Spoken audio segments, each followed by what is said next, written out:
Hi, and welcome to the Ada K Show. I am Ada K. Brown, and am currently a criminal justice major, and I'm a deaf courtroom commentator. Grab a cup of Java, and let's dive in.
Good morning.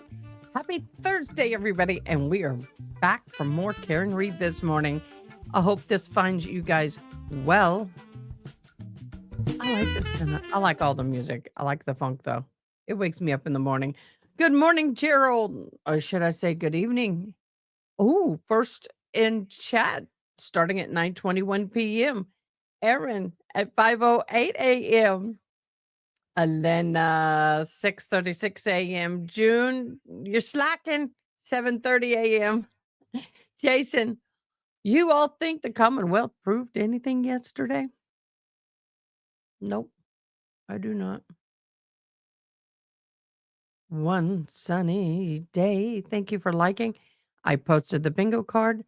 Hello. Gerald says to June, all my little alerts are starting to come across on my phone.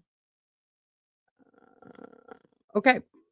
Well, we have the proverbial fan running in court as per usual. Let me get it up and going for us. Yesterday, we had testimony. I don't think the needles moved in either direction, to be honest with you.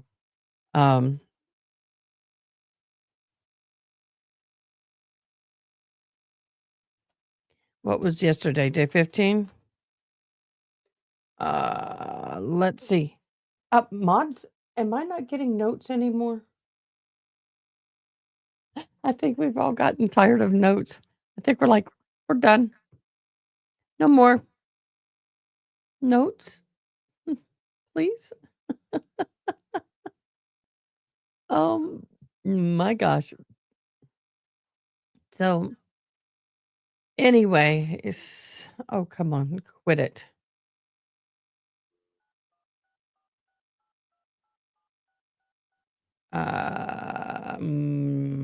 Trying to find my no. We had all this commercial stuff popping up. What is going on? What is going on? Okay. So yesterday we had a lot of evidence pop up that was more of what's the word I'm looking for? Forensic evidence that was popping in yesterday. They started the day with come on. Let me get to it. Okay, first of all, they started off with a side by the Commonwealth has moved to prohibit any filming, photographing, audio recording, transmission, testimony of the minors. Yeah. We knew that was going to happen. The minors did testify yesterday. That was something that we were not that we were expecting. Ooh, ooh, the fan got glitchy. So, uh, John O'Keefe's niece testified around 9:40 a.m. She was called to the stand because she's a minor. Testimony is not being allowed to be live streamed. Um,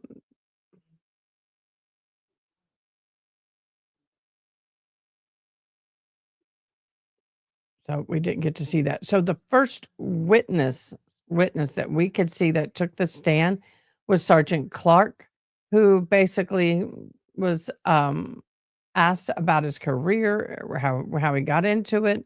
Then um he says he consulted with the requesting officer, Michael Proctor, who told him the vehicle was being searched for a variety of things, including alcohol containers and biological evidence. Now, that was February 1st.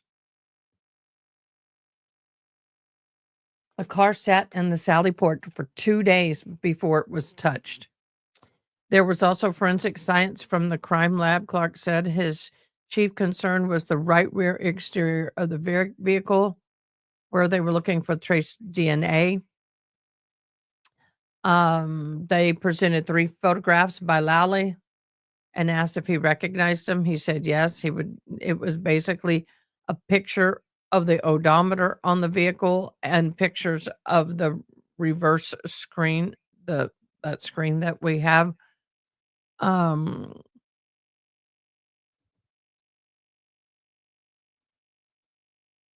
then Yannetti asked when Clark arrived at Canton PD. Clark said he goes to acknowledge he doesn't know Proctor's access to Karen Reed's vehicle. A year and a half later, Urinary asked Urinary Yannetti asked Clark participated in the interview with Colin Albert at the Norfolk District Attorney's Office, who is the nephew of the homeowner, Brian Albert. Clark said he was advised of the relationship prior to the interview, which he did conduct along with Proctor. He since joined the Norfolk unit, Yannetti pointed out. When questioned about the Alberts' connection to Canton PD, there were 2 back-to-back objections from the prosecution. Yannetti requested another sidebar. We had a 20-minute recess. The morning break ended about 11:45. Massachusetts State Police Sergeant Zachary Clark returned on the stand for a few minutes of cross-examination, nothing major. After they established his credentials on cross, Yannetti uh, pressed the trooper about how he coordinated with Proctor during the investigation. Brent said he wrote a report about this process, acknowledging Proctor was the lead investigator. All right, guys, remember yesterday, Mutnick, who was the supervisor to Proctor, kept telling them he was not the lead. Lally returned to clarify on redirect. Needham Police Sergeant briefly takes a stand. It's Annie Needham Police Department, if I said it right, was called for a brief round of questioning. Not the part of the investigation into O'Keefe's death directly, but Gallerani collected the DNA of Proctor and Buchnick for the use of the investigation, so it could be analyzed. The defense asked if the DNA samples from then Police Chief Berkowitz, Canton Police Lieutenant Kevin Albert, State Police Lieutenant Brian Tully, who at the time led the Norfolk County District's office and district unit. He said he did not. Why was that important? Well, because all of them were around the vehicle, and the vehicle wasn't bubble wrapped. It wasn't like they pulled it in on top of a big tarp and put another tarp over it and wrapped the bottom tarp up and over it and taped it shut, so nothing can disturb it. They just left it open in the Sally port. Anybody could walk in and out and around it. Good morning, Haley Mouse. Maureen Hartnett, a forensic scientist for the MSPD crime lab was called to testify. And she showed there were pictures shown of the vehicles talking about the glass, the hair, and double tape. As the death of John was being investigated, Hartnett went to Canton PD Sallyport, where she recognized several officers and asked to examine Reed's SUV. She said she saw scratches and apparent piece of glass on the vehicle's bumper, as well as scratches and dents somewhere elsewhere, and spotted a hair on the vehicle. Brennan showed the jury the images and the evidence. Amid the confusion over which piece of evidence is in a box, Brennan wanted the forensic scientist to present. Canoni called for lunch break. Of course she did. She did it right in a pivotal moment for the defense. After the jury was finished, Canone huddle, I'm going to call it the Canone huddle. Canoni huddled the lawyers for both sides near the witness box for a conversation. Wasn't audible, but appeared it was about the speeding up the process. Court is back in session. More discussion over the taillight evidence. Forensic experts said there were loose pieces of taillight at the bottom of the bag she knew were missing at the time she examined the taillight. They discussed the practices amongst storing the pieces of evidence. Yeah, it was why a solo cup. So basically she took a swab, moistened the swab, wiped the bottom of the solo cup where the red, now brownish liquid had dried. And then she didn't know what was done with the solo cups and the evidence bag from the Stop and Shop was placed or done with. She has no idea where they are, who did what. Brennan finished questioning the defense lawyer, Robert Alessi, took a chance to question Hartnett and Cross. He wake up. He wanted to make sure that Proctor was the lead investigator and confirmed with her she made no conclusions on the cause of damage of the review of the Reed SUV. She couldn't say when, where, or how.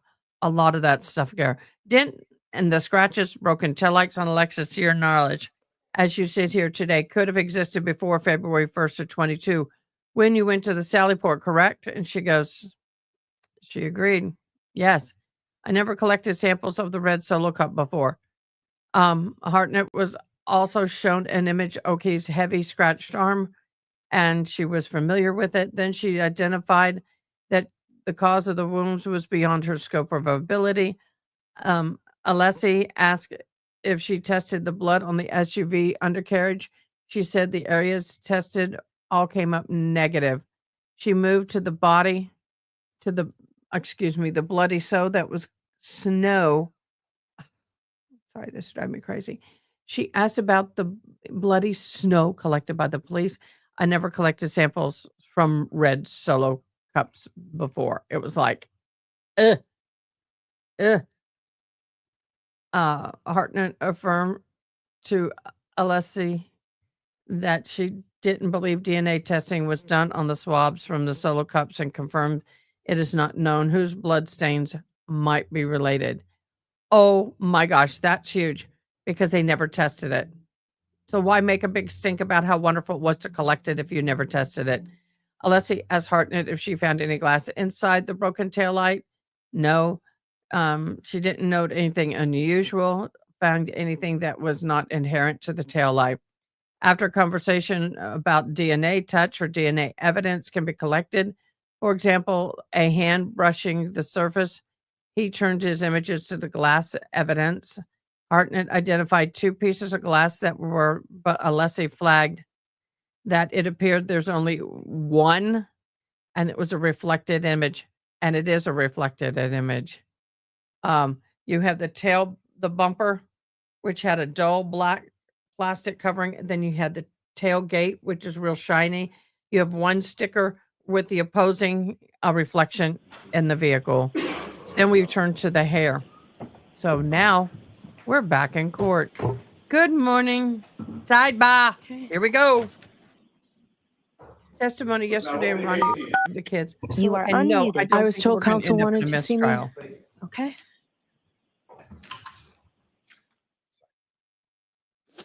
His DNA is going to be all over the car, his hair. Yeah. Good morning, Elena, Jason. Yeah, the clothes weren't they were not examined until May of 23 a year. As long as they were properly handled, that's not a big deal. But they were not properly handled. So properly handling them would have been a big good start. No, I don't think there's going to be. Oh, I got to get my bingo card, y'all. I was looking for my bingo card. There we go. I got my bingo card, y'all. Don't forget to get your bingo card while we're waiting for them to come in. Here's the bingo card, y'all. You're all set. Yay. Just saying. Swab DNA, Sally Port sidebar, asked differently. Thank you, Your Honor. Were you aware? With the court's permission, red solo cup, tail light. Can he answer just a question? Evidence photo. Can repeat the question. Chain of custody, glass on bumper, correct, Mr. Alessi?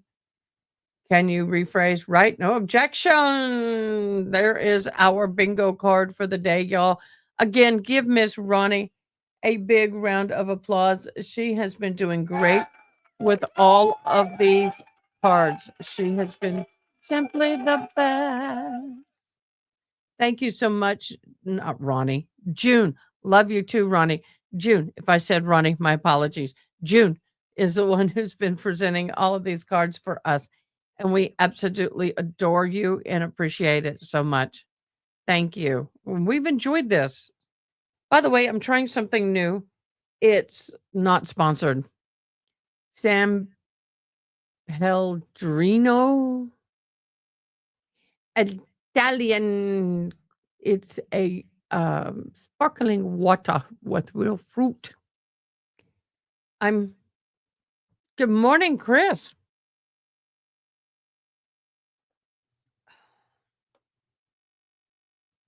It's jolting me. Here we go. Sidebar. Who is this gorgeous woman in this purple? That's not cheap outfit, y'all. That's money. That woman's money sitting there. That's pretty. She's done a phenomenal job. No, Mary. Does not give me energy. I can't do energy drinks. I don't want energy drinks. Ugh. Can't stand the taste of energy drinks.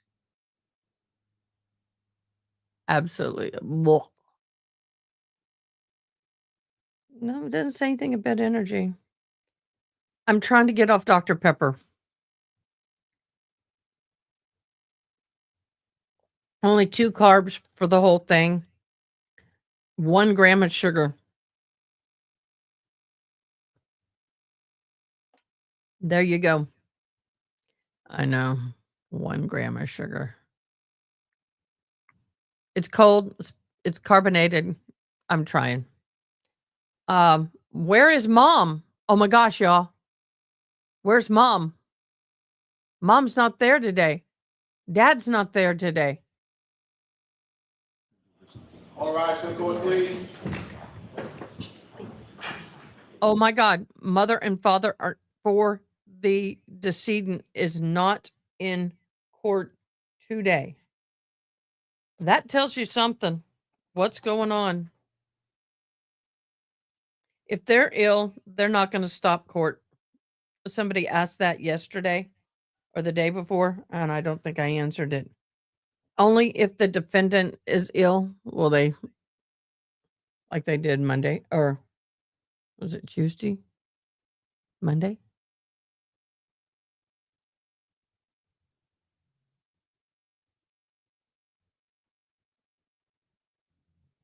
Ah,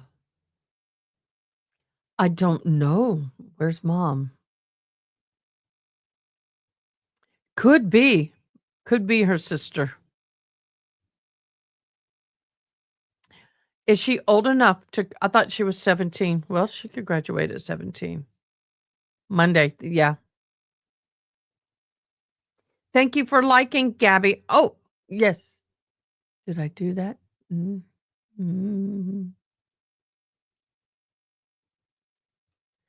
And today, when we get off, is going to be finish homework day for this week. Because I have finals coming up this week as well.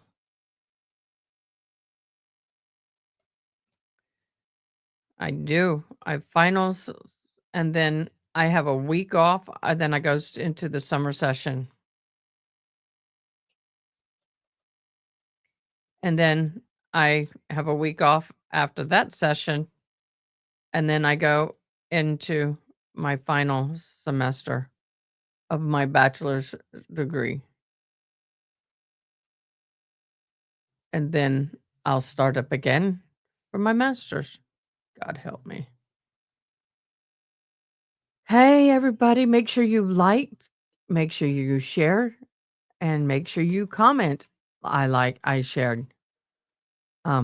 That's important. Also, if you go over where you enter your little chat, you'll see a little smiley face. You'll see a dollar bill, very important. And you'll see a little heart. That will give you these little reactions. Please use these to react to some of my comments. I would greatly appreciate that.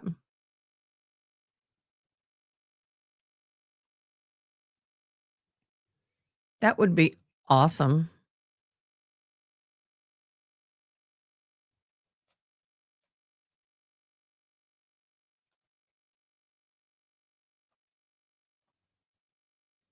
That would be awesome. I would appreciate it. I really do.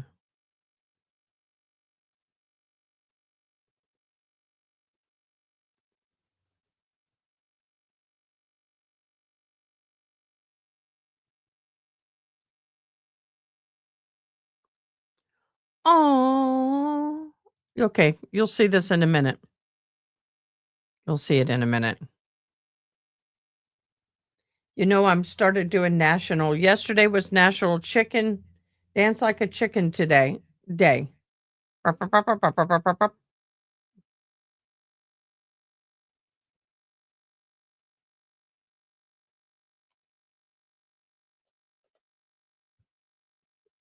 Mm.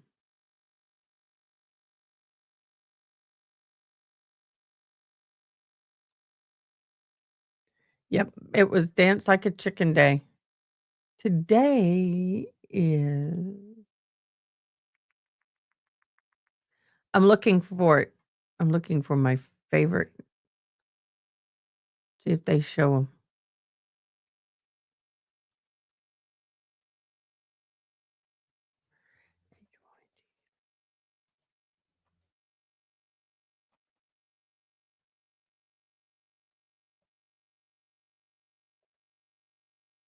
Oh, that didn't work.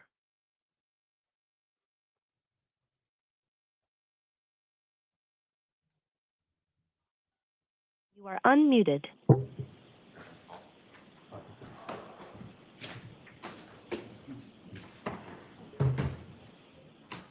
You were unmuted.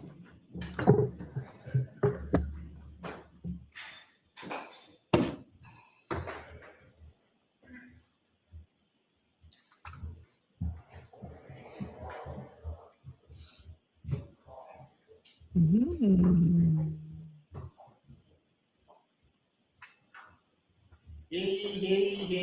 All Hear persons ye, having hear ye, business hear before the ye. Honorable Beverly Canoni, Justice of the Norfolk Superior Court, and for the County of Norfolk. Draw near, give your attendance, and you shall be heard. I say the Commonwealth of Massachusetts. This court is now open. You may be seated.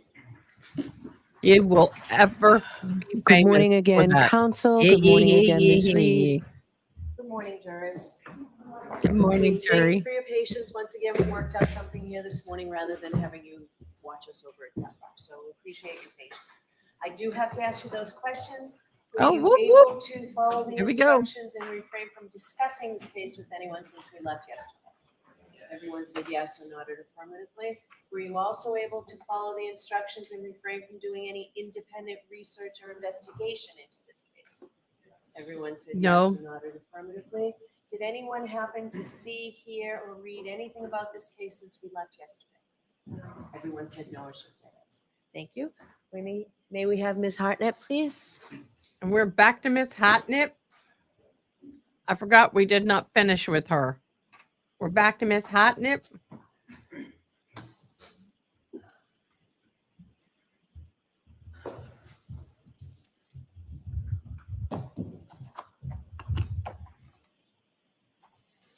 I'll remind you, you're still in the room. Yes, thank you. Good morning. Good morning.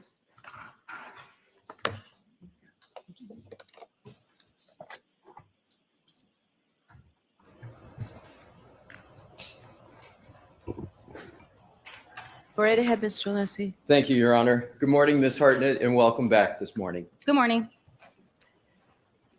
Your Honor, if I could please have Exhibit 145 that is in evidence Okay. published. Yes. Mr. Wolk? We're getting down to it, yo. Ms. Hartnett, you will recall discussion about the taillight from the Lexus that was discussed on both direct and cross-examination yesterday. Yes. And you recall the discussion with regard to the weather that was in existence on or about January 29th. I'm not going to go into it at all. I just want to sort of refresh and reorient to where we were on that topic. You recall that? Yes. And I am now going to reference specifically what you referred to yesterday, I believe, as the inner part of the taillight, sometimes the inside of the taillight. Do I have that parlance correctly? Yes, that's correct. Thank you. So my question is, did you find any sand or salt or any other debris in the inside portion of that taillight? No, I did not. That's interesting. That's huge, guys. Let's talk about that. I hate to do it, but let's talk about that. That's huge. Why is that huge? Can you tell me? Let's start the conversation about that. Why is that huge? Now, I'll let you and comment, you then I can, will. take that down. Thank you, Mr. Wool. You recall discussion about shards of taillight? Do you recall that discussion at all in your testimony? No, I'm sorry, I do not. Okay. I wasn't certain whether we had that parlance. So my question is, to your knowledge, was there any testing of any taillight alleged to have been found at 34 Fairview for biological material? No, there was not.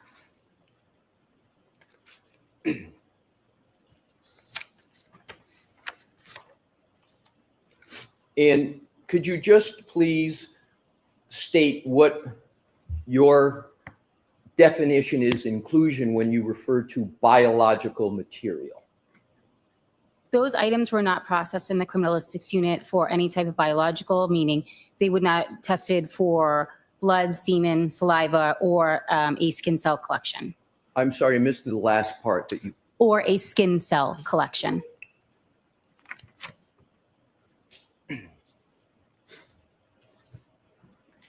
Now turning and changing topics.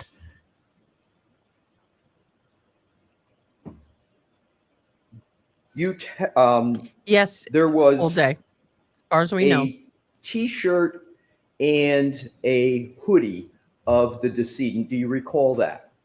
Yes, I do. And are you okay with my parlance of T-shirt, the yellow or orange T-shirt on the one hand, and then the gray hoodie sweatshirt? Is that an acceptable parlance for? Okay, I'll answer that question real quick that I gave you. Why was there no salt no debris. Well, if the tail light was broken to the extent that it was claimed by the prosecution, you remember when they were in front of John O'Keefe's house after he's been declared? All the family was back there, and her father was wiping, Karen Reed's father was wiping the snow off the back windshield in the front to give her visibility. Yeah, there was snow that would have been packed inside because it sat outside after it was broken. You would have found, do you remember on the black part of the car when they photographed it real close, you could see what's called the snow salt rings all over the vehicle. You would have found that on the glass. Also, if the glass had been in the snow, like they say it was, it should have had evidence of that.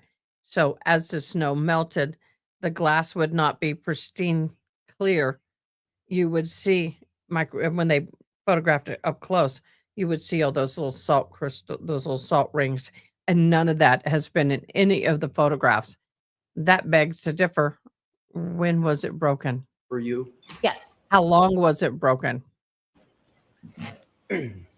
So with regard to those two items, if I could, Your Honor, have published what is already in evidence, Exhibit What? 151 and 150, and Mr. Wolk, if we could please put Thank those you, Boo. side by side. What? You're going to have a peony soon? I grow them in my backyard. Oh, you are so lucky. Love them. Love peonies. They're up there with my favorite. Hydrangeas are my favorite. Gardenias, Already, so peonies. is it correct that what's on the left is the right sleeve of what we refer to as the hoodie? What do you And on mean the the right plant? is what color would you like to call that t-shirt? Orange, please. All right, so the orange t-shirt. Is that what we're looking at up on the screen? Yes, so it's the right sleeve of the gray hoodie and the back of the orange t-shirt. Thank you.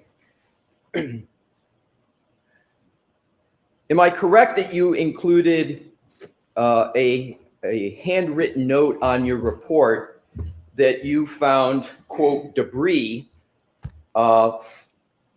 from each of these two items or from these two items collectively? I don't handwrite notes on my report, so I'm just confused about where you're asking that. Okay, I'll ask a different question. Hopefully it will be clear. Did you find debris on either of those two items of clothing? Yes, I performed a debris collection on each of those items and combined them. I'm sorry, it's not your fault, it's mine. There's a HVAC noise I can't hear. If you So could can we speak up turn just the a air little. conditioning off, please? I'm okay I with can it. speak It's up. just I'm if you could sorry. speak up a little. I don't want to Of course. discomfort people. Can you move the mic? Yes, I can speak up. My If you apologies. could speak a little louder, that'd be great. Thank you. Yes. Can you repeat your answer, please? Can you repeat the question? I apologize. Sure. Did you find debris on these articles of clothing? Yes, I took scrapings from each of these items of clothing and combined the debris. Yes.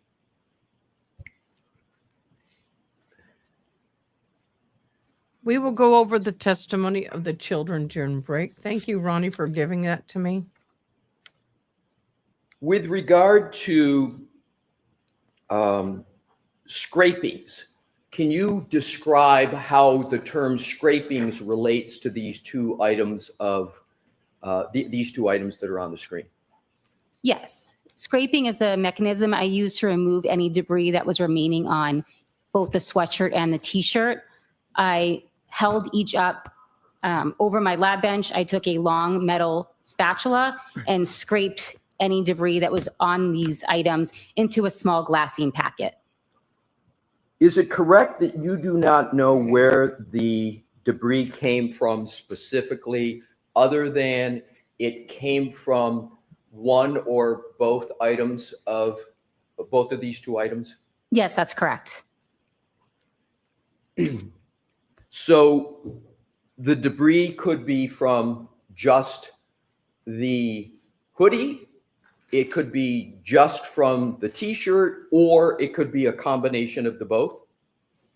Yes, the items were packaged together, so they were already commingled. So there was no way for me to determine which debris came from which item, and it would be misleading to label them as such, so I combined them. Exactly where my next point was going to go to. Thank you. And my next questions.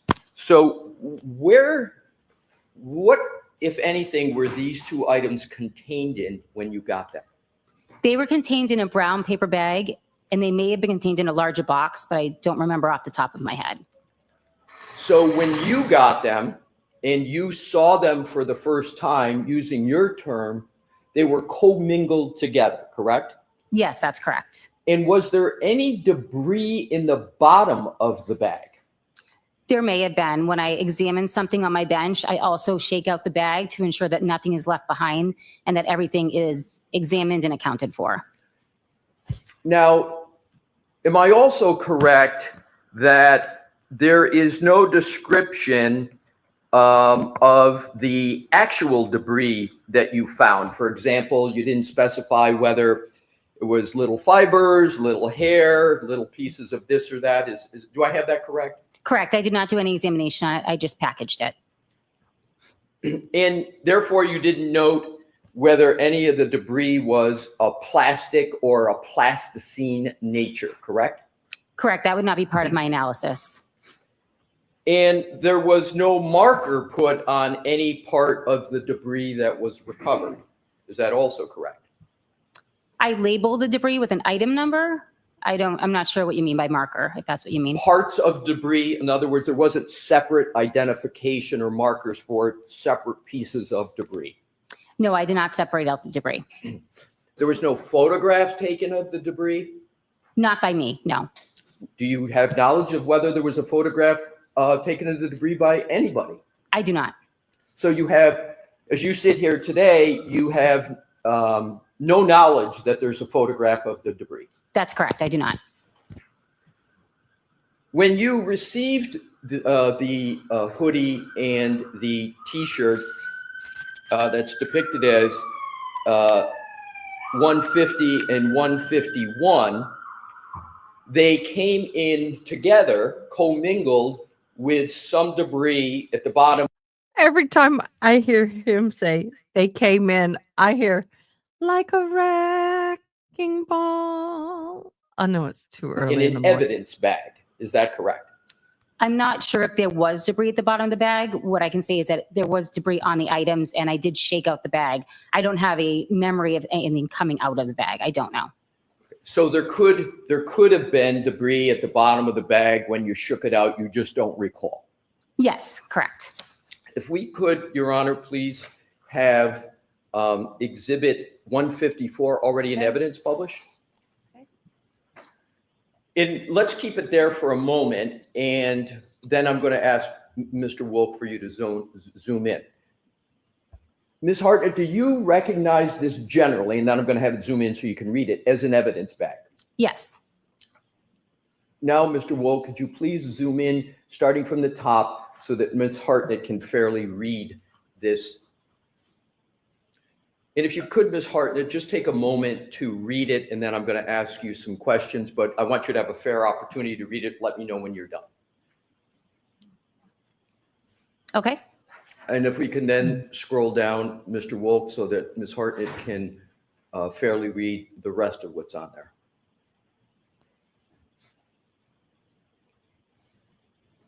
Okay. Thank you. Now, Mr. Wolk, if you could just leave it where it is now. With Your Honor's permission, I don't see a need to keep the lights off, can have that on, but if Ms. Hartnett needs it, you'll just let us know.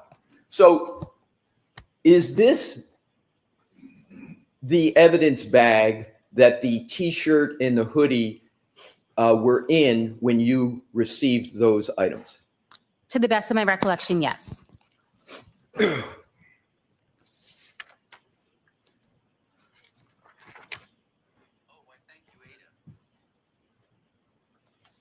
You see the name of collected by someone there. Can you read who that states it was collected by? Yes. And state what that is.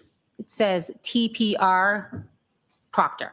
And are you able to conclude what the TPR stands for? Generally, we use that to abbreviate trooper. Right. So that is former Trooper Proctor that it says collected by, correct? That is what's written on the bag, yes. And the date of the collection, if we can just, Mr. Wolf, just focus in on that. Thank you. The date of the collection is January 29th, 2022, correct? Yes, that's correct.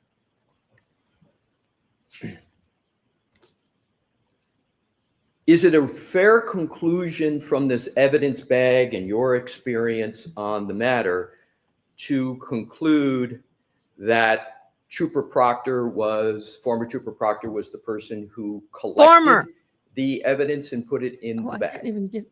I have no knowledge of who actually collected and put in the bag. I can only read what I see on the monitor. I'm so far behind on bingo. In Somebody terms help me. of, and if we could, Mr. Wolf, please take that down and put back up the side-to-side images and depictions of the T-shirt and the hoodie.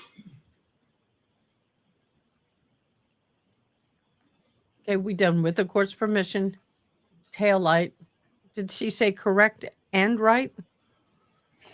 Do you Right, know the journey, if you will, of those two items before you Photos? received them? No, I do not.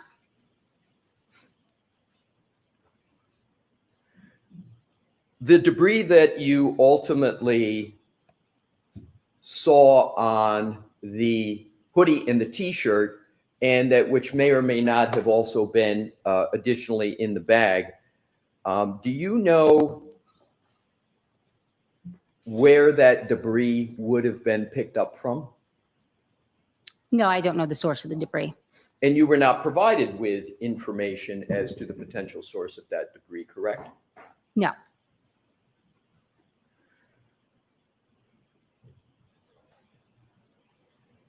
Were you aware of whether or not the debris, whether those items had been on the floor of an ambulance or a floor of a hospital? No, I do not have any information like that. Oh, yeah, that's important. That's important because it's now contaminated.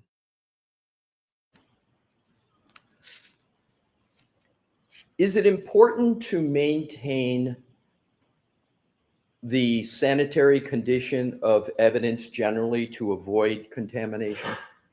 We do our best to avoid contamination once we receive items into evidence, yes. And what are some of the protocols that are used to avoid contamination of evidence generally? Generally, wearing gloves, putting items in packaging, bleaching any materials or utensils that we're going to use, or using disposable materials, sterile materials when possible or necessary. We also wear lab coats when processing evidence. Is another protocol or technique to separate out pieces of evidence to prevent cross-contamination? Sometimes we will separate pieces Thank of you. evidence. If the items are already mixed in with each other, then the items are kept together, can be kept together.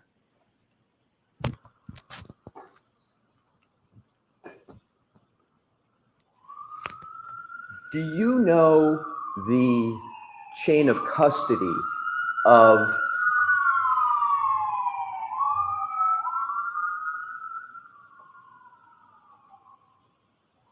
They're too close to the fire Do you know department. the chain of custody of either the hoodie or the T-shirt? I only have record of the chain of custody from when it was delivered to the lab. So before any delivery to the lab, you do not have knowledge of the chain of custody of either of those two items? No, I just know which detective unit dropped the items off. And which detective unit was that? Norfolk Detective Unit. What I would like to now do is to, we can now take that down. Thank you, Mr. Wolf. I want Would to evidence sort of be speciate, listed if you too will, on the separate bingo out card? the evidence that you have talked about so far, Evidence. so that it's clear what you submitted and what may have been submitted by others to the lab. Do you understand that concept generally? Yes. Thank you. So what I'm going to do is to give categories, and if you would be kind enough to say, I submitted it by some other person, that would be helpful. Any items that were collected from the vehicle, who submitted those to the lab or brought them to the lab? I did. The swabs from the red Solo cups, I submitted the swabs. the drinking glass that you were presented with at Canton PD, I submitted that item. the two clothing items that we just saw on the screen, the hoodie and the t-shirt. Those were submitted by the Norfolk Detective Unit.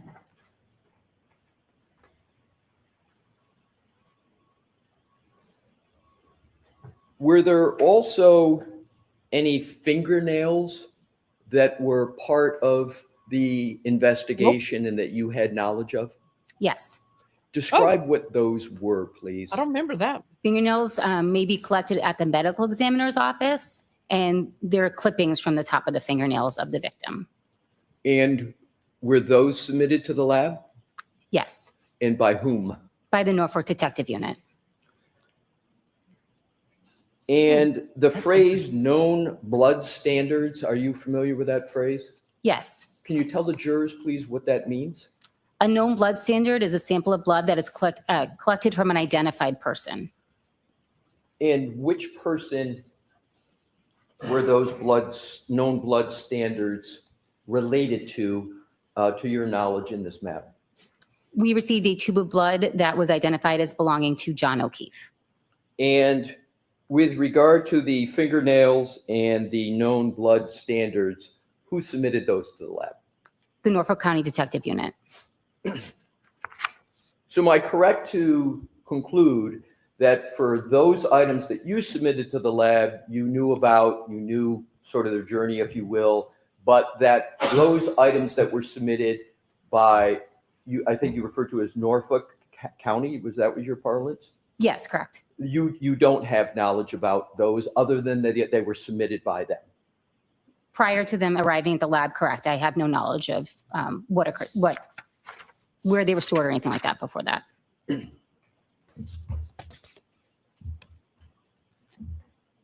And no knowledge of those items not submitted by you would include no knowledge of the chain of custody of those items, correct? No knowledge prior to them being received into the lab. That is correct. Your Honor, if I may have a moment, please, it'd Okay. probably be 30 to 45 seconds. Thank you. Bear with me, please.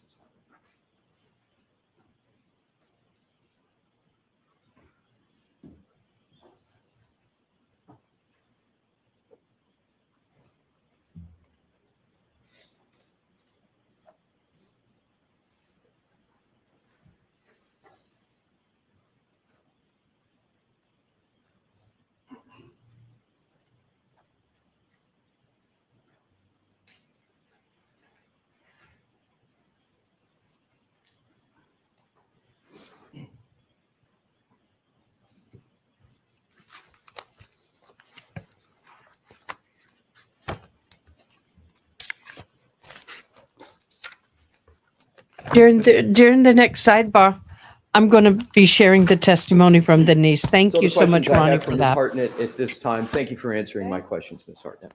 Thank you. All right, Mr. Brennan, any redirect? Yes.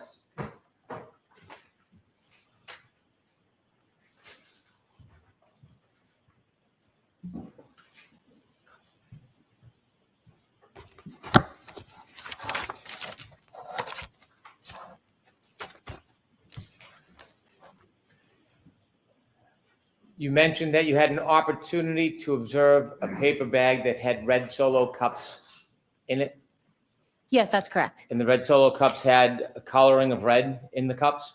Yes. You'd never seen blood preserved in cups like that before? Objection, Your Honor. To the form, sustained. Had you ever seen blood stored in cups like that before? No. Do you know the circumstances of storing that blood? Can you rephrase that question, please? When the blood was stored in the cups, do you know the circumstances? Sorry, Mr. Brown. Your Honor, objection. Can we have a sidebar, please? It's important. Okay, I knew we were going to have, I felt a sidebar coming up. Oh. Okay, real quick on sidebar. Let me get back up to my, where did it go? Veronica, where did it go? Where did it go? The cat is going bat crazy. Popper. No. She didn't have her claws out that time. She didn't have the claws out. Okay, here we go. Long Post's niece's testimony took the stand. They called JJ, claimed well spoken. Every juror watching notes, taking notes. Okay, that was quick. Yeah, she likes that. Let her have it. The toy. The coloring in those cups, do you know firsthand what that comprised of, what the item was? Are you asking me if I knew what the contents specifically of the cup Yes. were? No, I do not. And so the red cups with the red spots stored in them, do you know the circumstances surrounding the effort made to try to preserve that evidence? Can you just be more specific in what you mean by circumstances? Sure. Do you know where those red cups came from? I was told they were collected from the scene. I don't have firsthand knowledge of the collection. And you weren't at the scene that morning, were you? No, I was not. Do you know that what the circumstances or the challenges were that morning? Nope. No, I'm not aware.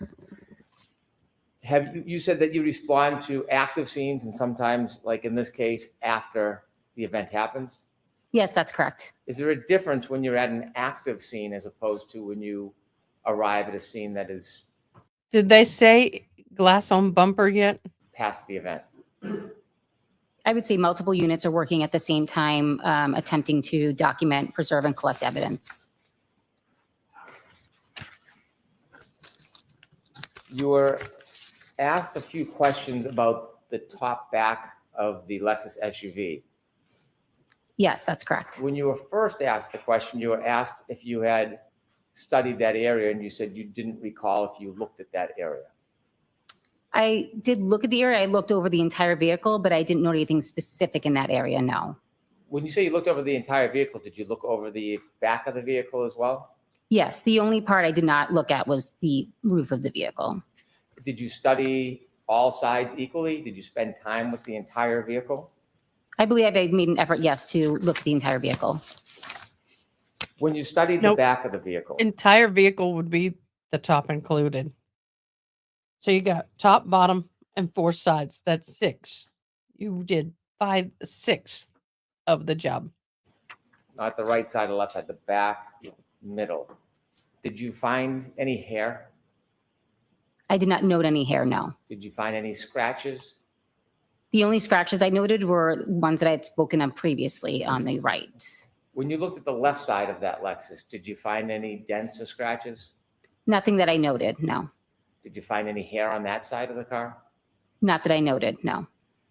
Did you find any dents, scratches, or hair anywhere but on other than the right side quarter of that Lexus? I did not note any. I also did not examine the interior of the vehicle. You said that you removed the hair. What do you do after you remove the hair? The hair is placed into a small glassine envelope, then placed into a larger manila envelope, and then I signed and sealed it, gave it the appropriate case number and item number, and then secured it in our storage room. Can that hair be further tested? Yes. Is that something you would do or a different person? I don't perform testing on the hair. I performed a microscopic examination of it, and then additional testing can be performed by a different unit. Let me ask you some questions about where you found the hair. You saw the 2 different angle pictures yesterday that you described. Yes, I saw 2 pictures of that hair yesterday. You were also shown some video where the car had snow and ice on it. Is water a conduit? Does water ever act as an adhesive? Objection, Your Honor. Watch the form of the question. Okay. Why don't I show you a similar video that you were showing yesterday, but we've clarified it so it's more clear. I'm going to ask you to take a look at video 125.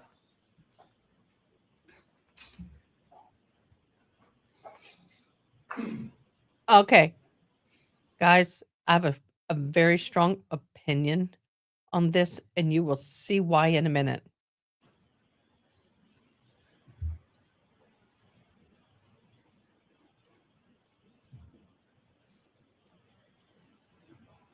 That video so sucks, but it's Can we stop that, please? okay. I bet you he's going to talk about this area right here as it being snow. I don't think it's snow. I think that's a reflection from the garage door being open in the sally port, in my humble opinion, because this comes and goes. If I remember correctly from yesterday, this light color on the vehicle starts moving as if someone is moving in front of it, turning it dark.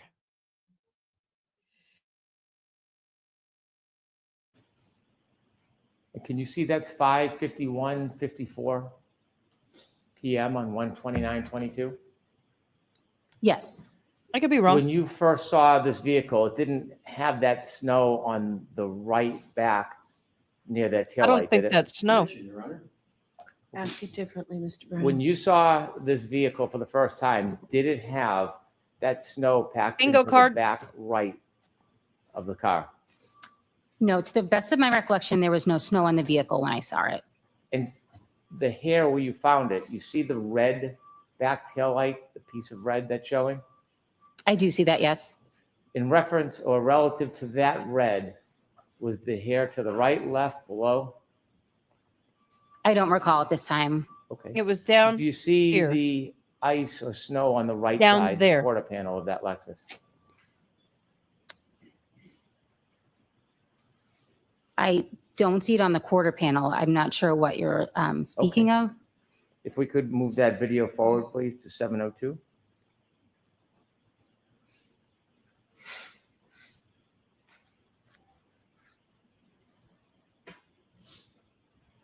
It could be snow. I see snow on the bumper, but this And then to changes. 749, please. Is that the snow, or could I be? Okay, it is Stop. falling off. Okay, my bad. Go forward just a little bit. You're please. right. That's snow. It fell Stop. off. Okay. There's my still bad. remnants of snow. Did it look like that when you first saw it? No, I believe I did not see any snow on the vehicle when I saw it. You could fast forward, please. My bad.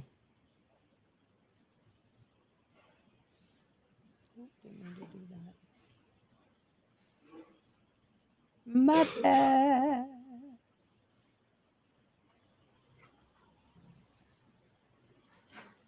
Thank you.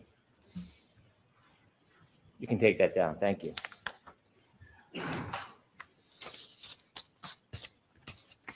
You were asked if you had any information about when damage occurred, Yes, that's correct. and you offered us, you don't have no idea, right?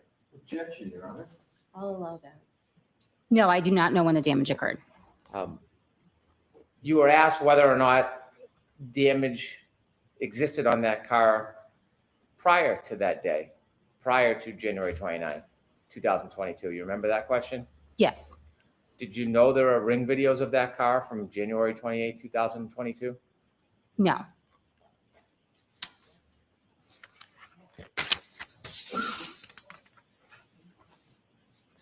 I want to show you some photos and ask you a few questions. If we could have 147C, please. I have a bingo.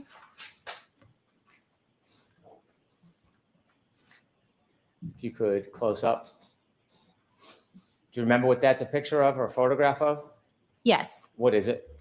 That is a tear that was on the right sleeve of the gray sweatshirt. The threads coming from the side of that hole? Yes. Those threads, could you pull those threads and pull them out by hand if you wanted to? Can you repeat that question? If you pulled on those threads, could you pull thread from that hole if you wanted to? Objection, Your Honor. I'll allow that. I don't know. I didn't attempt to pull at them at all. Did you examine them to see if they were woven or loose, those threads? Yes. Okay, and what were they? They were loose. The fibers had started to separate up from the shirt. Separate and weave. I don't want to say they were separated from the shirt completely. The weave was starting to separate. If we could have photograph 57.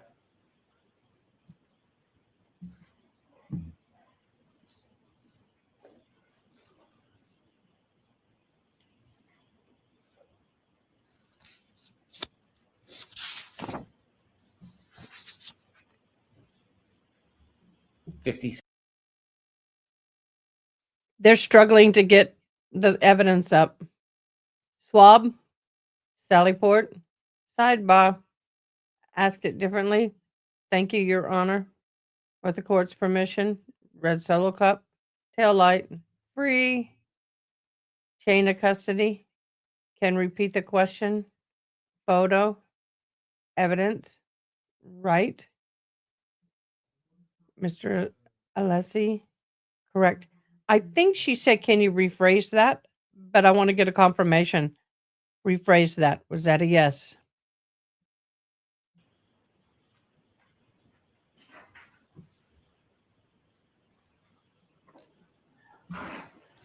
Are those the red cups that you saw?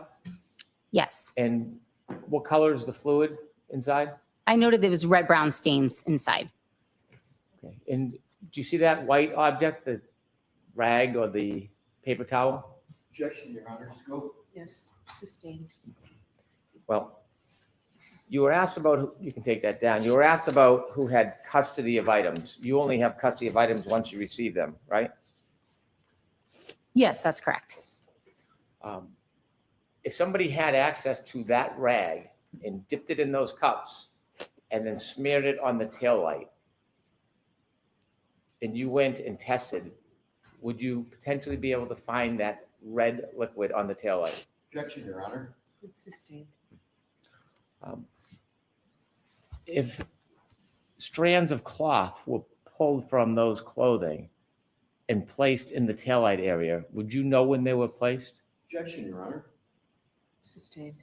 When you get to a scene and you examine an area, if you don't see it firsthand, is there any way you can date when items are placed on an object?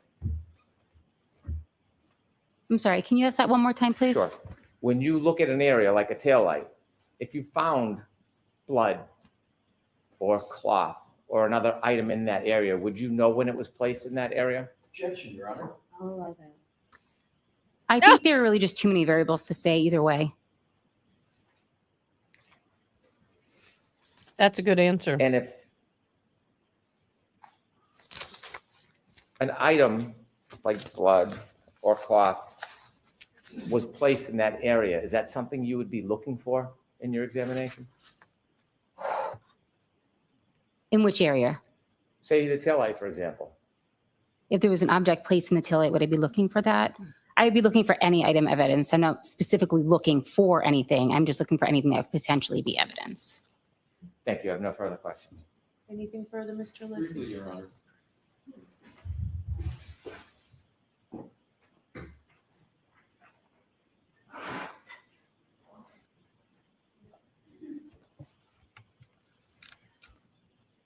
If we could, Your Honor, have 147C republished.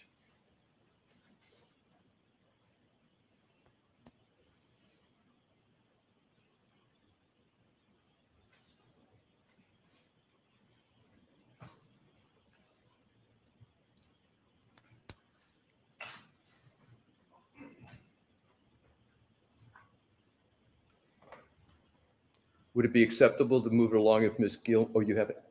Okay. If we could have Ms. Gilman, I have just one question, Your Honor. Thank you very much, Ms. Gilman. 147C, I believe it. Okay, I think you already had it up there. No, it's this one. Yeah, Okay. exactly. Thank you, Your Honor. Do you recall Mr. Brennan asking you just moments ago a question about this depiction? Yes, And to be clear, this is the right sleeve of the gray hoodie, correct? yes, that's correct. You didn't perform any analysis of this area of the right hoodie, did you? I performed damage analysis on each of those tears on the sleeve. Right, but you didn't perform an analysis as to the source of that item, what it could be, correct? Can you rephrase that question, please? Sure. You didn't do any analysis of what could have caused that hole in the sweatshirt, did you? No, I did not. No further questions. Again, thank you for answering my question. Your Right, Honor. Ms. Hartnett, you are all set. I wanted to correct something from the record yesterday. I wasn't sure when was appropriate to do that. Okay, do you recall which lawyer asked you the question? Yes, Mr. Leslie asked me the question. Your Honor, are we going to proceed along that? So why don't I see you outside? Thank you.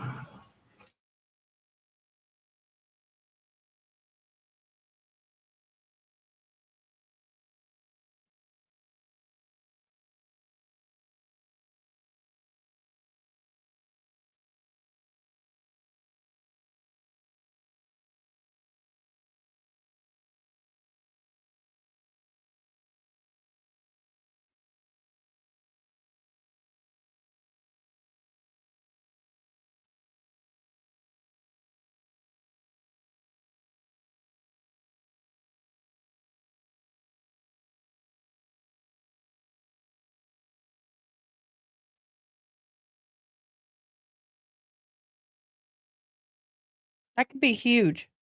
That could be really big. Yeah, mistake in her testimony that she now wants to correct. Oh, wow. Just saying. Trying to get my, there we go. That's better. I that hair to me, All right, so Ms. Harnett, I am going to let you step down because questions from both sides are completed. Okay, So, thank you. you, though. oh, I wonder what the mistake was. She's like, shoot. Okay, Actually- Mr. Brennan, who is your next witness? Next witness is Dr. Scotty Bell. Okay. May I? Yes. Thank you.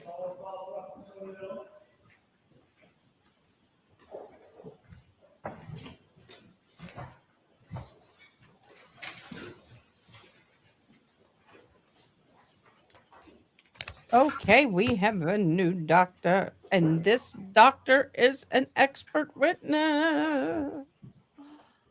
Y'all. Now I'm trying to remember which guy this is. It just says expert witness, chief medical examiner. I'll be there in a second, Diane.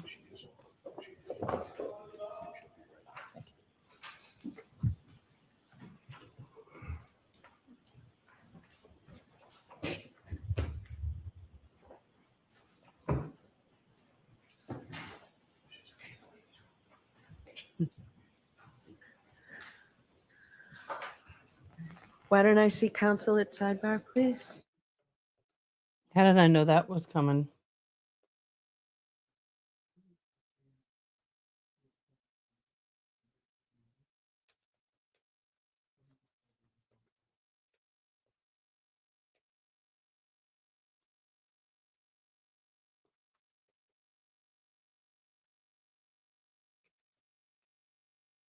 I'm fixing something. I'll be right there, Diane. I know you're waiting.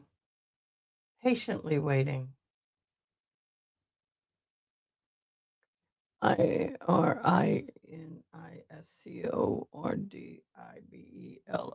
IRINISCORDIBELLO. I got it right for the first time. I screw that name up all the time. All the time. Hold on, Diane. I know you're there. I'm trying to get my screen thing up. Yep. Yep.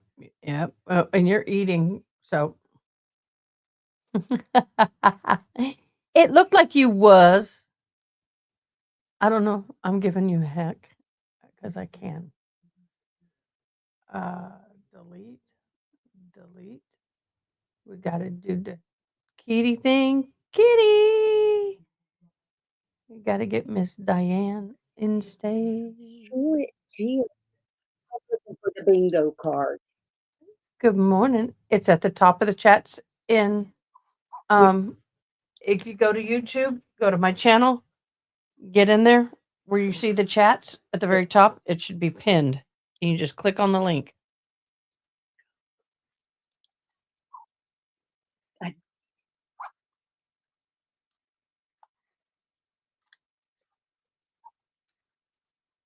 Got it?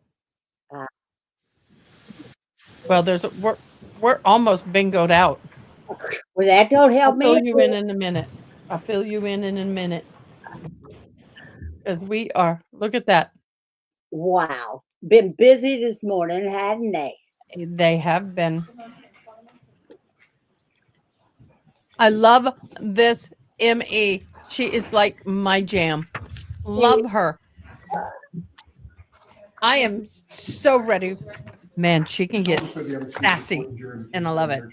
Diane, I'm in a black straight dress. Hey, hey. I'm up. Like 206. All right, Mr. Brennan, whenever you're ready. Thank you, Your Honor. Good morning. Could you please introduce yourself to the jury? Good morning. My name is Irini Scoribello. That's spelled IRINI-SCORDI-BELLO. I am a medical examiner employed by the Commonwealth of Massachusetts.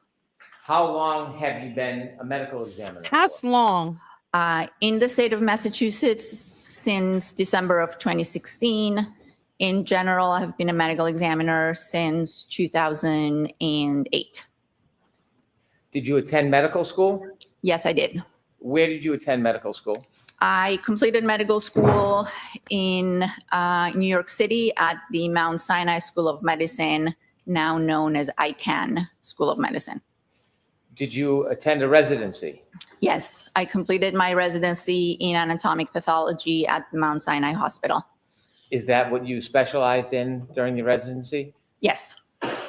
After your residency, did you go right to the medical examiner's office or did you work anywhere else? After my residency, I completed a one-year fellowship in forensic pathology that was done at the Office of the Chief Medical Examiner for the City of New York. And then I went to work as a medical examiner. Is there a certain type of doctor you are? Do you have a particular? Yes, I am a forensic pathologist. What are your duties at the medical examiner's office? My duties and responsibilities at the medical examiner's office include performing examinations and autopsies to determine the cause and manner of death in cases that fall under our jurisdiction. How many other doctors work with you at the medical examiner's office? I think there's close to 20 of us. I don't know the exact number. The medical examiner's office, are you responsible for all counties in Massachusetts as far as doing examinations and autopsies? No, I am, my primary location is in Westfield, Massachusetts, where one of our satellite offices is, and we cover Worcester County and the entire western part of the state. There's 3 offices in the state, the one in Westfield, the one in Boston, and the office at the Cape, in Cape Cod. You mentioned that part of what you do is to try to determine manner and cause of death. Yes.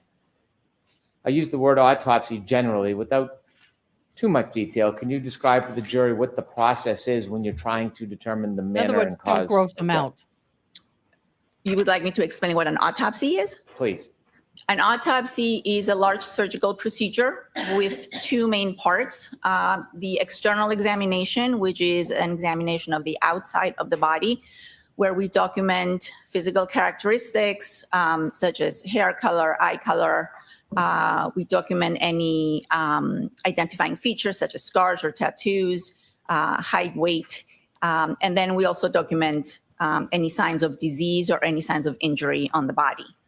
The second part of the autopsy is the internal examination, where we make surgical type incisions on the body and we examine the internal organs of the neck, the chest, the abdomen and the pelvis, as well as the head and the brain. Part of the autopsy procedure, and this depends on the kind of case we're doing an autopsy on, might include other studies such as taking evidence, toxicology, which is done on almost every case, and any additional dissections or any additional steps we might feel we have to take. But that's in general what an autopsy is. Do you ever seek the assistance of any other doctors or professionals that have specialties in your determination in an autopsy about manner and cause of death? Yes, absolutely. We often, well, like I haven't mentioned said it before, yet. we perform toxicology I don't think I've said it yet, June. I don't think I've said it. on almost all our cases, and those samples are sent to the toxicology state lab. We also have a board certified neuropathologist and cardiac pathologist in our office, and very often we will consult with them in determining cause and manner of death. Are cause of death and manner of death the I same did. or two different things? Okay. They're two completely different Just things. saying. Can you explain to us what the difference is between the two of them? Yes. Cause of death refers to the disease or the injury that initiates a sequence of events that ultimately leads to someone's death. So that disease or that injury can be a natural disease such as atherosclerosis or coronary artery disease, or it can be some sort of injury. The manner of death has to do with the circumstances that led to the death. So there are 5 manners of death that we use in our practice. The most common one is actually natural. Natural means that the person's cause of death, the disease that killed them, was due to natural causes. And that would include heart disease, diabetes, cancer. All those are natural processes that take place in the body that lead to death. And so the manner of death is natural. If trauma or an injury is involved, then we have to decide then let me back up. If trauma or an injury is involved, then the manner of death is no longer natural. And therefore, it could be that the trauma was inflicted in an accidental manner, in which case the manner becomes accident. If it was inflicted by another person with the intent to cause harm, then the manner becomes a homicide. And if the trauma, and when I say trauma, I should include both physical and chemical trauma, chemical when it comes to intoxications due to drugs, et cetera. If the trauma was self-inflicted, then the manner of death is suicide. So we have natural, accident, homicide, suicide, and then the 5th one is what we call undetermined or could not be determined. That is when the circumstances in a case are not entirely known or clear to us, and the information that we have does not support one manner of death over another. In that case, we classify the manner of death as undetermined. When you are conducting an autopsy and making an analysis and attempting to reach a conclusion, you said when you looked at in a case, is your case and what you do different than procedure in a prosecution's case? I believe you. Can I you believe repeat the you. question? I'm not sure I understand. I can. When Don't you're making your remember. determinations about cause or manner of death, do you have any limitations Okay, so the cause of death is something that is determined by the autopsy. That is my opinion or our office opinion as to the disease or injury that led to that person's death. So that is, I don't have any major limitations unless we're dealing with cases where, the body's decomposed and we're not able to do, all the testing necessary. But in most cases, the cause of death depends on my findings during the autopsy. The manner of death, yes, there are limitations because it's circumstance driven. And so the circumstances might not be known to us at the time of the autopsy. They might not be known to us ever. And therefore, while the cause of death is my medical opinion, the manner of death depends on information I get from other people. Are you always able to reach a conclusion on manner of death? No, that's why I said that in cases that we cannot, that manner of death is classified as undetermined. I want to now ask you about whether or not you examined John O'Keefe. Yes, I did the autopsy on Mr. O'Keefe. When you examined Mr. O'Keefe, did you work with a team or by yourself? No, we always work in a team. The team is made up of the medical examiner and a medical examiner's assistant that helps with the actual performance of the autopsy, especially when we examine the head. And then, of course, we work with the toxicology lab and, in this particular case, our neuropathologist. The medical examiner's office, is that a division of the Massachusetts State Police? No, Is it a division of the Norfolk County District Attorney's Office? no, Is the medical examiner's office independent? yes. When you conduct an autopsy, are representatives of law enforcement or district attorney's office able or allowed to attend an autopsy? Yes, they're usually allowed to attend the autopsy if they wish. Is that an uncommon practice? No, it's not uncommon. Would you remember when your autopsy of Mr. O'Keefe occurred? Yes, I performed the autopsy on January 31st of 2022. If you have notes? Yes, I do. I think you'd be able to use them, but we'll just want to indicate that you're reading from your notes if that's the case. Thank you. So you can use your notes, doctor, just. Thank you. Thank you, Your Honor. When you began the autopsy of Mr. O'Keefe, do you know who, if any, representatives from the Massachusetts State Police or the Norfolk County District Attorney's Office were present? I don't remember their names. I do believe there were two individuals, and every person who attends an autopsy has to sign a log, and their names would be logged in our records. I don't remember their names. What is the role of law enforcement relative to the actual physical autopsy? Do they have any role? No, they're not part of the autopsy. They don't have a role. Their role is to observe. Sometimes they will ask questions, and based on my findings, they might, go on and do their investigation. Does your office photograph things of interest like injuries on the person that you're doing the autopsy on? Yes, we do. Is law enforcement allowed to take their own photographs as well? Yes, Did you in fact memorialize your findings in this case? I did. Are there a number of different ways in which you memorialize your findings? Yes. I'm sorry. I took notes, physical notes, pen and paper.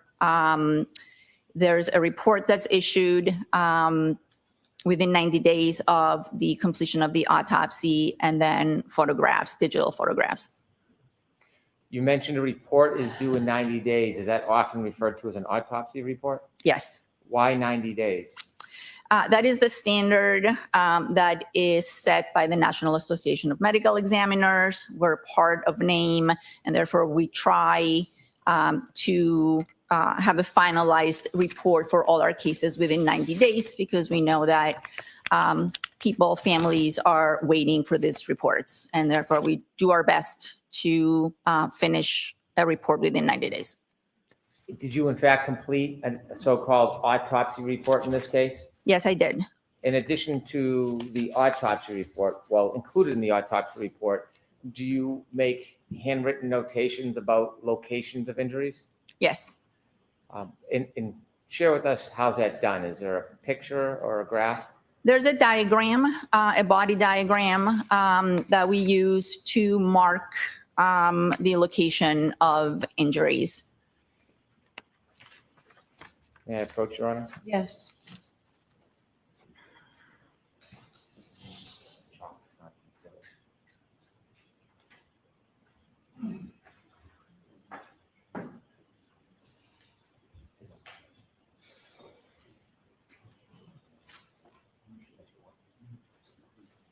May I? Yes.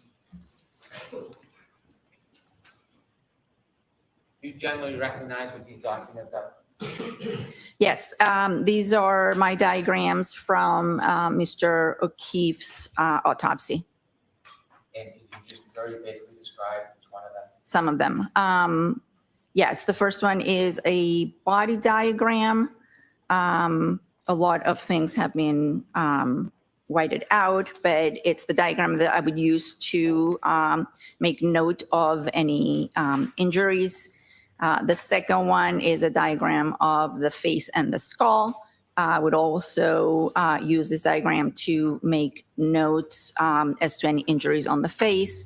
And the third one is a diagram of the inside of the skull, what we call the base of the skull, as well as different views of the brain itself. Again, I would make notes to point out different injuries.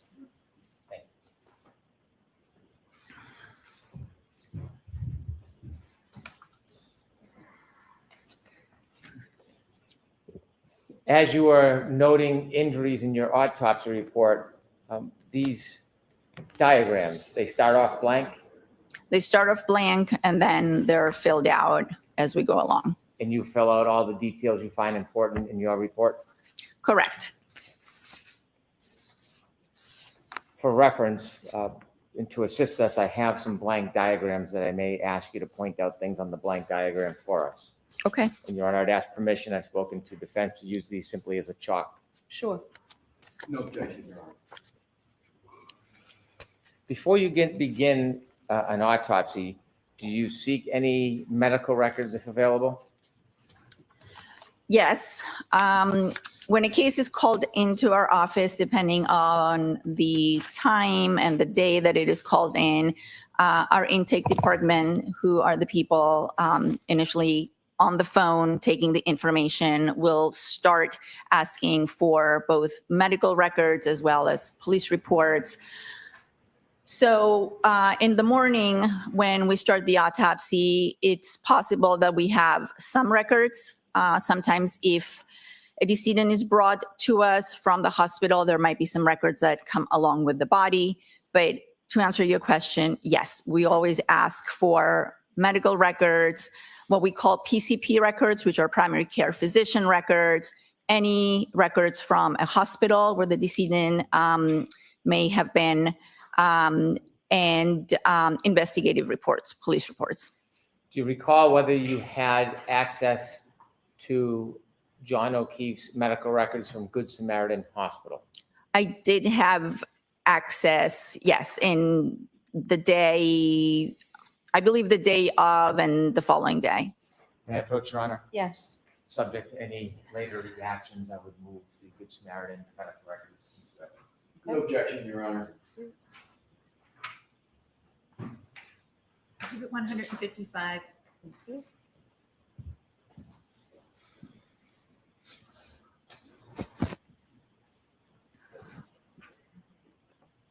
This time I would move for identification all photos of Mr. O'Keefe's injuries at Good Samaritan Hospital for identification.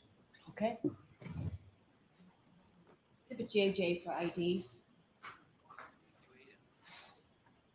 Further, at this time, I'd move for identification, all OCME, Office of Medical Examiner photos. For the KK for ID.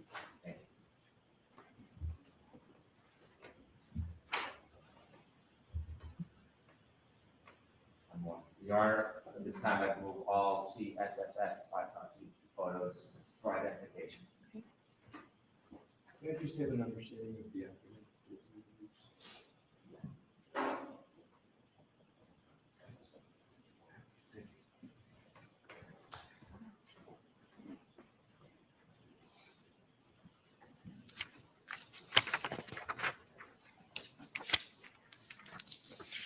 With the court's permission, Ms. Gilman, if you could put up the diagram, full body.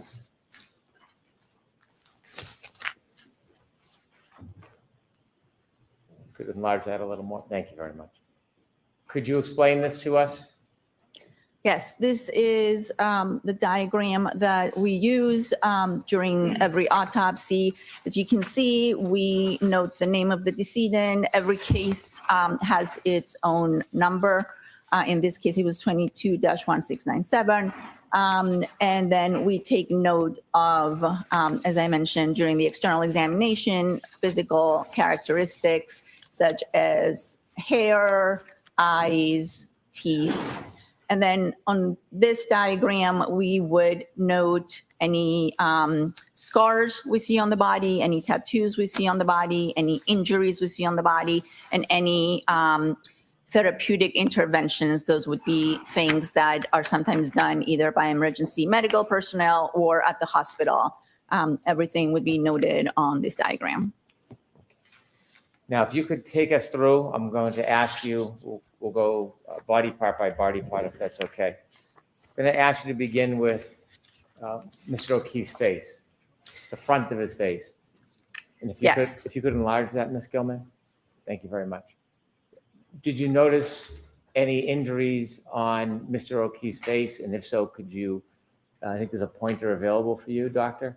If you could Yes. point out on the diagram what you observed. So on the diagram, well, first of all, there was medical intervention on Mr. O'Keefe that included an endotracheal tube that had been placed to help him breathe. But once all the intervention, all the medical devices were removed, I observed on his right upper eyelid a 1 centimeter laceration. So as we're looking at the diagram, this is the right side and this is the left side. So on his right eyelid, there was a small laceration. I also observed abrasions on the anterior and the left aspect of the nose. So the nose would be here on the front and the left aspect. Abrasions are scrapes. Lacerations are tears in the skin. I should probably explain that. Then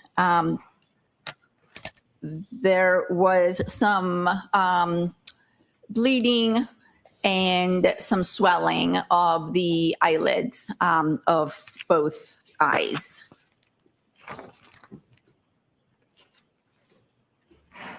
Does that complete your analysis? For the front of the face, correct, yes. May I approach, Your Honor? Yes.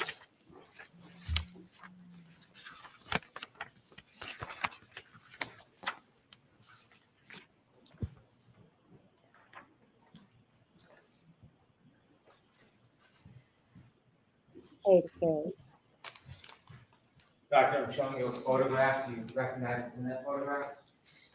Yes, this is a photograph of Mr. O'Keefe's face. Does that photograph depict any of the observations or injuries you made that you just described to the jury? Yes, it shows the small laceration that I noted during the autopsy on the right eyelid. You can see some of the swelling and some of the bleeding over his eyelids. And that's pretty much all I can see because it's a side view. Is there an apparatus? There is what we call an endotracheal tube, as well as a C collar or a C stabilization collar. That's something that would have been placed on him by medical personnel. All right, well, this is the evidence I asked for instruction. Okay. No objection, Your Honor. All right. So, folks, during the testimony of Dr. Scordi-Bello, photos will be introduced to you. They're photographs of John O'Keefe that Dr. Scordi-Bello from the autopsy. So you'll have them in the jury room with you. I'll put them in an envelope, or I'll ask that they be put in an envelope. So if you don't want to look at them now, you don't have to. At some point, we'd ask that you make sure you look at it. These photos are not pleasant, and you may find that they're graphic. But what's important for you to know is that your verdict must not in any way be influenced by the fact that these photographs may be unpleasant or graphic. The defendant is entitled to a verdict based solely on the evidence and not based on pity or sympathy for Mr. O'Keefe, which might be occasioned by these photographs. So consider the photographs only as they draw your attention to a clinical. Y'all, okay, I have a graphic warning up. I don't know how much they're going to show. I will tell you, they say they're graphic. I've seen tons worse. But they are graphic in nature. If you need to step away, please do so. I do have court running on another one. I just pulled it up so I can get a heads up. I will tell you graphic warning. That means you need to leave or turn the page, and then I'll say, okay, and you can come back. Medical status or to the nature of Mr. O'Keefe's injuries or to the nature of the incident itself. So they'll be displayed up on the screen for you as well. Okay. The last exhibit is Exhibit 156. Thank you. We may not see them, but just in case. Ms. Gilman, could you show the We jury? did last time, at least the arm and that. And Doctor, can you point out the injuries you were describing by using the diagram, or when you were using the diagram? So the laceration, the small laceration that I previously described would be here on the right upper eyelid of Mr. O'Keefe. You can see some discoloration that's bleeding under his eyelid and what I would describe as swelling. The endotracheal tube and the neck collar are also present here. And the other injury, which I noted, was on the front and left side of his. By the way, I do have all these pictures unedited. During break, we will show them, so you have the right to step away. Nose, which you cannot see here because this is looking at the right side of his face. Take that down, please. You mentioned that there was something about his eyes that was notable. Yes, there was bleeding or hemorrhage, as we call it, on the eyelids, as well as swelling. I'm going to ask you more detail about that later, but was that observation important in your ultimate diagnosis or conclusions? Yes. May I approach your Honor? Yes.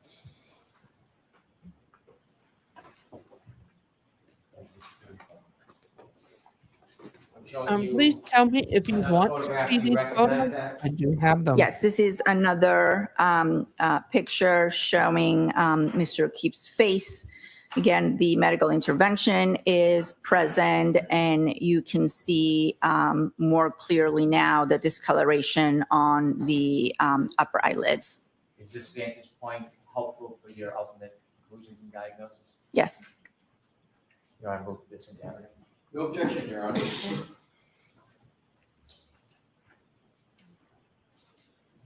Exhibit 157. No objection. With the court's permission, I'd like to show this to the jury. Yes. P645, please.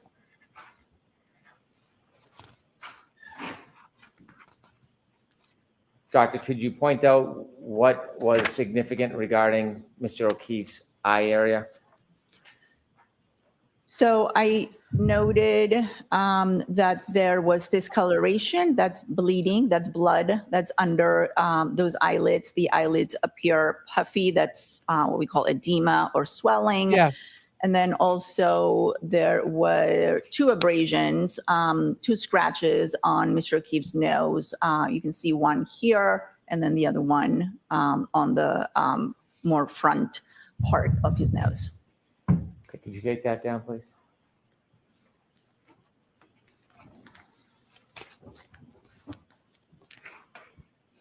If we could move down a bit to the chest and stomach area, did you make any observations about this area, Dr. Scotabella?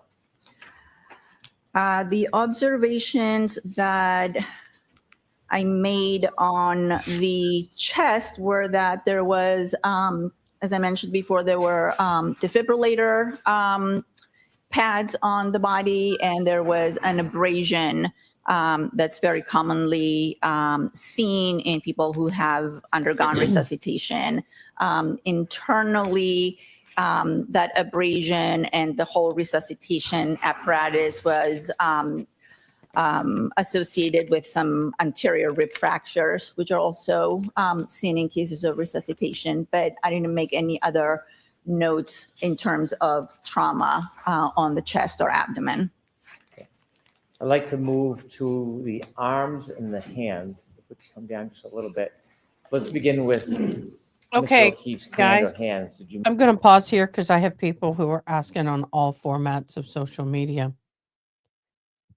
I need you to step away if you cannot handle graphic pictures. Okay, I am getting ready to share autopsy photos that of the head that they did not show. If you, and I'm only doing this because there are people who want to see it, and I'm not going to deny them that right, because if we were sitting in the courtroom, we would see it. So here we go. Right now, if you cannot handle graphic photos, please step away. All right. I'm going to stop screen, present, share screen, window. Okay, here we go.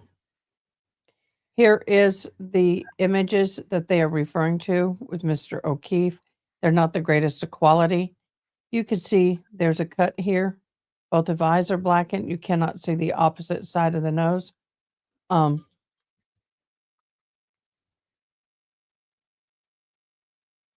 can pause that. Of course, then you can see the back of the head. They did shave it.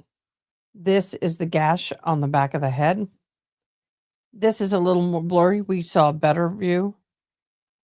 Both hands, both left and right, had bruising. That could be, this hand had punctures from the IVs. Here, of course, are the abrasions they're talking about. Okay, so there you go. I am going to remove them now. You are safe to return to the screen if you stepped away. I will not share those again unless need be, but she's the medical examiner. That gives you some indication of what things look like. Okay, here we go. Make any observations regarding Mr. O'Keefe's hand or hands? Yes. Did they say DNA? On his I'm only 2 away upper- from a blackout. had a superficial abrasion, so it would have been. You can Can we move that down a little move bit? it please? down a little Exactly, bit. Haley. That takes a lot of thank force, you. far more than just hitting the ground. Doesn't seem to be doing a very good job. I will think about that. Somehow doesn't want to Sorry work. if that's not working well. It's Mod's got a mod projecting cat. here, but not on the actual picture. There may be a second point. I can do it here. Okay, great. Yeah. So on the right upper medial arm, that would be the inner side of his arm, there was a superficial abrasion. Again, that's a scrape. Then on his right posterior arm and forearm. So not exactly on this aspect of the arm, but on the back side of the arm, which would be in the back of the diagram, there were multiple abrasions, which I described as ranging from 2 to 3 millimeters and up to 7 centimeters.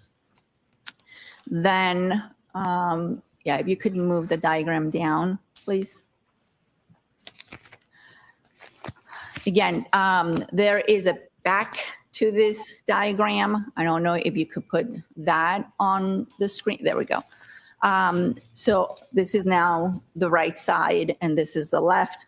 I noted that there were 2 bruises on the back of his right hand. Also a faint scratch on the back of his left hand. And then moving down to the lower extremities or the legs, if you could please show the front, there was a small abrasion, a small scrape on the side of his right knee.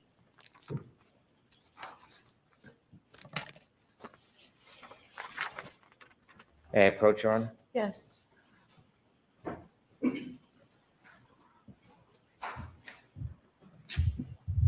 Doctor, I'm handing you a photograph. Do you recognize what's in that photograph? Yes. What is it? This is the back of Mr. O'Keefe's right hand, I believe. Is that fair and accurate depiction of how his hand appeared when you examined him? Yes. Will this is evidence, please? No objection, Your Honor. Okay. Exhibit 158.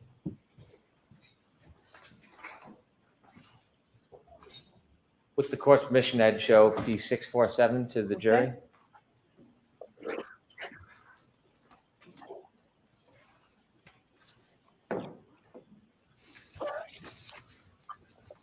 And could you explain, you said there were 2 bruises. Could you point those out for us? That looks like Yes. There's one IV. here and one here. that looks like an IV. Did you attempt puncture. to assess those, determine whether you could conclude or opine on a cause of those? No, I did not. We'll catch up. Well, I take that back. I'm sorry. So this particular one has 2 small little pinpoint defects in the middle, which we sometimes see when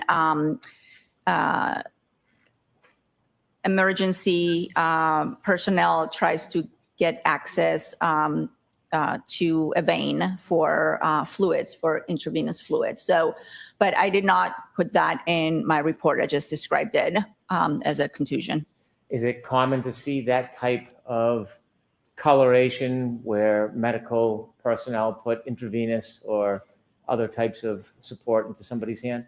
Yes, it's very common for the skin to bruise when someone tries to get access to a blood vessel. The other coloration that is unrelated to those 2 small points, would you have a description of what those are? No. I'd also like to show you exhibit number 1.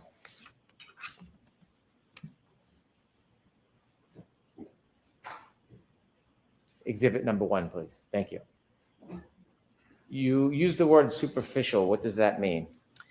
Superficial means that the abrasion is on the superficial layers of the skin, usually the epidermis and sometimes the dermis, but there's no penetration of the skin.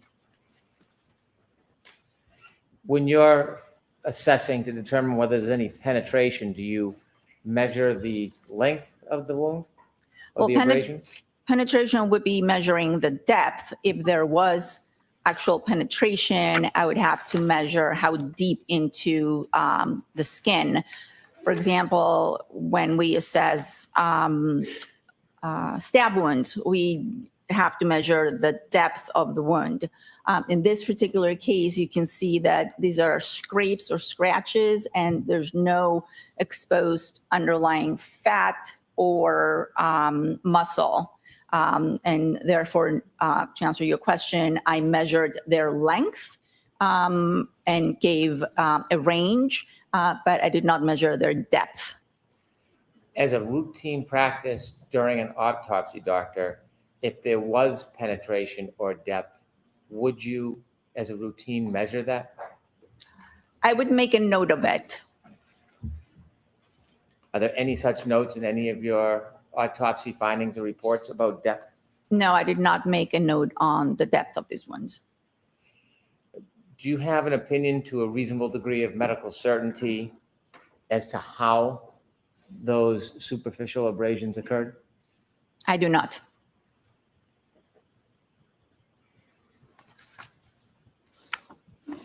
And I asked you about the hand, which we just saw, and I should ask you the same question.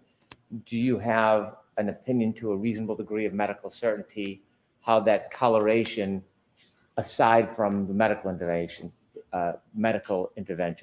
do you have an opinion to a reasonable degree of medical certainty how the other discoloration happened on Mr. O'Keefe's hand? I can state to a reasonable degree of medical certainty that that's a bruise, a contusion, but I cannot tell you how it occurred. And to summarize finally what we've been through so far regarding the scrape on Mr. O'Keefe's right eye, can you provide an opinion to a reasonable degree of medical certainty how that scrape occurred? No, I cannot.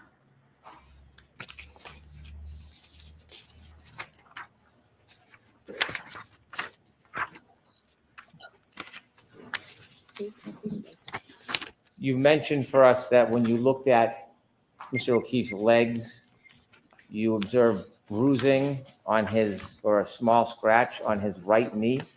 Correct. I don't want to summarize it. Can you describe that Can we turn more the lights on, specifically? please? Thank you. Yes, I described it as a 0.5 centimeter abrasion on the right lateral knee. Did you see any marks or abrasions on his left knee? No, I did not.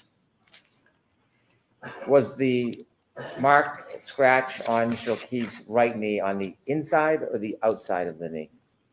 It was on the lateral aspect, which would be the outside. Thank you. May I approach? Yes.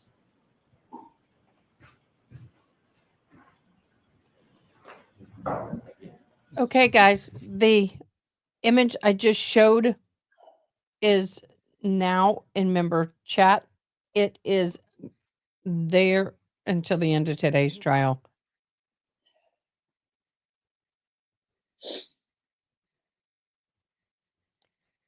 I don't know why. Oh, it's okay.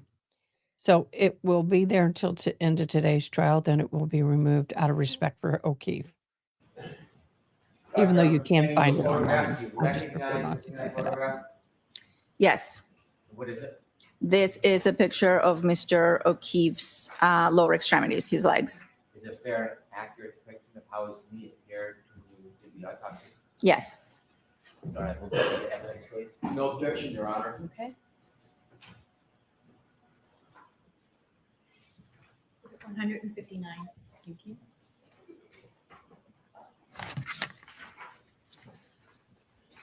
With the court's permission, I'd like to show the jury 9467. Yes. You used the word lateral and you talked about abrasion or a scrape. Could you look at this photograph and could we enlarge it, Ms. Gilman, and could you point out to the jury and explain what it is that you saw?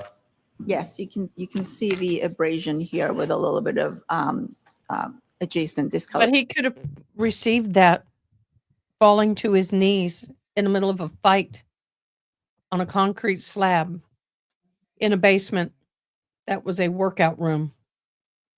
Doesn't mean a car hit him. But this is what I was describing. If you could zoom back out, please. And you didn't see any similar type bruising or abrasions on the left knee? No.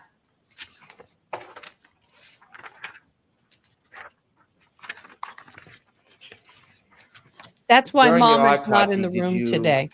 Notice She didn't want to be any there for the ME. injuries internally to Mr. O'Keefe's I do too. rib area? Yes, I did note that there were rib fractures on anterior, that would be the front, of his fourth and fifth ribs. And so would that Fighting. be his left or right side? It would be both the right and the left, and Oh, it would CPR. be the part of the rib that is closer to the sternum. That's from CPR Is there a compression. number of ribs that had fractures, or are they connected as one? The fourth and the fifth, both on the right and the left, close to the sternum. Definitely. That is very common with patients who have received vigorous and appropriate CPR. Have you heard another case that we had talked about? A lot of times you'll hear crackling. The first few pushes, you will hear those breaking. Or you'll feel them if you're deaf. Yep. And then you'll see the chest compressing a lot deeper. Very common.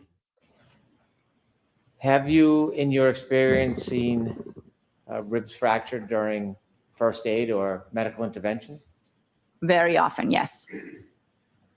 Given your experience and your study of Mr. O'Keefe's body, do you have an opinion to a reasonable degree of medical certainty how those rib fractures were obtained? I believe those rib fractures were due to resuscitation. And you have that opinion to a reasonable degree of medical certainty? Yes.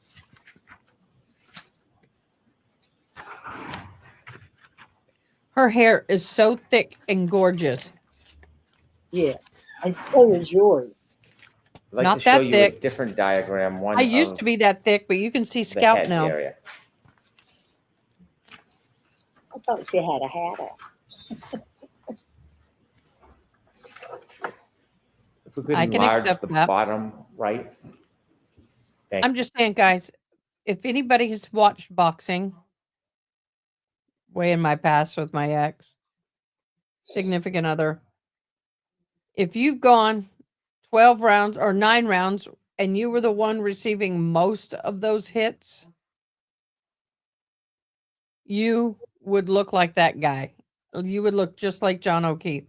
But also, if you have a head injury sustained and the brain swelling, you look like that too. But I'm in agreement. I think it was Haley Mouse. I'm not sure who said it. But somebody said it up above that if he had broken bones, like a broken femur, fractured leg, broken bones elsewhere, and bruising, that would be consistent with being run over by a car or hit by a car, then this would be another story for me. I have spent a lot of time at accident scenes. I've seen a lot of broken bodies. I've seen what 25-mile-an-hour hits to a body look like, and they don't look like that. If they hit him hard enough to break the tail light of her vehicle on his elbow, then he would have been hit on his entire right side. His hips, his legs, everything. And he probably would not have flown the amount of feet in the air and landed where he did. Probably would have been hit and part of him ran over. That is just my personal experience. That is not, I'm not a doctor, but I've seen a lot as a first responder. This guy, to me, does not look like he was hit by a vehicle. And that's my humble opinion. Thank you. Using that diagram, could you assist us, doctor? Only and thing broken explain to was us any CPR. observations you made about the back of John O'Keefe's head? Yes. The main observation was a laceration that is a skin tear on the back of Mr. O'Keefe's head to the right of midline. So this would be the midline. The laceration was somewhere here, is what we call the right occipital area. And associated with that, there was an abrasion over it that would have been here. So this was what we call a compound injury and a braided laceration. We'll turn in a few moments to your autopsy observations about the inside of Mr. O'Keefe's skull. But first, I want to just show you a photograph relative to what you described to us. May I approach, Your Honor? Yes. And by the way, there have been boxers who have died later after a fight.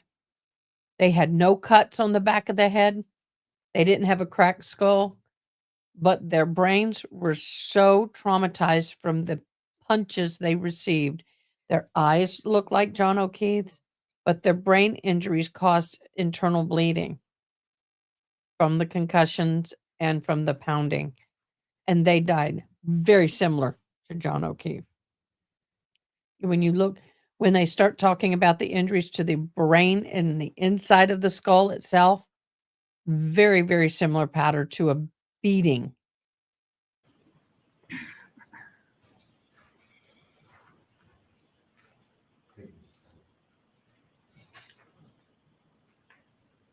Okay, Diane, people were asking about your sister's arm. Go ahead and verbally tell us what's going on. Oh, well, yesterday we went to the doctor and they did more x-rays and she has broken it up into the shoulder where the ball would go into the joint. And he said that he wants to watch it for 2 weeks and see if it starts to mend. And if it doesn't, then she'll have to have some surgery. But They if it, probably will do a shoulder replacement. well, whatever, he said, if it does start to mend, she's looking at 6 to 8 weeks of staying Did they immobilize her or just a just sling? in her sling. But he told her to keep her hand up like this so it would stop the swelling. He did give her some medication, which I dole out to her very sparingly. I keep on top of her pain. I keep her on top of her pain, but no, you can't have it like popcorn. So, but she's What I'm not going to suggest, being someone who's had multiple surgeries, 3 shoulder surgeries. In fact, I got a scar that runs from here to here. Take her hand, get an ace bandage, wrap it around however you can that doesn't hurt her, because the sling moves too much. But getting a broad ace bandage and binding it to her for a couple hours at a time might help. will help that tremendously. You can keep it in this sling, but ace bandage that hand. I definitely will because she's pretty much sleeping in the chair because she can't get comfortable in the bed. Oh So, God, no. no, so she's in the chair and she does better in the chair. But yeah, How did she fall? she was taking clothes in off the line. Now we've hung clothes out and taken them in for the last ever since the weather's gotten nice, 6 to 8 weeks. And you're gonna love this. She stepped backwards and from nowhere there was a stone that was placed there that was like this big and this tall, and it looks like a piece of cement, rough cement with rocks in it. And we don't know where it came from because it's never been there. And so she stepped backwards, wasn't using the eyes in the back of her head, and she just went straight back. And she landed, evidently, she turned and she landed full weight on that shoulder. And I didn't know it. She didn't cry out. She didn't call. I was in here, I think. Yeah, and we had finished up. And I walked outside to go do my license plate. And she's laying on the ground. Margie, are you okay? No, I fell. Well, obviously.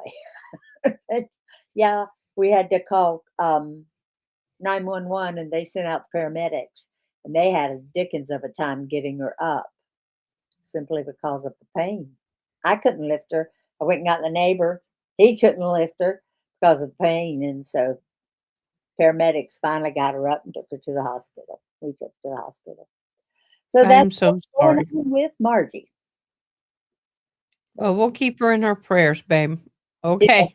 Definitely. And you can keep me in your prayers. My work has finished early. That's why I'm It here. did? Oh, yeah. That's why I'm here. I'm not usually here at 10 o'clock. Yay! Yeah. Okay. All righty. Showing you a photograph, you recognize what's in that photograph? Yes, this is a picture taken at the time of autopsy. This is the back of Mr. O'Keefe's head.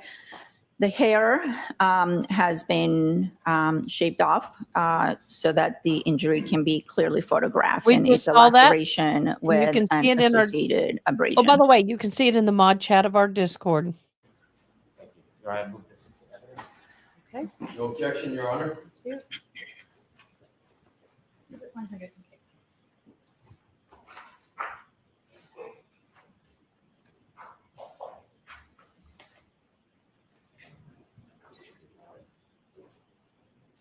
Show that to Ms. Gilman, please.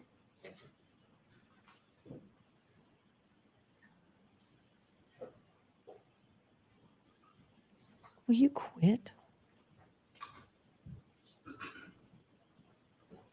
Quit.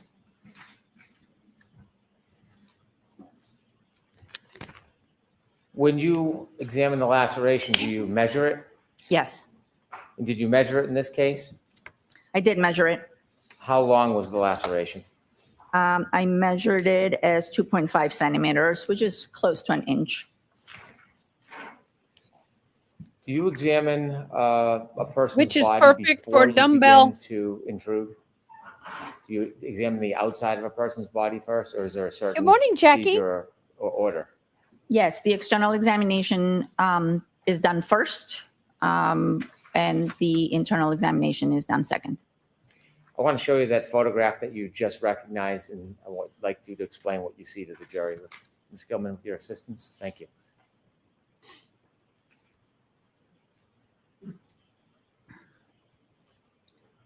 This is the laceration that I noted, and this is the scrape that's associated with it. Take that down, please.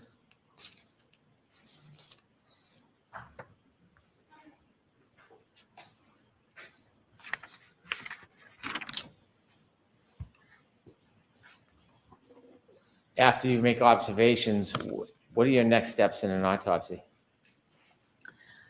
The internal examination, after the external is performed and pictures are She's taken, gonna be here all day. then we proceed with the internal examination of both the, as I mentioned before, the torso, the body, as well as the head. I'd like you to take us through the internal examination. Did you have a chance to look internally behind the laceration you saw on the back of Mr. O'Keefe's head? Yes, And when you did that, could you describe for us what you saw?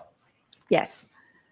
The way we examine the head is we make an incision with a scalpel behind the ear from one side to the other. That allows us to reflect or pull back the scalp, and that will expose the skull underneath.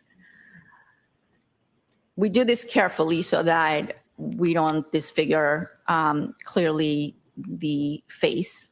And when we reflected and when we pulled back the scalp, I noted that there was blood, what we call hemorrhage, under the laceration or associated with the laceration on the back of the right head. And then furthermore, there were skull fractures associated with that laceration, abrasion on the right side of the head. Were the skull fractures in the same or different area? The skull fractures were in multiple areas of the skull, what we call the base of the skull.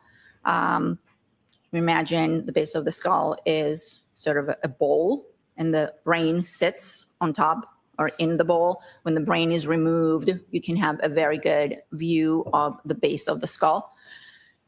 So when the brain was removed and we were able to look at the base of the skull, I noted that there were multiple fractures that appeared to be originating from the area of the laceration. So if the laceration was up here,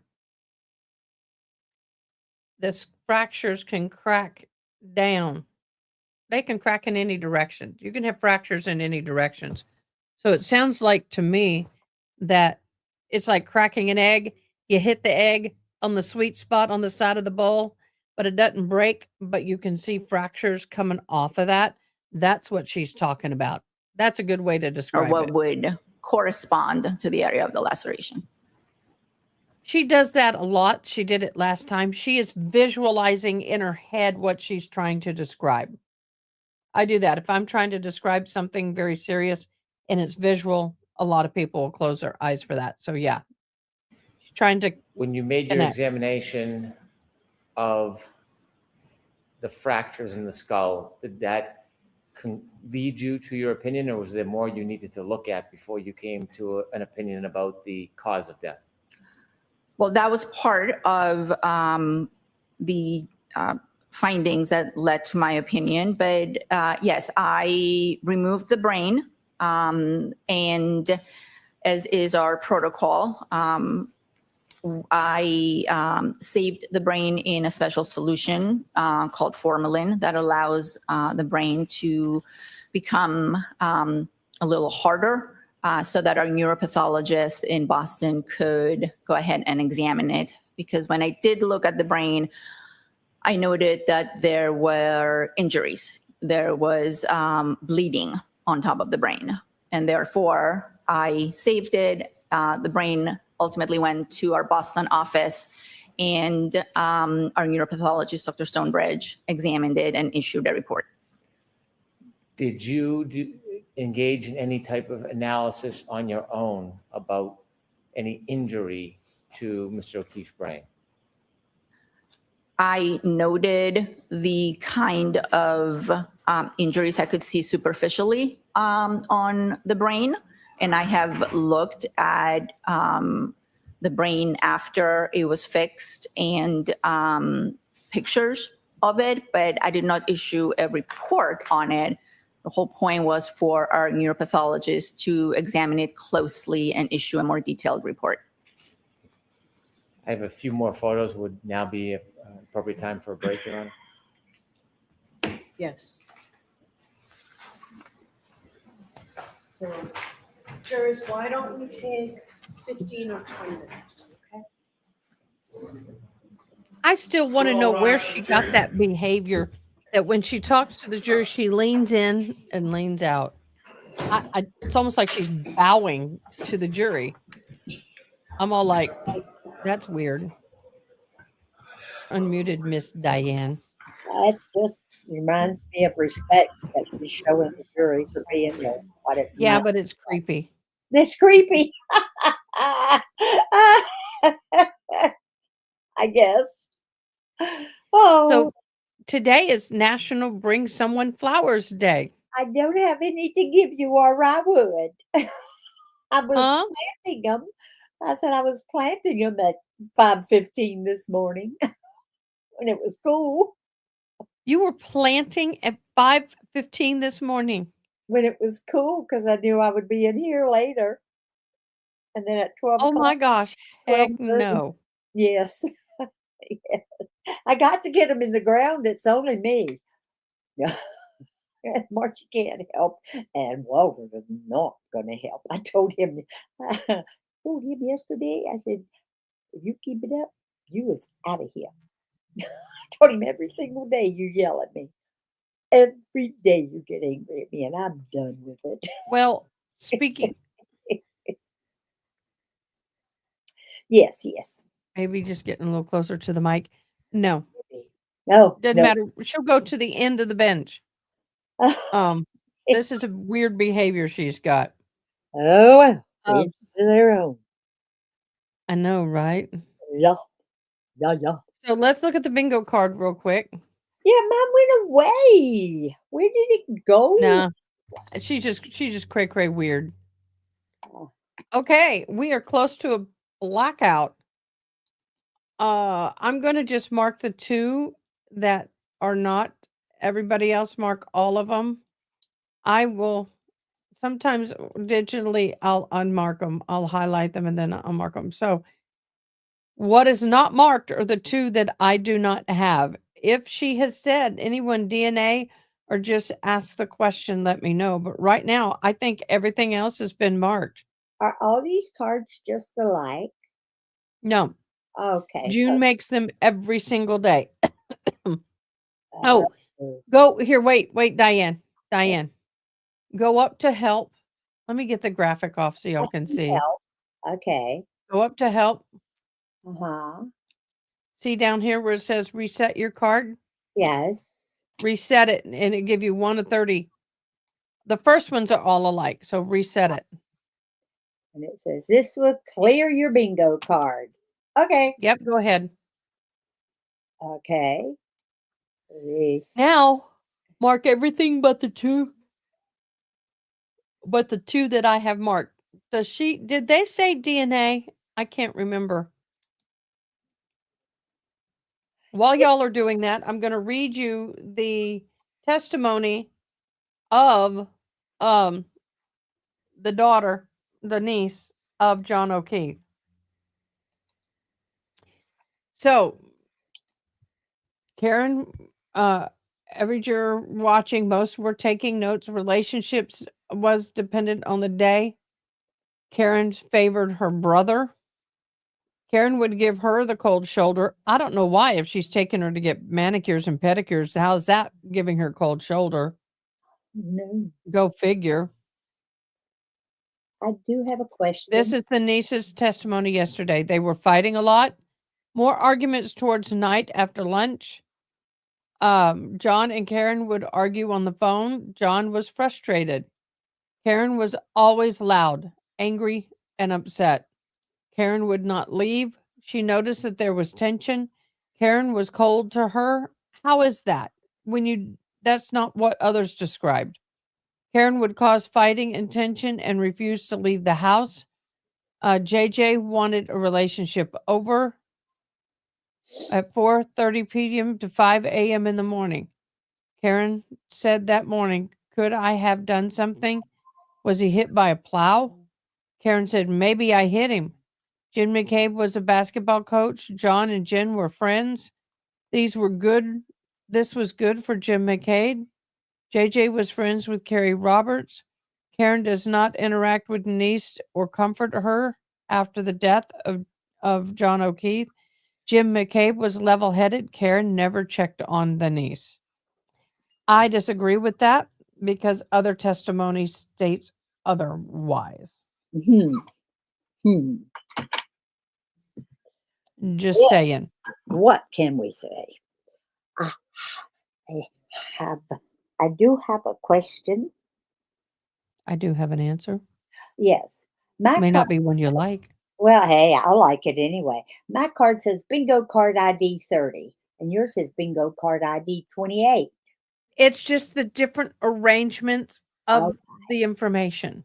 Okay, then I found We DNA. have 30, they take all the things that she puts in and they rearrange them 30 different ways to give a variety. Somebody's got time. That's But great. what? I said, that's great. Problem is we're down to just 2. We've yet to have a coverall.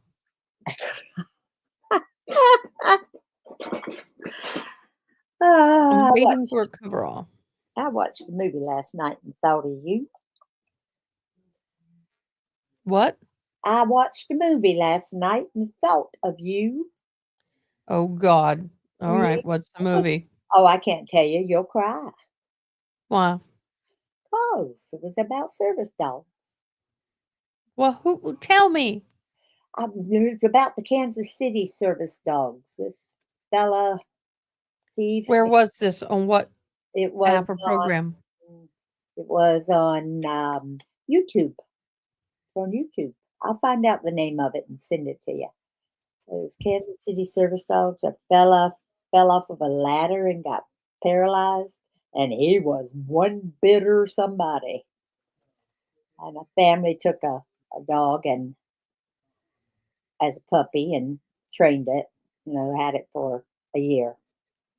It was, but I thought about you. It's really, really good.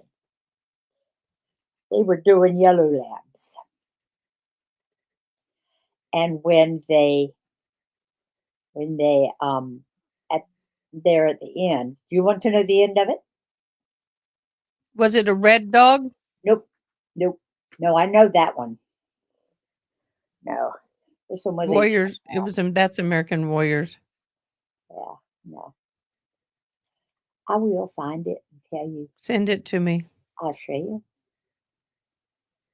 But it was very good. Oh,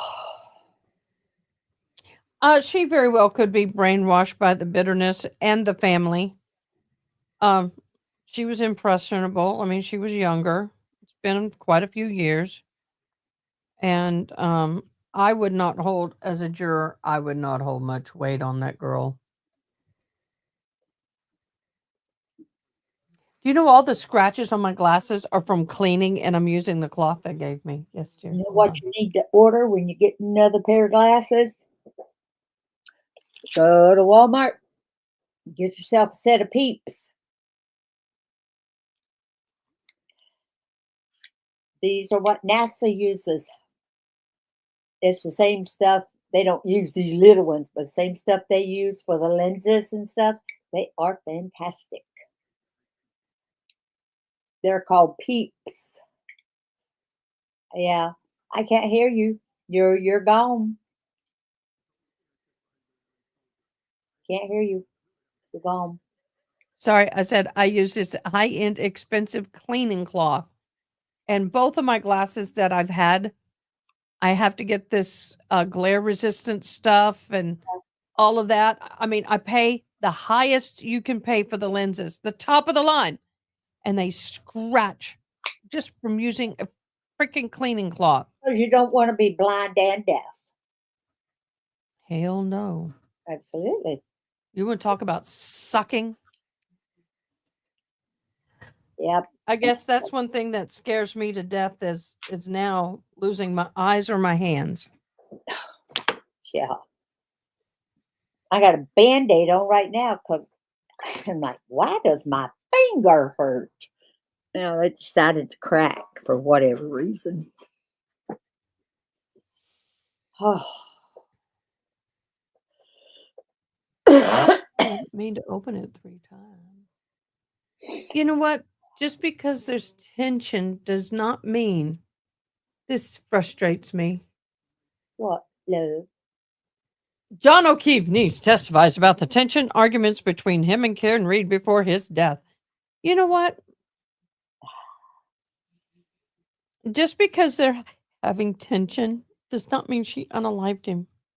No, because there was a lot of tension around here yesterday. I'm sure my neighbors went, oh, good Lord, somebody called the police. Okay. She testified some days were more on the good standards and the other days weren't good standards at all. She was like my favorite.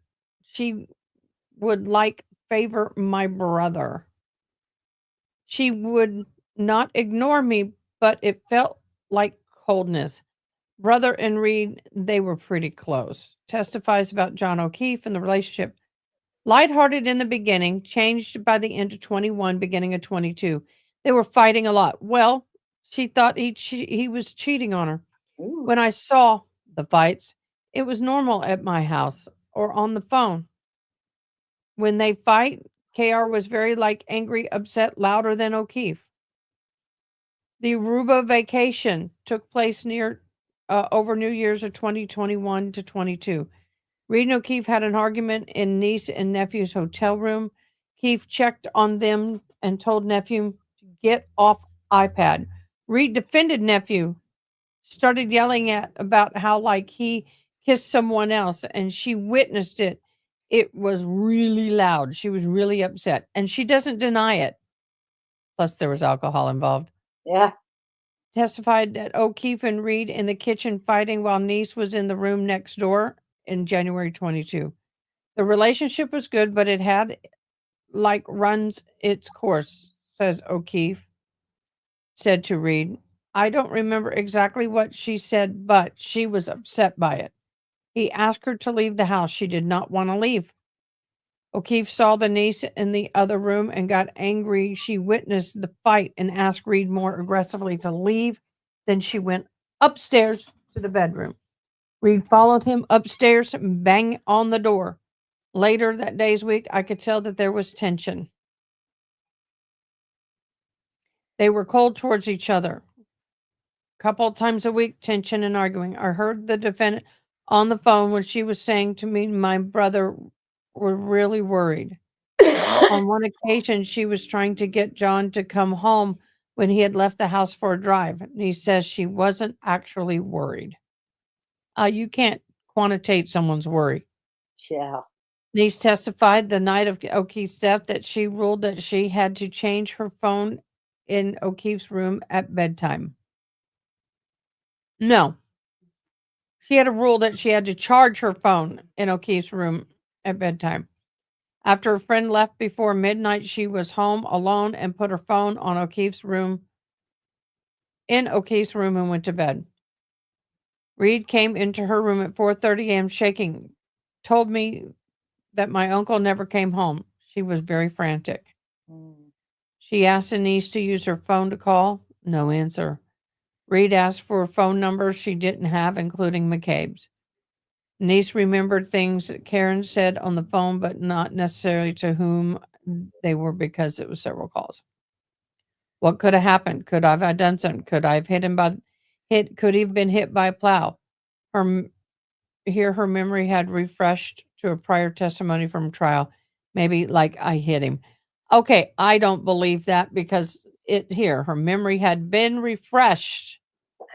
That's crap. She said she never seen Reed like this. Reed came back to the house with Jim, Jennifer, and Carrie, checked on the niece, level-headed Jennifer. Karen did not interact with the niece at this point. The niece was very nervous, she says. KR came back later in the morning after the hospital with her dad and brother. She said to me that my grandfather that she felt like she was living in a nightmare. Of course she was. Yeah. Yannetti on cross asked, why did Karen spend all the time with you? You didn't call her the defendant. No. Then he says, you called her Karen. Yes. Things that Karen would do with the niece. Nails done once a month, hair done at a salon. Reed attended all the basketball games, possibly, but you didn't. But so did my uncle. Softball, soccer, yes. Help straighten the niece's hair, maybe once a week. Plan birthday parties, 2020 scavenger hunt. Would you stay with Karen at her house in Manfield? Yes, yes, yes to all of those. Then Yannetti came back and said, Reed took the kids for Italian dinner and ice cream. Niece doesn't remember. O'Keefe was in the room with you the whole night when KR and nephew, Yannetti asked. She doesn't remember. Is it your testimony that JJ rang in the new year asleep? Doesn't remember. I just gotten dumped by my 8th grade boyfriend, so I was in a bit of a crisis. Testified, this You is are the last part, unmuted. testify about the relationship in Aruba. There was never physical contact between the two of them, correct? She said yes. Yannetti asked if Reed continued to spend a lot of time at the house with the kids. It was the same amount. So you wanted to see me? Yes, please, Your Honor. Okay, over Hold on. here or? That to me does not move the needle. We got another. Sidebar.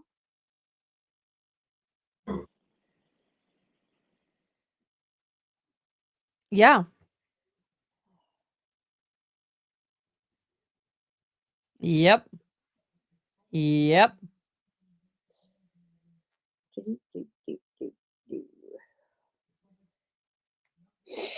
This is true.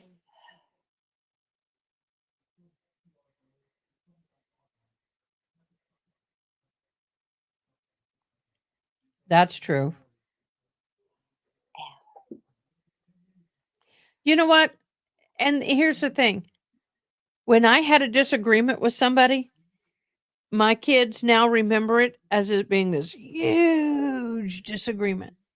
And I'm looking back going, no, I don't know where you're getting that from, boo. Oh, It wasn't that huge. my ex can't remember anything, nothing that he ever did wrong. Well, I'm not talking about my ex. I'm just talking about a girlfriend and I had a disagreement. And it was like, I was like, wasn't like that, but That's it's how their they, reality. yeah, their reality. I And mean, it is reality. it is amazing how the realities go. All right, Miss Diane, I know. you had to have your role in it too. Not me, I can honey. imagine you back then. I was perfect. I was just perfect. Perfect, darling. You believe that one? I'll tell you another one. Pull the other leg. It plays I'm a believer.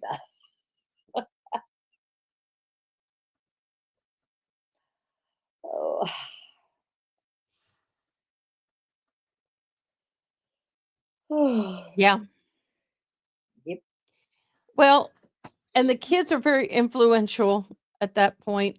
And at this point, I feel bad because if she doesn't testify what she's testifying to, then the family is going to be upset with her. They're depending, the family, it's all depending on her testimony, not the whole court case, but if she comes back and said, well, there was really good, everything was great until the trip to Aruba, then there was tension. They were trying to work it out. But there were days that they fought.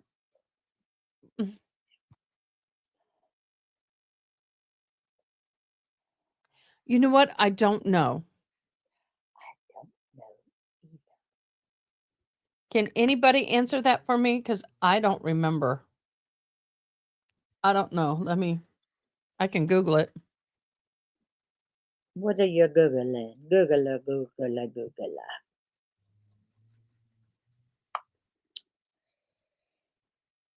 Oh.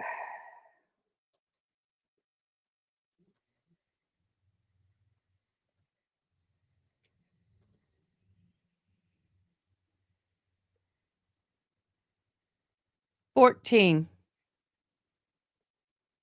Let's see. Okay, custody of his niece.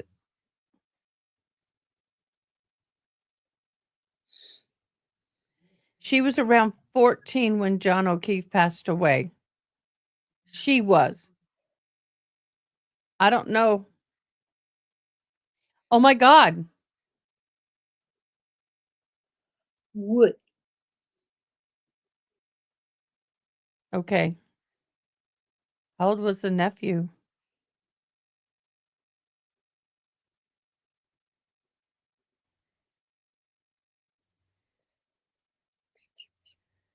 So she was 14.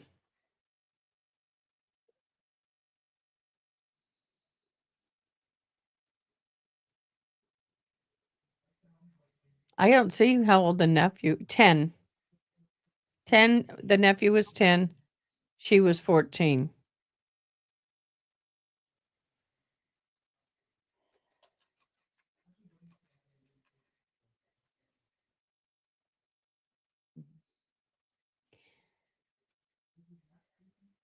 If it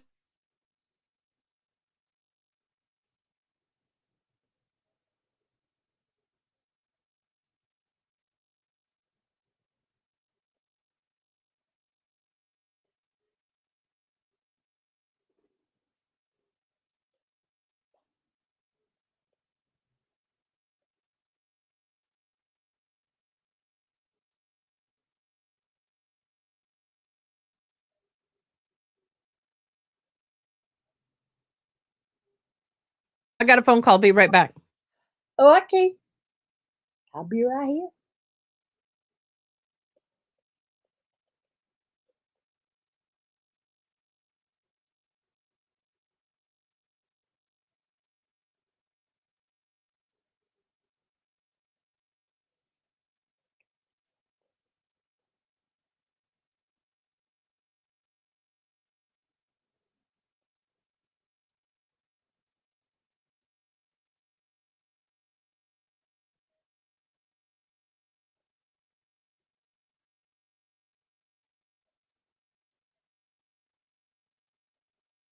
Please.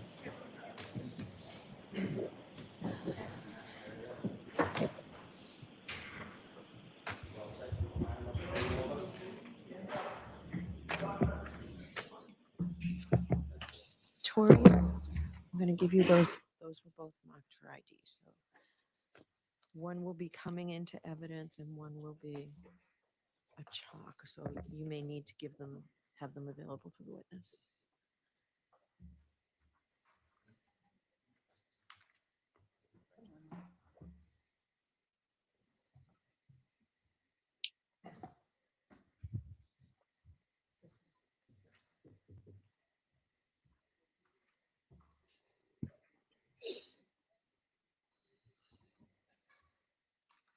You consider stand wherever you're more comfortable, doctor, for now.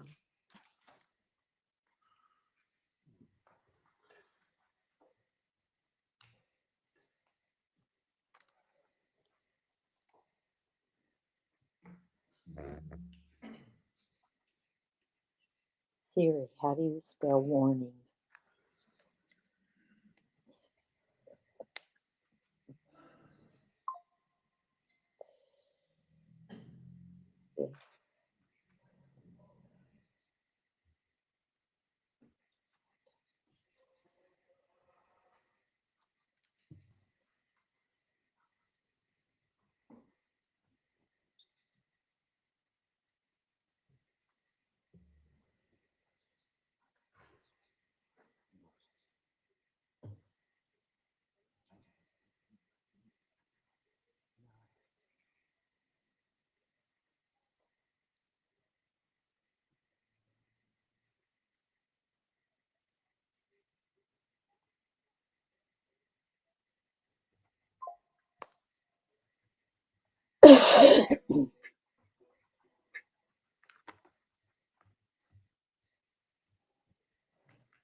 I have volume on. I don't understand what's happening. Let me go back. Sorry about that. I had to grab a very urgent phone call for Gerald. Commonwealth and the defense chairs. I know, right? I never thought about that. A-K, What? W-A-R-N-I-N-G. Oh, well, whatever. I'm going, we're warring. It's graphic content. I like your lipstick. I like your lipstick. It's my nails have gotten longer and I'm double hitting. My nails have not gotten longer.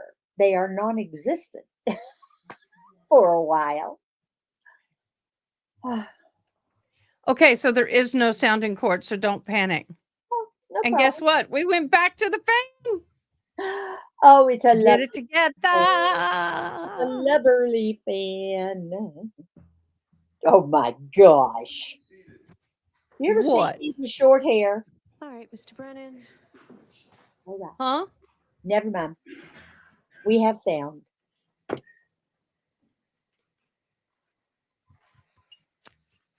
I'm going to plug the phone in here, Matthew, so you don't have to do that. Doctor, when we left off, you had described all the. That's low on injuries their to, end. The exterior of Mr. O'Keefe, and we had talked There's about sound. your observations of both the fractures in his skull and also your observation of Mr. O'Keefe's brain. You mentioned earlier that you use other resources, other testing.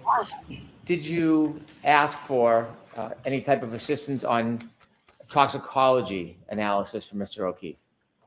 Yes, it is routine and it is protocol to submit Gotta connect the phone. toxicology specimens to the lab for examination. May I approach, Your Honor? Yes.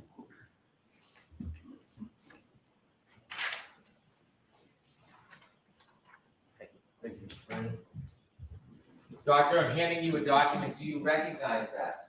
Yes, this is the report of toxicology from the State Police Crime Lab for Mr. O'Keefe's autopsy. Have you seen that document before? Yes, Is that a fair and accurate depiction of the report you saw before? yes. Do I introduce this as the next exhibit, please? No objection, Your Honor. Thank you. Exhibit 161. Thank you. I have that in front of me. Thank you very much. Thank you.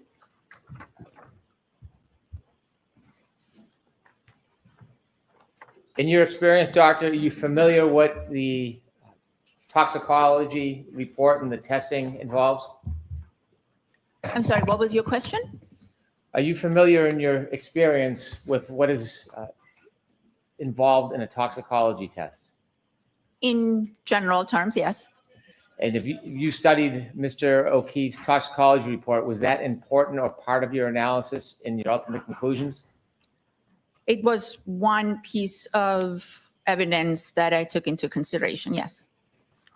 In the toxicology testing, is there a search to see if there are any type of drugs or medications in Mr. O'Keefe's blood? Yes. Okay. And was there any? There were no prescription medications. There were no illicit drugs in his system. In a toxicology, is there also a testing for blood alcohol content? Yes. What is the difference between ethanol in heart blood and ethanol under 1102? In vitreous humor. Yes. So we usually submit multiple specimens for toxicology. Some of the specimens are used for screening of classes of different drugs, and then other specimens are used to confirm, the presence and quantify a particular drug. So in this particular case, the lab tested the heart blood, which showed that it had an ethanol level of 0.21 grams per deciliter. And they also tested the vitreous, which is the fluid that sits behind the eyeball. And in that specimen, the ethanol was slightly higher at 0.28. Thank you, doctor.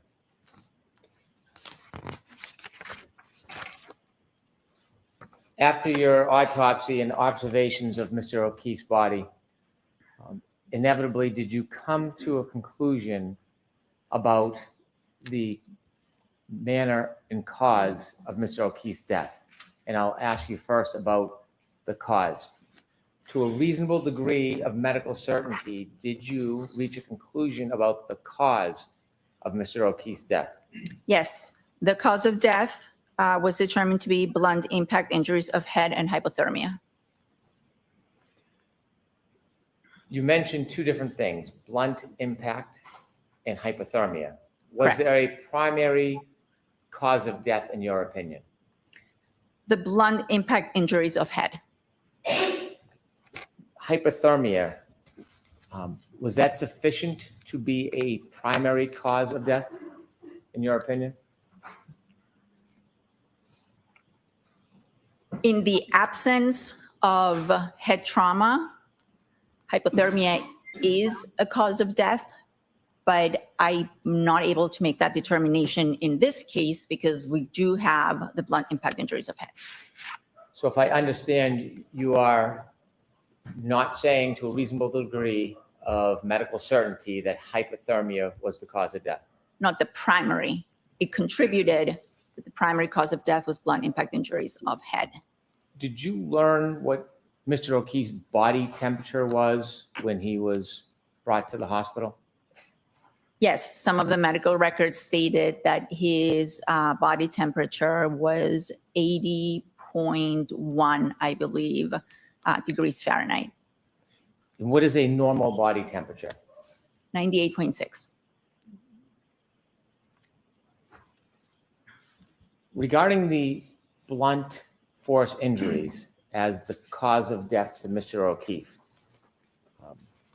at some point when you were conducting your autopsy, or even at the end when you drew your conclusions, were you able to reach a conclusion as to the manner of Mr. O'Keefe's death to a reasonable degree of medical certainty? No, I was not.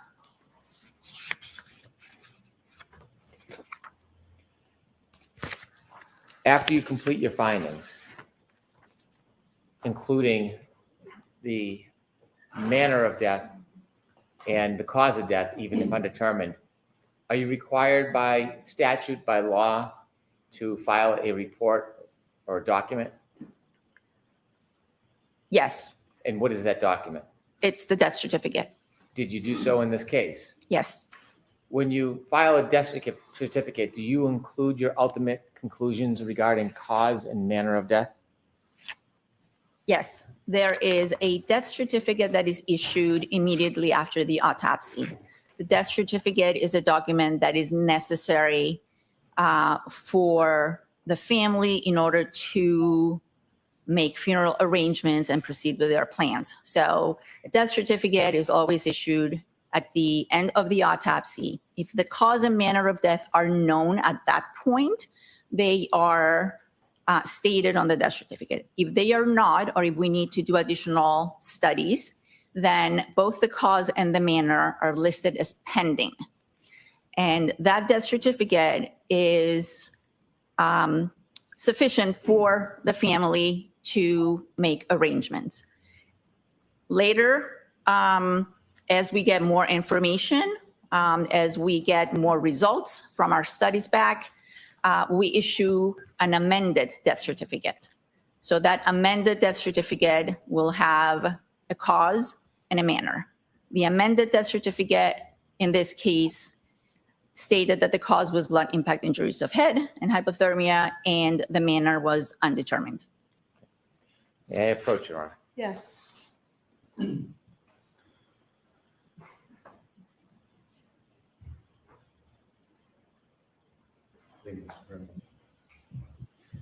Doctor, I'm handing you a document. Do you recognize that document?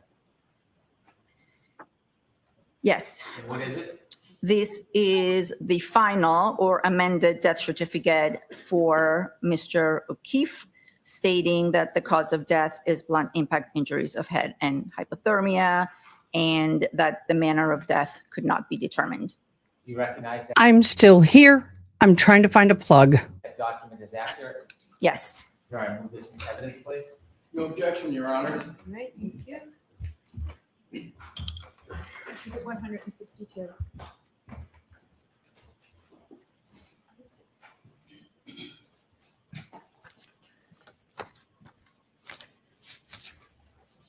After issuing the death certificate and after the 90 days passed, have you done any further study or investigation on this case, doctor? No. Thank you. I have no further questions.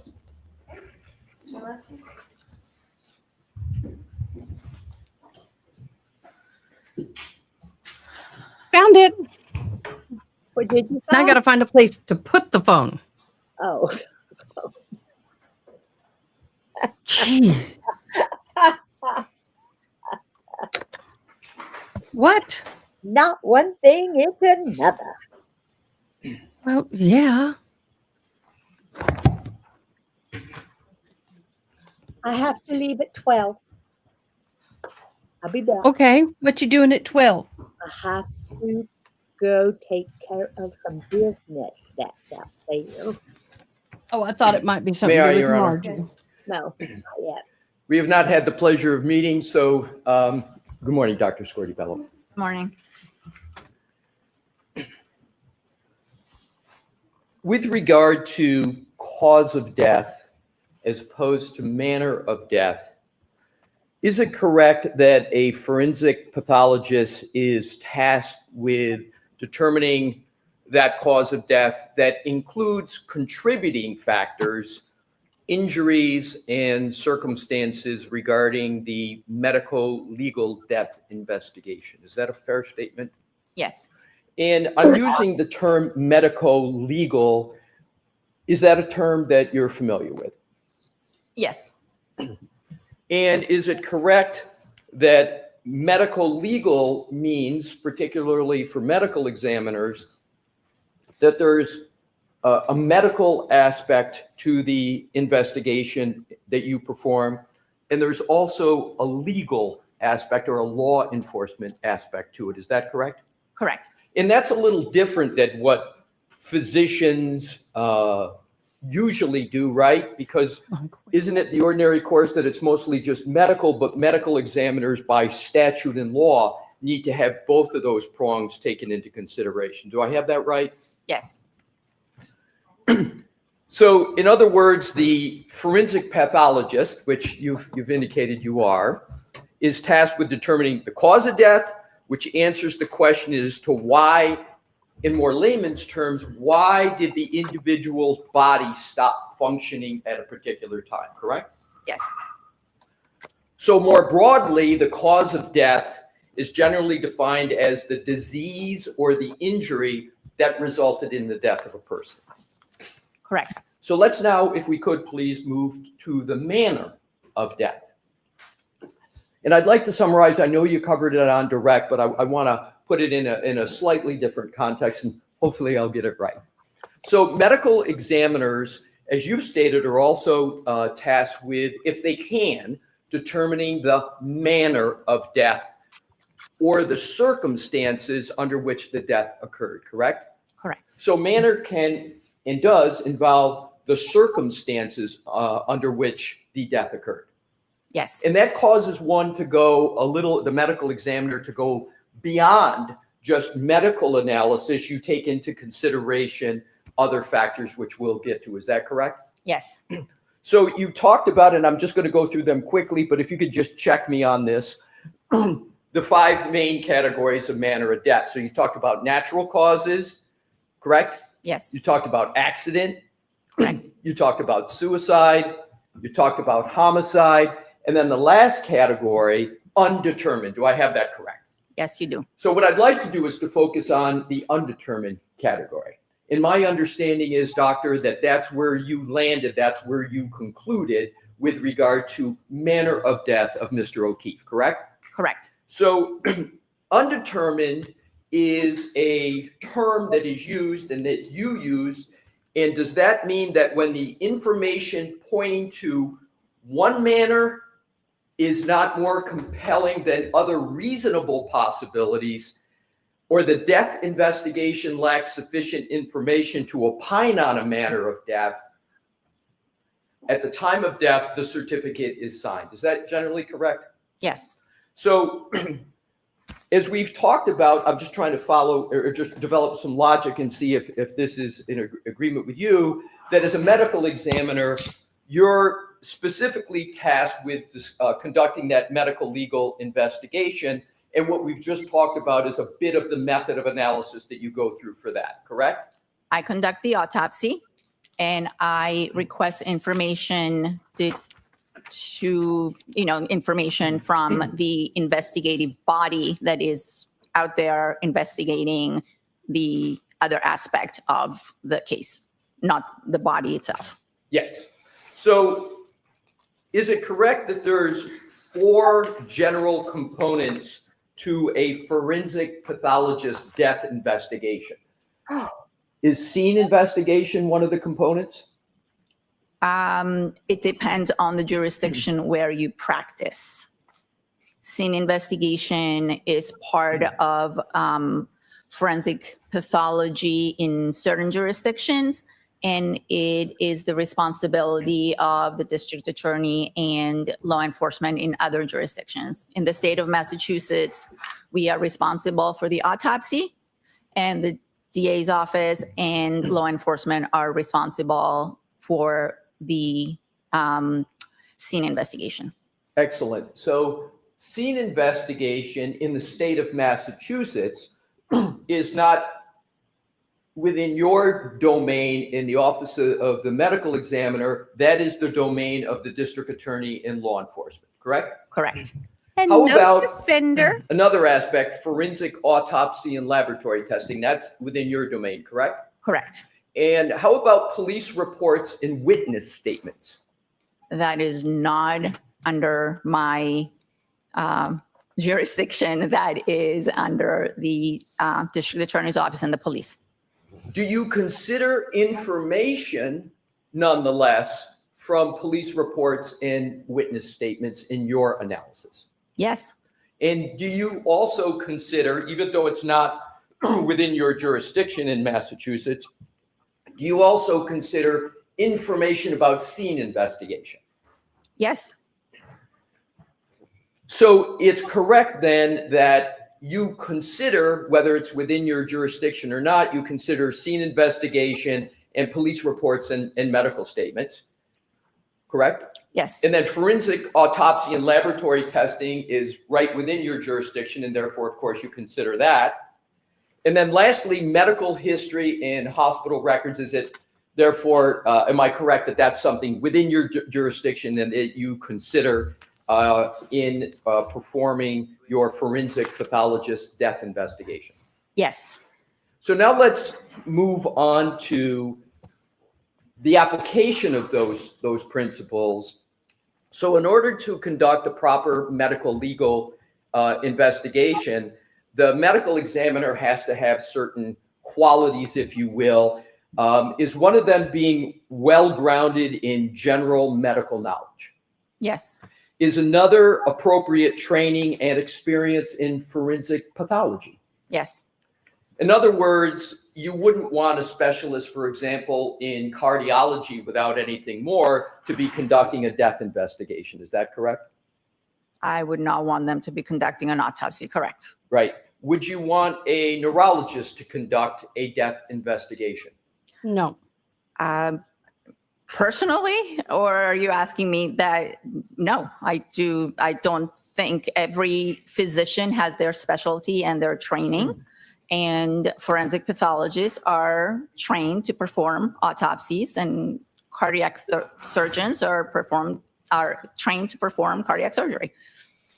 Would you want a neurosurgeon to be conducting a death Oh, he's getting in front of the ball. To be performing an autopsy? No. So you wouldn't want. Oh, he went there. Yo, he went there. I can't believe it. I love it. He went there because they are going to bring in a neurologist on the prosecution side to debunk her. Really? And I wish, yes. And I wish he would ask the question. This is a question I'd love for him to ask. Would you perform open heart surgery as a forensic doctor? No. Why?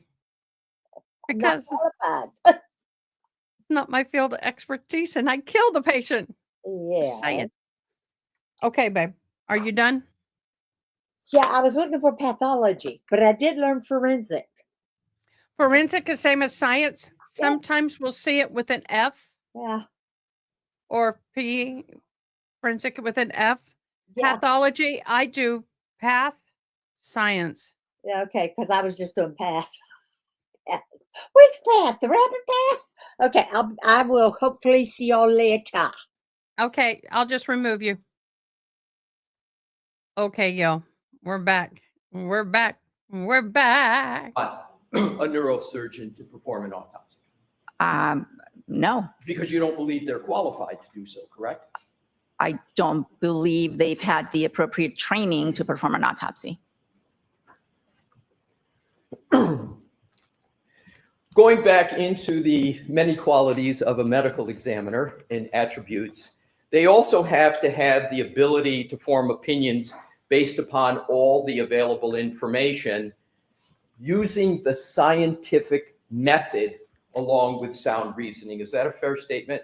Yes. And you're familiar with the term scientific method? Yes. And is it fair to say that the scientific method generally is sort of a systematic pursuit of knowledge that involves recognition and definition of a problem.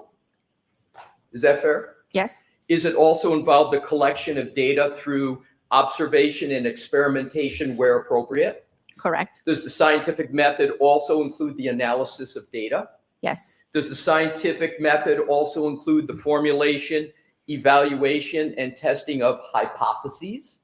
yes, And does it also, where possible, include the selection of a final hypothesis after considering other hypotheses? correct. So what we've just discussed is a fair explication, a fair explanation of the scientific method. And the Correct. scientific method is part of the autopsy and forensic pathology analysis, correct? Correct. Now, applying one concept, that medical legal concept we talked about, just holding for a moment, if you could, the medical and going to the legal, if you will, law enforcement that you said in Massachusetts is not under your jurisdiction, but nonetheless, you consider information arising from it. Yes, Are you familiar with a person named Michael Proctor? Is that name familiar to you? yes, it is. And at one time, Michael Proctor was a trooper, correct? Correct. And so did former Trooper Proctor inform you of the working law enforcement theory at the time of the investigation of this matter, namely his working theory, a collision of a motor vehicle with a pedestrian? Did he inform you of that? He informed our office of that. Yes. He informed your office. And is it fair to say that he informed your office or provided that information to your office in or about February of 2022?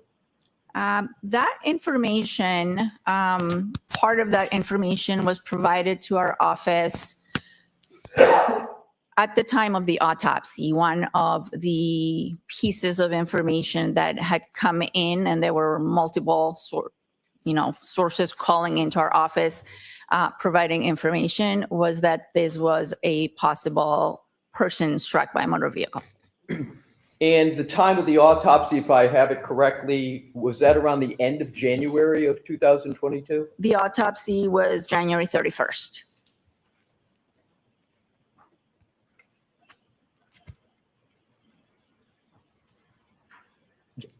Your Honor, if I could, with your permission, please publish a photograph which Your Honor has and the parties have stipulated, or that's in evidence. And this is the one. May I approach, Your Honor? Yes. May I show that to the witness? Okay.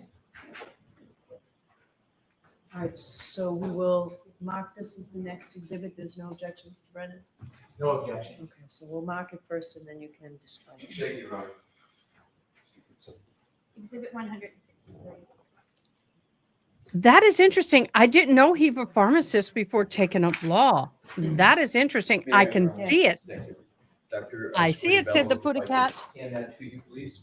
You could take a look at it, and when you've had a fair opportunity to look at it, you can just look back up, and I'll proceed at that time. Yeah. Yes, I recognize the picture. Well, I've never seen this picture before, but I know what it's depicting. Thank you. What is depicted in that picture? It's a picture of two individuals standing in a morgue setting, which looks very similar to our morgue at the Cape Cod office. Very good. If you could just hold that for a moment, and with the court's permission, could I publish that for the jury? Okay. Thank you. Mr. Wolf? And if you could please zoom in on the two individuals in that picture. Oh, Dr. Proctor. Squidibello, do you Mutnick. recognize any of the Dr. individuals in Mutnick. that picture? To be perfectly honest, no, I don't. With regard to the person on the right, do you recognize that person? No, I don't. And you said you recognize the setting, correct? Yes, And you, if I heard you correctly, you said this is the Cape Cod facility? it appears to be correct. Right. So you testified earlier, if I recall correctly, that the autopsy was performed at the Cape Cod facility of the Office of the Chief Medical Examiner? Yes, it was. And you're normally in, as I recall, the Westfield, in an office that covers Western Massachusetts, it's Westfield. Correct. But you were at the Cape Cod facility, as I understand it, because there was a staff shortage and you had to travel down to Cape Cod for this. Is this correct? Correct. So you weren't at your normal home base sort of facility. This is a facility that you went to for this autopsy, correct? For this autopsy and multiple others, yes. Yes. And you were covering a staff shortage, and that was the reason you went to Cape Cod, correct? Correct. And what's depicted in this picture are two individuals. For two individuals to be present, is there a protocol that they had to follow to be present for that, like a sign-in or an authorization? Yes, there is a sign-in sheet that individuals have to put their name and their shield number and before they can come into the autopsy room. So they have to put a shield number down, correct? You mentioned a shield number. Yes, And does that therefore mean that even though you don't know who they are, that they are with law enforcement? Are you able to determine that? correct. I believe they were with law enforcement. So those two individuals were with law enforcement, but you don't know who I they don't- are. I don't know who they are specifically and what their actual position was. But they were with law enforcement. I believe, if my memory serves me right, there was a person from crime scene investigation and someone from state police. Thank you. But I'm working on a 2+ year memory. Fair, that's fair, that's fair. I'm not going to ask you more questions to probe the memory. We can take that down. And yeah, we are finished with that. If you could hand that to the, thank you.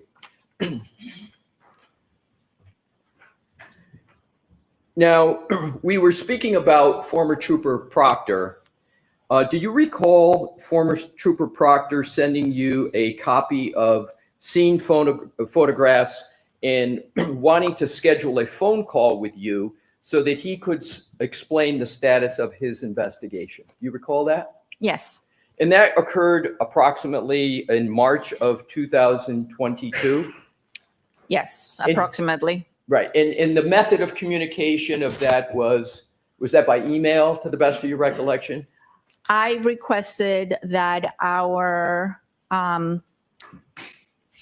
medical legal investigator, we have our own investigators at the office that are responsible for obtaining medical records and sometimes being the liaison between us and law enforcement to get reports. I requested that she contact whoever was in charge of the investigation and set up a meeting, a phone call. So since it had already been a few weeks since the autopsy, I wanted to make sure that if there was any additional information that could be provided to me, I could take it into account because I had 90 days to issue a report and a death certificate on this case. Now, you've mentioned the 90 days on direct. You just mentioned it now. Is the 90 days a hard and fast rule, or is it just something you aspire to as a matter of good practices? It's not a hard and fast rule. It's something that as an office, we try to achieve. Again, the reason being that there are family members, next of kin that are waiting for these reports and these death certificates for various reasons. So is it possible to go over the 90 days? Absolutely, if necessary. But we do try to finish our part in those 90 days. So it's possible to go past the 90 days, but there would, given the considerations you just articulated, there'd have to be a pretty good reason why you'd want to do that, right? Correct. And in this situation, you concluded that you had sufficient information on the medical side and the legal side to come to the conclusions that you needed to come to. Is that fair? Well, I had sufficient information on the medical side because I did the autopsy and I had those findings. I did not have sufficient information that pointed to one manner of death over another manner of death. And therefore, I stated that the manner of death was undetermined. Exactly. So the manner of death is undetermined. You know, I want to, if I could, with you, pursue that a little bit in a moment. But when you came toward the end of that 90-day period, you had information from the law enforcement side on their theory of what had happened, correct? Correct. I'll let that one stand. You had performed all of the medical investigation and analysis that you needed to perform, is that correct? Yes. There wasn't something more that you wanted to do on the medical side. You had mentioned, to be fair, you had Dr. Stonebridge involved as well. You had what you needed on that side, correct? Yes. And you therefore concluded on the manner of death that there was a not more compelling or more likely than other reasonable possibilities. Is that fair? Yes. So in furtherance of that, on April 14th of 2022, you issued a death certificate, correct? Yes. And please feel free to check your report of any dates or any other particular as I go through. Okay.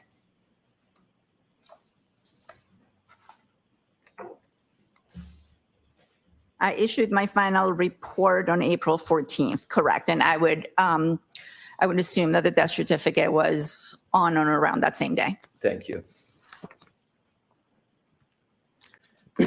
Now, to back up a little bit with regard to the autopsy, as you stated, it was conducted, I just want to do a little bit of a timeline, on January 31st of 2022, correct? Yes.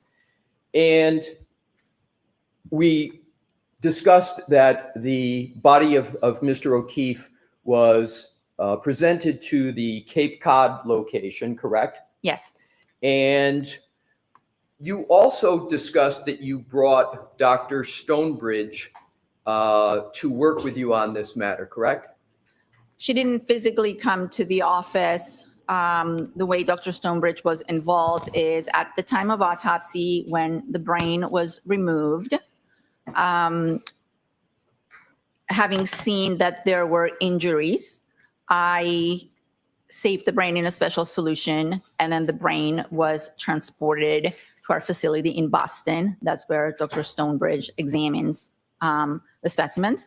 And after examining the brain, she issued a report. Who asked Dr. Stonebridge to become involved in the matter? I did. And Dr. Stonebridge is triple board certified, correct? Correct. She's a forensic pathologist, correct? Yes. That means she's achieved board certification in forensic pathology like you? Do you know that? I do. I'll allow that. Yes, she is board certified in forensic pathology. And she is board certified in general pathology, correct? Yes. And she's board certified in neuropathology, correct? Correct. Can you briefly describe to the jury what neuropathology is? Neuropathology is a subset or specific additional training in forensic pathology where the person spends a considerable amount of time, usually 1 to 2 years, examining brains and learning all about the diseases of the brain as well as trauma to the brain. Now, you asked her to be involved, as you indicated earlier, correct? Yes.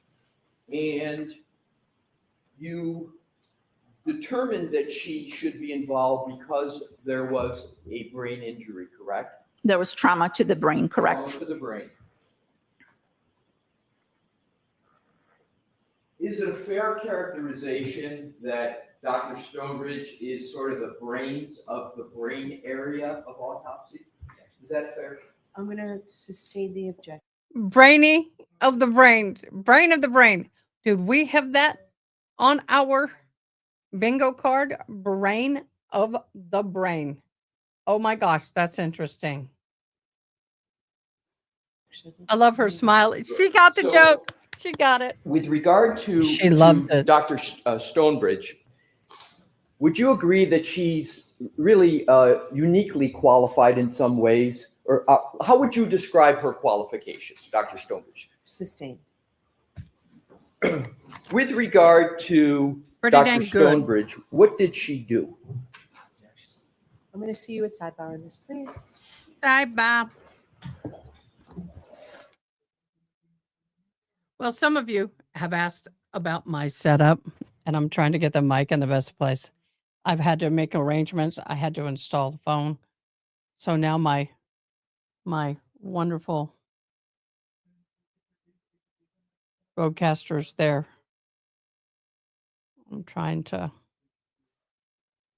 get, I think that it won't stay. Okay, and here I am. Hi. So, yeah, she's a brainiac. She's a brainiac. I don't know how to sing that. I'm just being facetious.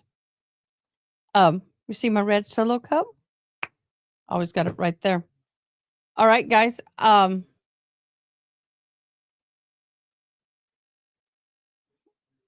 Exactly. Alessi must be trying to bring out the fact that the Commonwealth isn't calling an ME this time because her testimony doesn't support them. But isn't this woman a medical? This woman is an ME.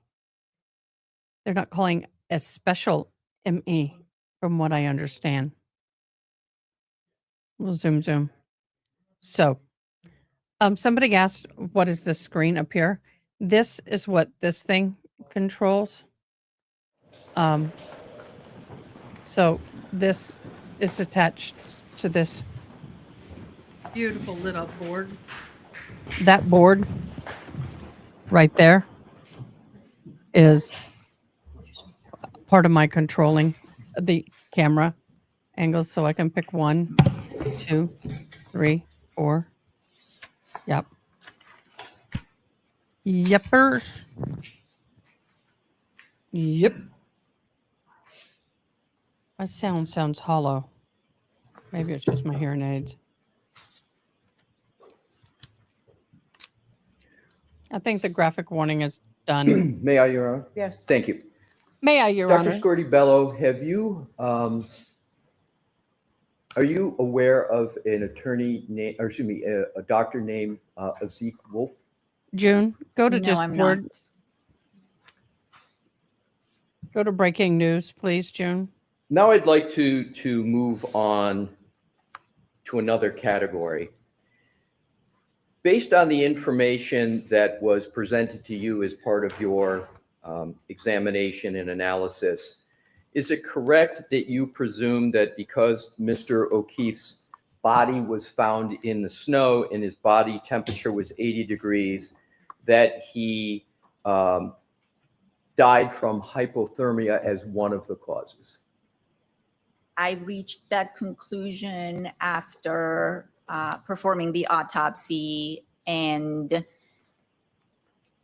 after seeing some findings that were consistent with hypothermia and then combined with the information that was provided to me about Mr. O'Keefe's body being found in the snow, I came to the conclusion that was one of the things that contributed.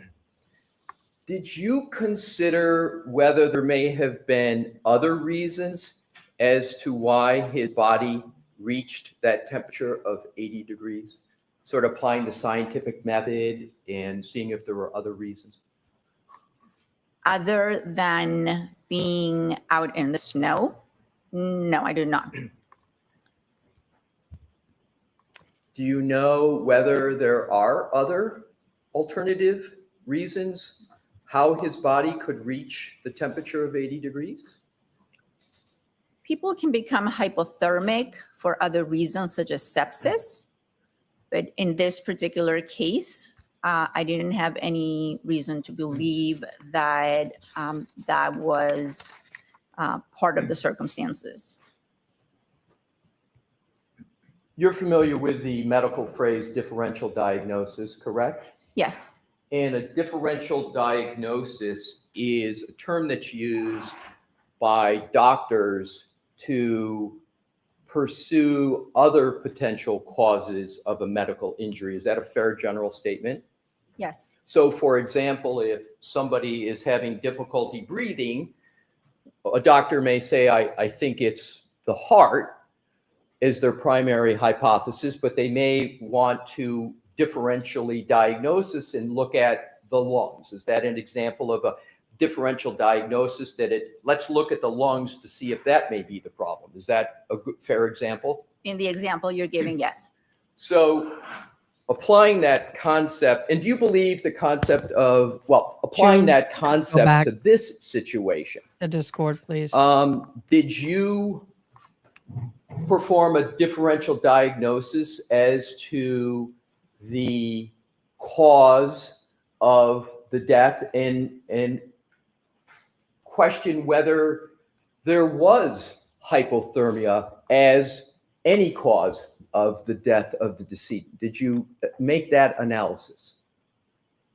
I looked at the anatomic findings that I had at the time of autopsy, the information that was provided to me based on the circumstances and where the body was found.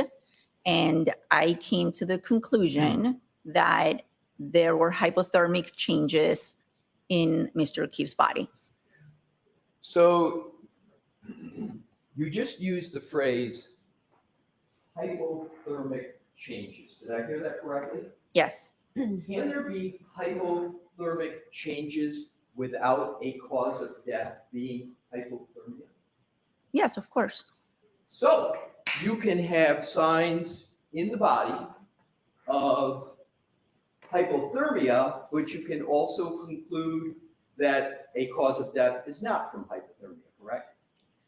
If the person is deceased and I am examining the body and there are multiple things that I believe contribute to the death, then I tend to include all of them.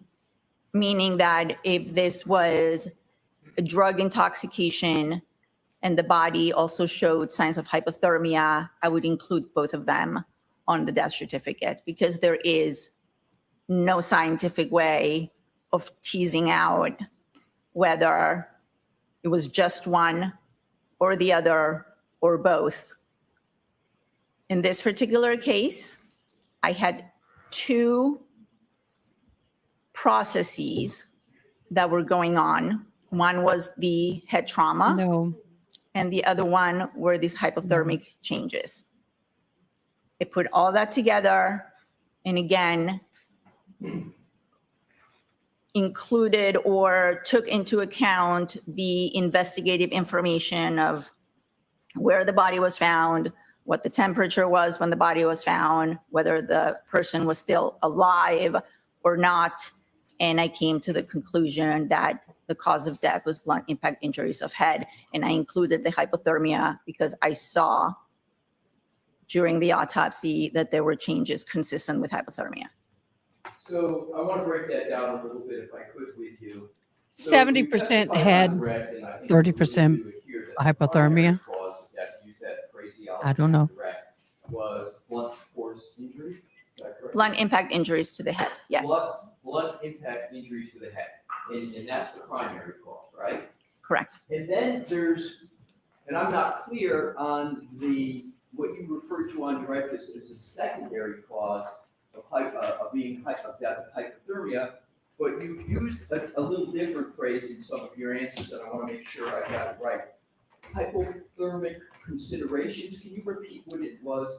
I said hypothermic changes. Hypothermic changes, and we agree that you can have hypothermic changes without a conclusion of hypothermia, correct?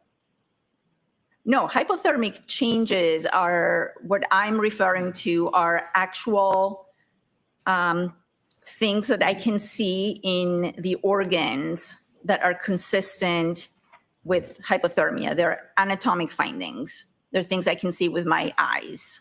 So you can, I'm sorry, did you finish? And those changes suggest and are consistent with someone being hypothermic. As you sit here now, with regard to, you used the phraseology consistent with hypothermia, signs of hypothermia. That's what I want to pursue just a little bit with regard to further information.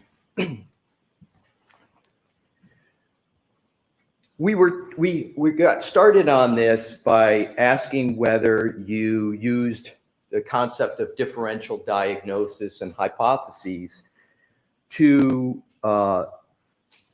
determine the cause and manner of death. And you said in one of your answers that you relied upon law enforcement information, correct? Is that Yes. part of it? It was, you brought that up. You're the one who said you relied upon that, correct? Yes. And you've brought that up on your direct testimony and earlier in the cross. Is that correct, that you relied upon the investigation of law enforcement? So, Sustained. so now what I'd like to do is to ask you whether, using the concepts of differential diagnosis, scientific method, did you consider whether Mr. O'Keefe could have died somewhere other than where the body was found and been moved and placed in the snow? Did you consider that? Sustained. May we approach, Your Honor? Move along with this. We can approach in a bit. Thank you. What? What? What, if any, alternative diagnoses did you apply to Mr. O'Keefe? I don't understand your question. What alternative scenarios did you look at, if any, for the cause or manner of death of Mr. O'Keefe? I'll allow that question. What, if any? At the time of the autopsy, I documented injuries and signs of hypothermia. I was provided with a set of circumstances. And at the end of the investigation, or at the end of, my timeline, I concluded on the cause, but I did not conclude, or I did not determine a manner. The manner would be the circumstances you are speaking about, whether I considered other causes or circumstances. That's not how it works. I don't come up with hypothetical scenarios on how those injuries occur. Nope. I try to state the injuries, describe the injuries, state the cause of death and why that person died. Fired.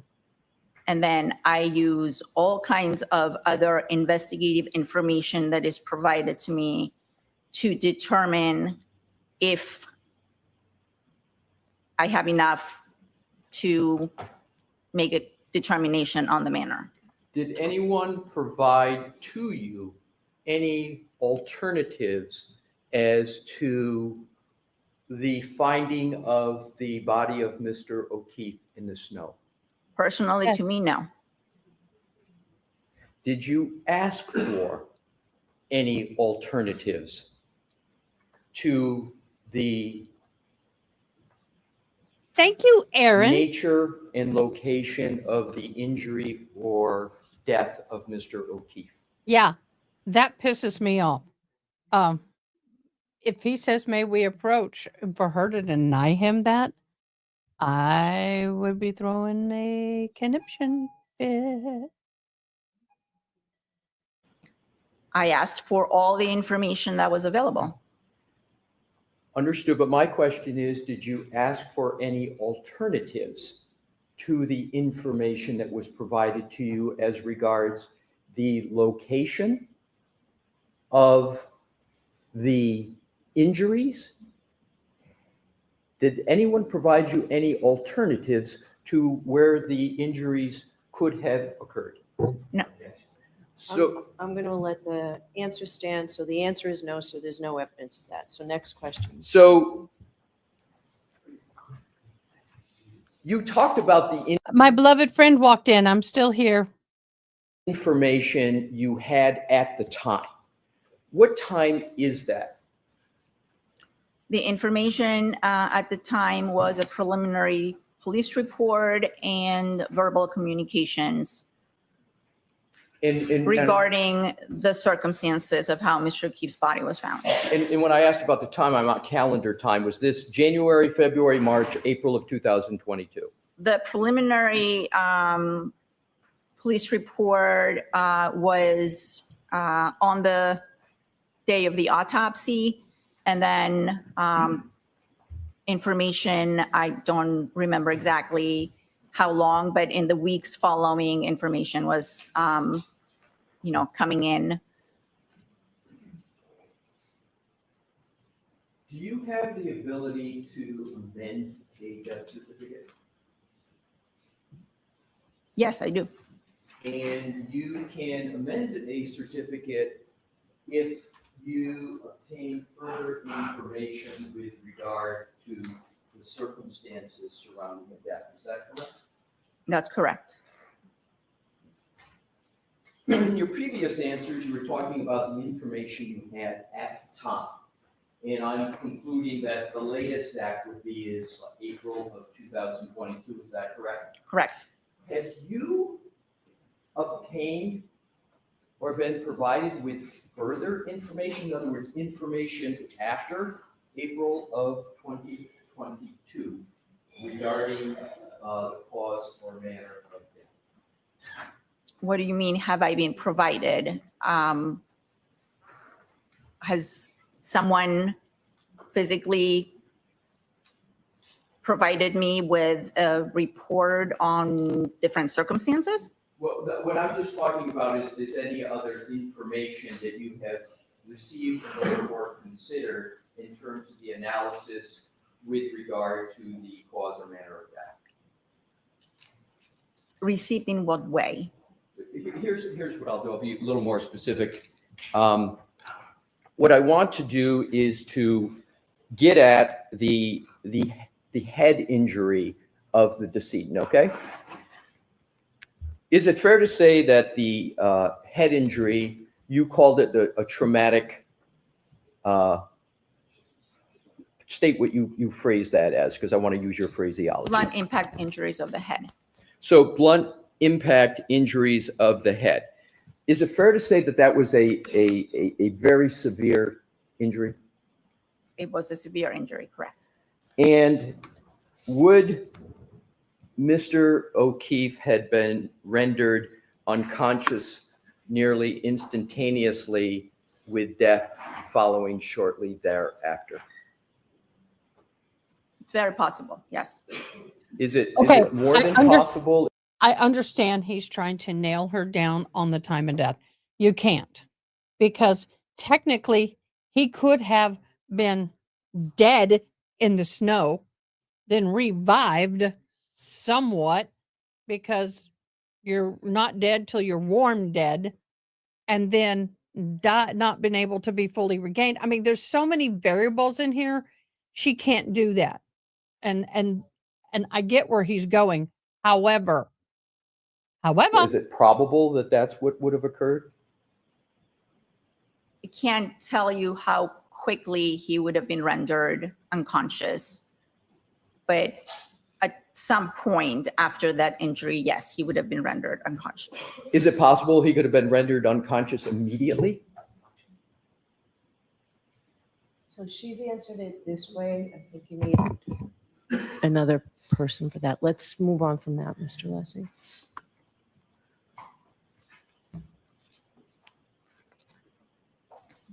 comfort break. You made your own determination of the cause of death, correct? Yes, that's my job. Understood. And what I want to do is to pursue the basis of your determination. So you used the phrase brain impact injury, Blunt impact. a blunt impact injury. I got that correct? Blunt impact injuries of head. Yes. Of head, right. And that's your conclusion, correct? Yes. Based upon your conclusion, did you make any determination as to whether the decedent would be able to carry out any purposeful movement after that injury? Define purposeful movement. Sure. I'm talking about Okay, I'm talking time of death, not cause of death. Time of death. Cause of death. Yeah, well, she can't be 100% which caused the actual death itself. Could have been trauma. Wait, sorry. The five causes of death are trauma, natural, unknown causes, and blunt impact injury. Oh, okay. But what's happening is that she determined it was blunt enforced impact trauma, and she determined that hypothermia. Betting person would say the blunt enforced trauma, blunt impact trauma. If they would have gotten him to the hospital the time that had happened, he may have survived. May have had brain injury, but may have survived. But because he was left out in the cold, he got hypothermic and was left unattended, hence the combination of two, in my humble opinion. the ability to perhaps manipulate their hands. I don't know. Did you make any determination as to whether they would be able to engage in any cognitive functions, meaning processing things and making decisions? I did not make that determination, no. Did you observe any pattern to the injuries to the head of the decedent? A pattern? I observed that there were injuries to the back of the head as well as other internal injuries to the base of the skull, as well as the brain. Your Honor, if we could please publish, I'm just going to check to make sure they're in.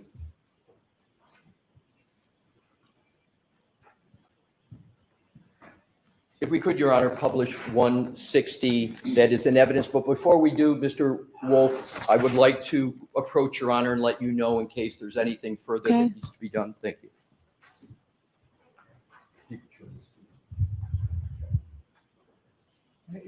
Did you show it to Mr. Brennan? It's already been agreed to as in evidence. and it Okay. is in evidence. Oh, it's in evidence? Yeah, I just wanted to make sure if there was any statements that Your Honor wanted to make. So why don't you come over here, because why don't you come over this side?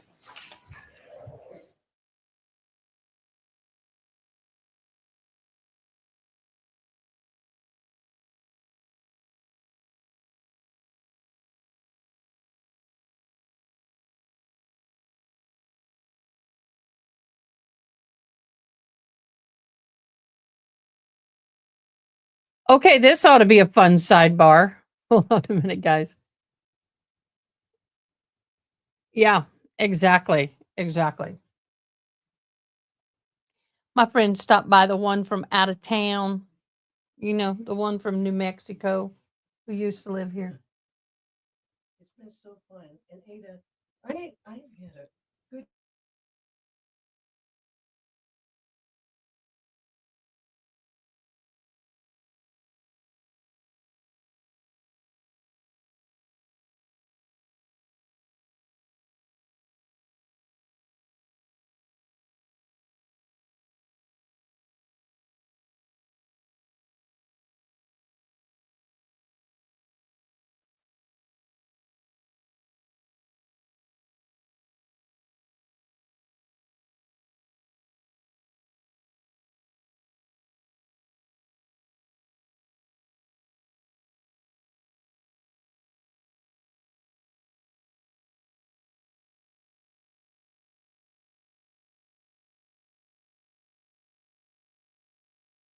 I'm saying goodbye, y'all. Honey, thank you so much. You're welcome. You're welcome. Thank See you. you Thank you, Saturday thank or you. sooner. Okay? Okay, sounds great. Love Bye-bye. you. Love you too. You guys know very seldom I get visitors in here, but Jennifer being from out of town, and is leaving on Sunday, and I haven't seen her in 6 years. But we used to be like Tracy and I, BFFs going all over town. We go eat, we go to movies, we go do things together. It was awesome, and so it's good to see her again. It is very hard. I miss her. All right, they should come back in a minute. Interesting fact that the defense wants to be able to have headsets at Karen's table, etc. Could listen. Sidebar. Auntie Bev said no. That is true. That is something that we've talked about before. And that's why she keeps coming up. Yeah, they all contribute to death, but she can say blunt force trauma and hypothermia, but she can't say the manner of death. And that's why Mama's not in there today. June sent me this wonderful thing I'm going to share with y'all. It is the lottery for the news media. Gretchen Voss has been there 40% of the time, weeks 2, 1, and 3. Grant Smith Ellis has been there 100% of the time. I don't know why. Adrian Kearney, 40% just first 2 weeks. Court TV, 60% weeks 1, 4, and 5. Boston Herald, the first 2 weeks. WCVB, 3 weeks, the first 3. 80% of the time is NBC 10, NECN Telemundo. That's how they say it. Associated Press, 60% of the time. South End News, 40%. 80% of the time is John DiPetro. So who's there today is going to be Grant Ellis Smith. Court TV is in that news, is sitting in that news box. NBC 10, Associated Press, John DiPetro, WBZ TV, Inside Edition, Dateline, National News Nation, and Fox News are in there right now. But the ones who've been there least are Andrea, Calvin. Fox News has only been there 20%, ABC News 20%, Inside Edition 20%, WHDH 20%, and the Boston Globe at 20%. I want to know who Grant Smith Ellis is. He's been there 100% of the time, and I find that interesting. Very interesting.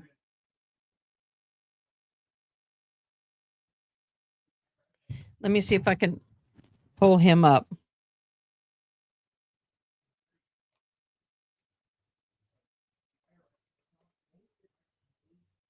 Grant Smith Ellis on Instagram. Wow, he's got a lot of followers.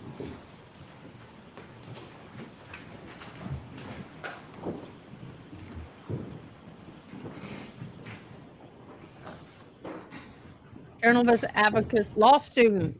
Oh, law student. May I, Your Honor? Yes. Thank you.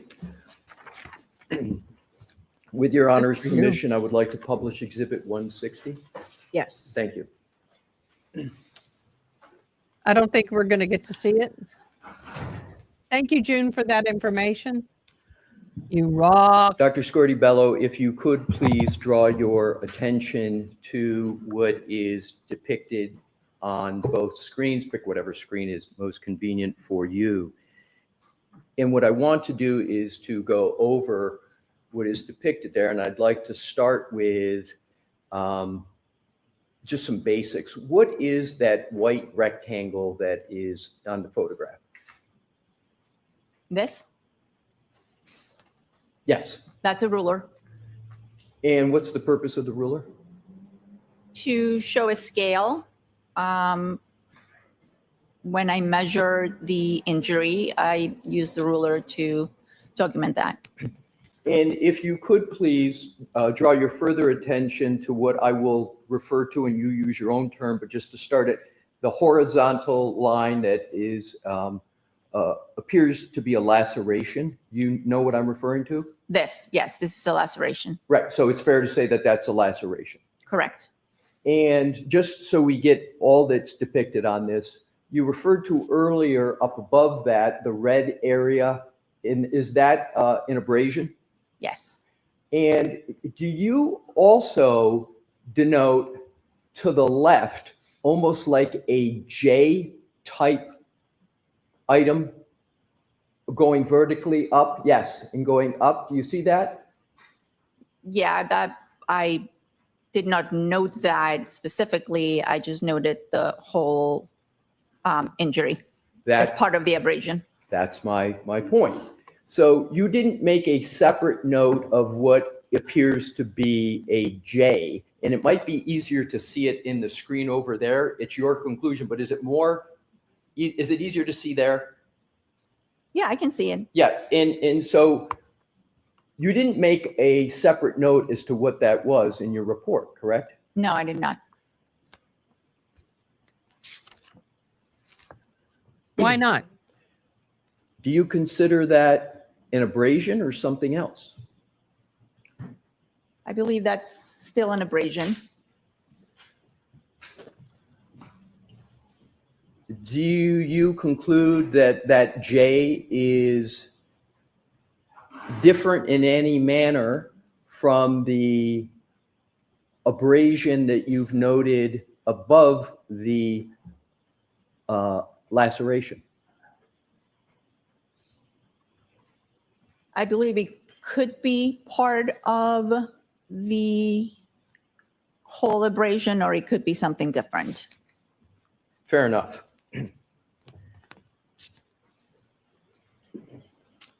Would a fall backwards on a flat frozen ground produce a circular and not a linear abrasion as depicted here on the back of an injured person's head?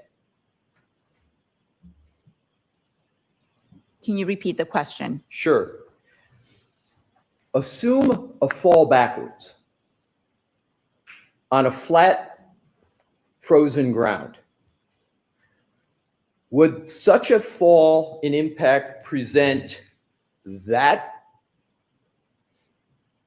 type of pattern, or would it present a circular pattern? Thank you, hon. Perhaps with something like a starfish in the middle? I'll allow that. Can you answer that? I can say that a fall backwards could very well produce that injury. My That didn't help. question is more specific, and that is a fall backwards where the person impacts the back of their head on flat frozen ground. Would you expect that type of a laceration from that type of a fall? Not just a general fall backwards, but specifically a fall backwards where the back of the head hits flat frozen ground. Would you expect that? I could, yes. And under what circumstances could a laceration like that and an abrasion, all of it together, what circumstances could cause that type from a fall backwards on flat frozen ground? What Well, the did you get? laceration is due to the blunt impact, and so is the abrasion. The abrasion is friction. So depending on the type of surface, you mentioned flat frozen ground, it's quite possible to have an injury as the one depicted.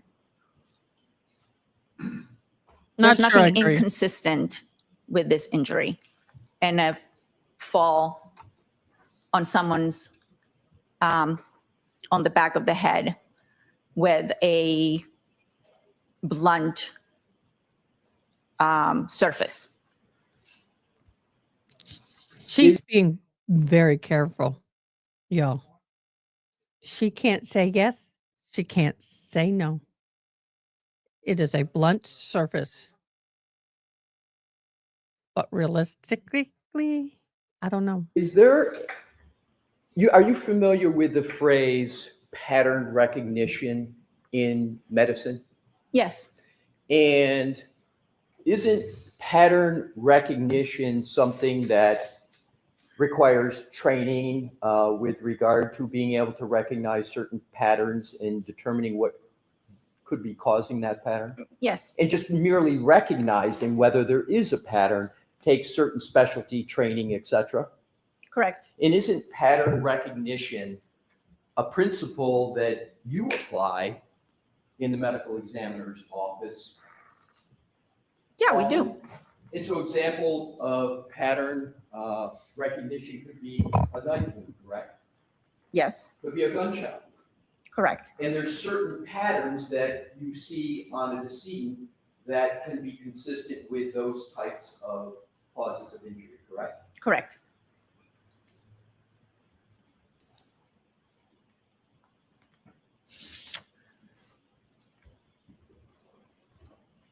Assuming a fall backwards onto frozen ground and there being on a lawn with grass, would you expect to see any grass at all in the injury site?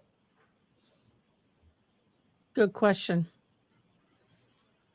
It's possible to have grass. Is it possible to have well, are you familiar with the height and weight of the decedent generally? And if you need to look at your notes, please do so. Yes. Mr. O'Keefe was approximately 6'1" and 216 pounds. So assuming a fall backwards and an impact to head on, a ground with grass, a person who's 6'1", there is going to be significant acceleration forces that occur as they're going backwards. Is that correct? That's fair to say, yes. And therefore, the more acceleration forces, usually there's a correlation with the force of the impact. Correct.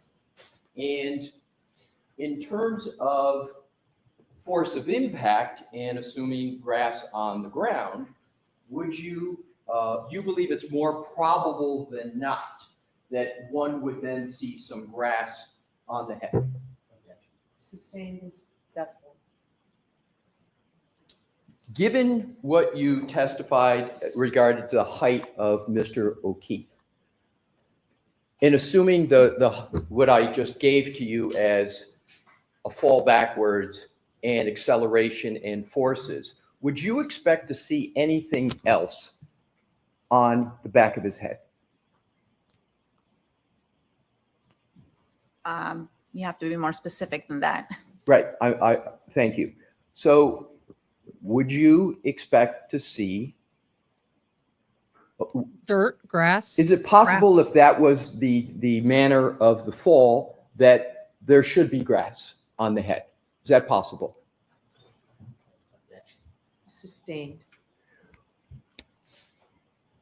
Did you consider at all in your evaluation let me back up. Do you see any evidence of grass in this depiction? No, I do not. Did you recall ever seeing any evidence of grass when you were performing the autopsy? I did not see evidence of grass. Did you consider at all in performing your autopsy whether or not grass should be present given what was reported to you by law enforcement?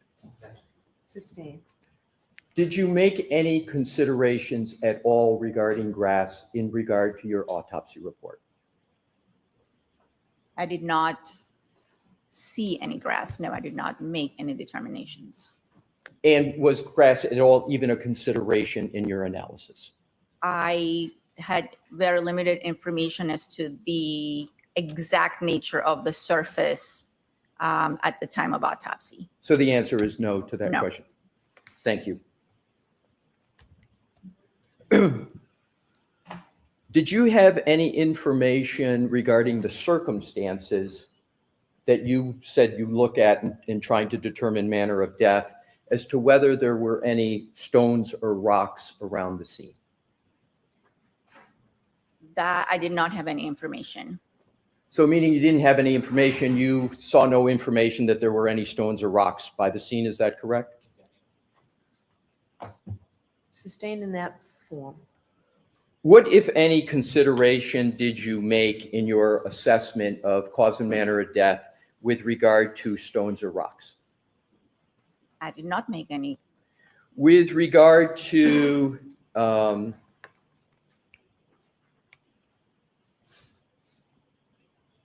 any other potential causes other than ground, did you consider any other possibilities that could cause the type of injuries that are depicted on the screen?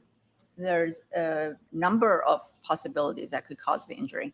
My question is, did you consider, not whether there are, but whether you considered them at the time you were performing the autopsy? I'm always considering at the time of autopsy what could have caused a certain injury.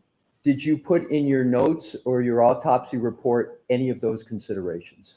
Are they documented? No.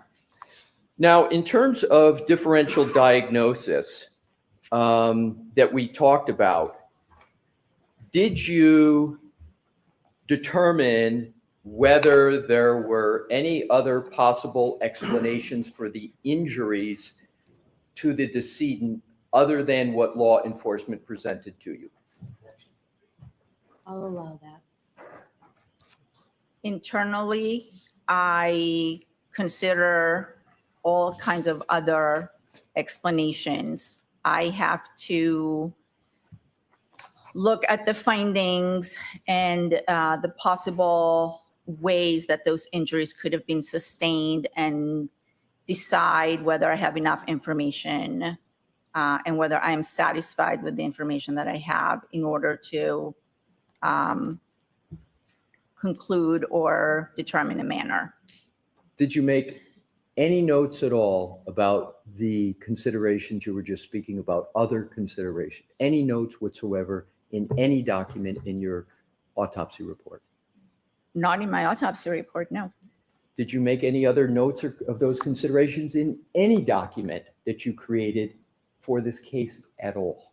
No, these are considerations that I've had and discussions I've had with colleagues in terms of evaluating these injuries. And I don't want you to go into what other people said, but I want you to finish your answer. Right, no, I did not make physical notes of my considerations. Your Honor, I'm going into a different category, so I just wanted to alert Your Honor to it. All right. And it will take more than 10, 15 minutes? Oh, yes. Okay. Oh, yes. Well, the lunch is- We'll take the lunch and recess. So we'll see in about 45 minutes. Rise to the jury. Wow. Okay. It's not what I wanted to do. Let's see if they actually have a sidebar. I don't think they will. I'm going to go have my lunch. We'll leave this running. I'll need to go to the restroom, get lunch, rehydrate. Everybody take a stretch break. Today is also National Chocolate Chip Day. Okay, guys. Blessings. I'll see you close to lunch. Enjoy your lunch. Get a stretch break. I've got to get up and get some blood moving in my legs. Falling asleep. And we'll be back in shortly.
Eyes back.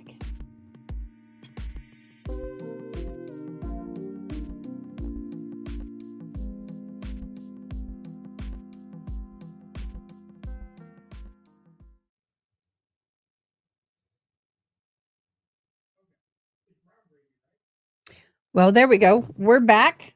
Let me get the new unreads done in Karen Reed document. Oh, we got a supplemental. Let me see what it looks like.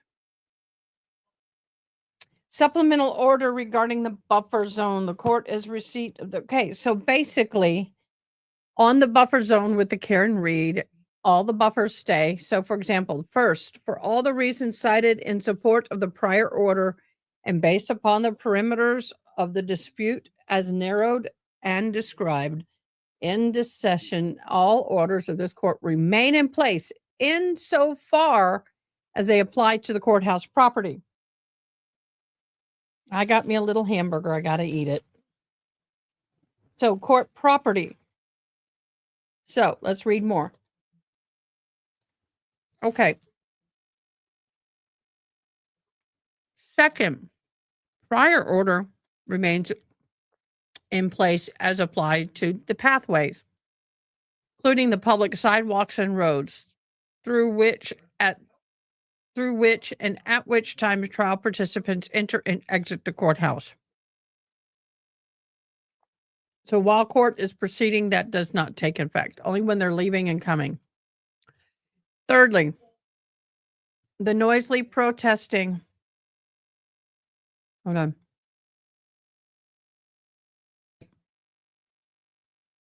Noisy protesting, including those noise amplified sounds, honking horns, loud screaming, yelling that are intended to interfere with the administration of justice, are intended to influence any judge, juror, witness, or the court officers in the discharge of his or her duties, are prohibited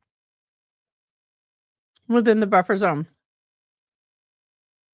Fourth, display of written graphic material that are intended to interfere with the administration of justice or intended to influence judge, jurors, witness, court officers in discharge of their duties are prohibited in the buffer zone. Fifth, any person who is actively has been restricted by an officer enforcement, this order may request a review by the judge of the Superior Court, which will request to be heard expeditiously as possible. Quiet, offset demonstration on public property in areas and times that do not interfere with the trial participants from entering into or exiting the courthouse and do not interfere with orderly administration of justice and are not intended to influence any other trial participants in this discharge of their duties, specifically outside the scope of the buffer zone. So ordered.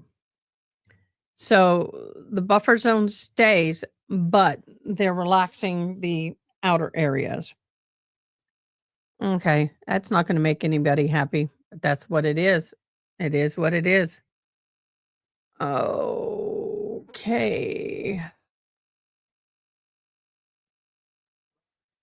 Let's see how long they've been on their lunch break.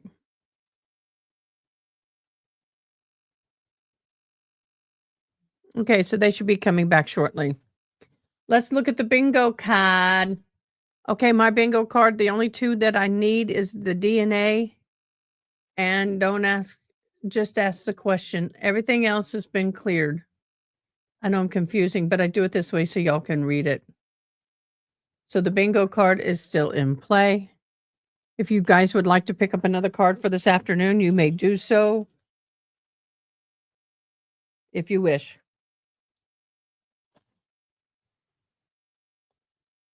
Not happy with my lunch choice availabilities today, but what can I say?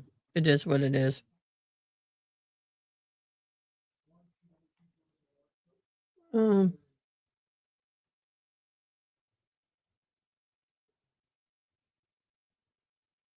We've already gone through the niece in court.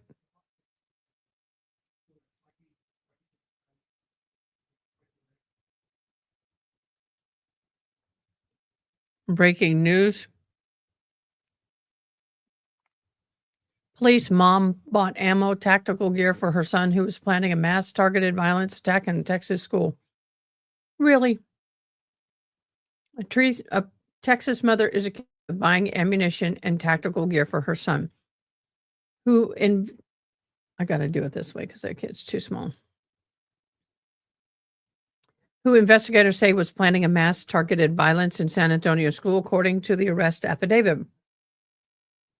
Ashley Pardo, 33, was arrested Monday and charged with aiding in the commission of terrorism. Authorities say she provided her son materials, support, and resources with knowledge they would be used to plan to carry out an attack. And now, how do they know for sure that they know that they know that? How do we know that she actually knew that? The alleged plot based Jeremiah Rhodes Middle School in further fear and serious bodily injury, according to the Bexar County arrest affidavit obtained by KSAT 12.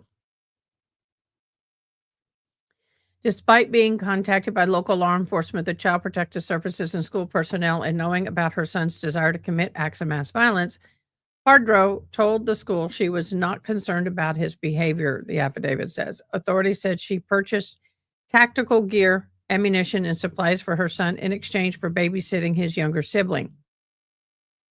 What? Come on now. She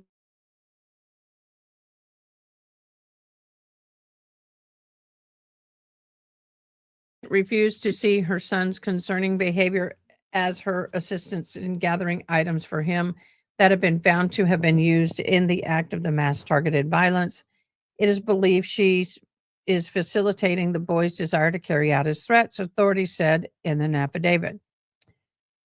Hardrow's bond was set at $75,000 as she was released from Bexar County Jail Tuesday after posting bail, county records show. Her next appearance's set date is for July 17th. She's requested a court-appointed attorney. Hold on.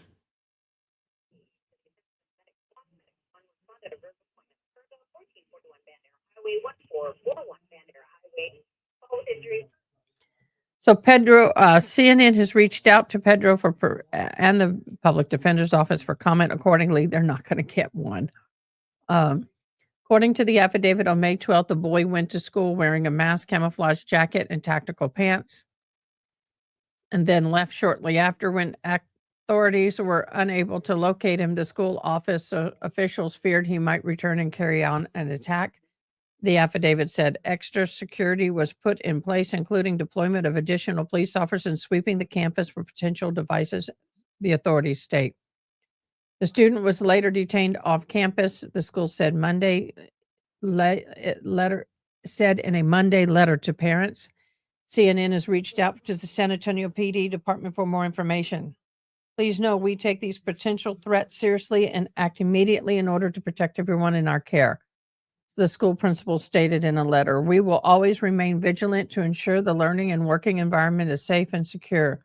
Student safety is top priority at SAISD, and we want to keep families informed of the situation as soon as we are able.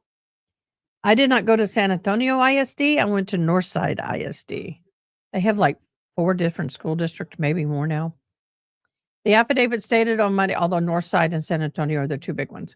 Affidavit said on Monday that the student's grandmother reported to SAPD that she found troubling items in her home and that her grandson's bedroom. According to the affidavit, the grandmother learned that previous day that Pedro gave her ammunition. She told the authorities that Hardrow had taken him to a local surplus store and bought him tactical gear, including magazines, tactical vests capable of concealing ballistic plates, tactical helmet, and army clothing. That's not cheap, y'all. Even at a surplus store, it is not cheap.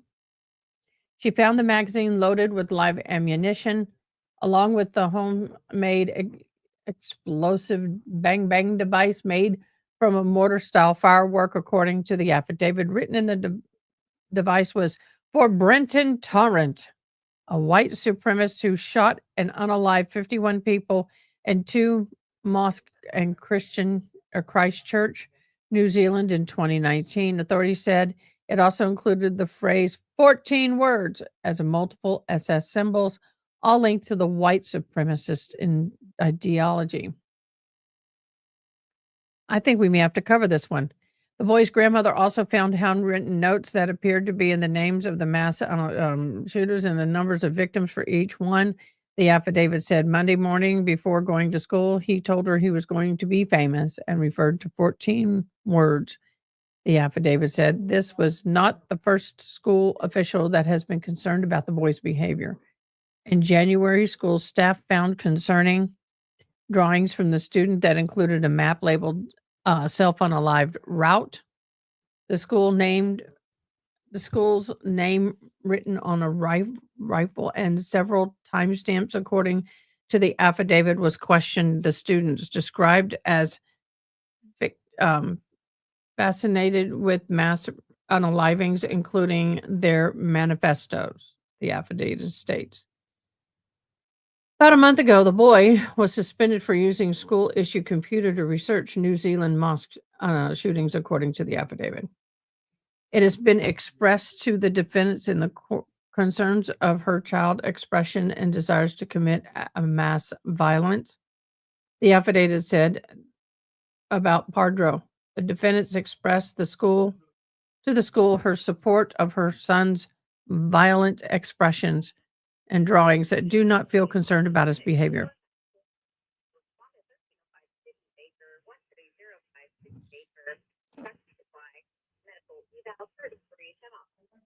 Students attending an alternative school in April, according to the affidavit.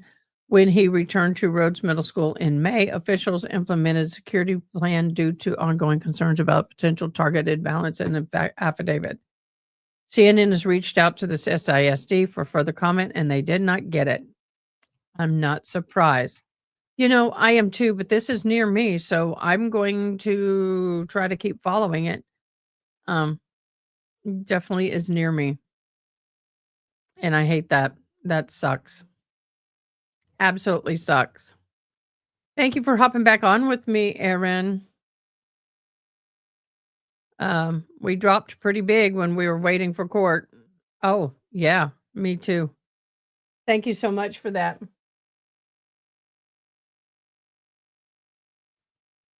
Thank you so much. Yes, comments in Discord. Thank God the grandmother said something. Exactly.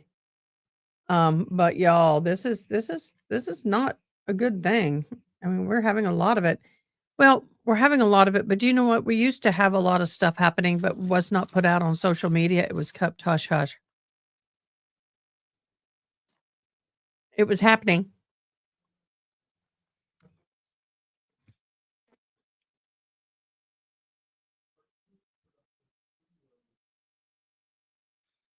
My father was in the school system. He was a teacher. He became a principal superintendent of a smaller school, but he was in San Antonio, Northside ISD at one of the biggest schools for years teaching.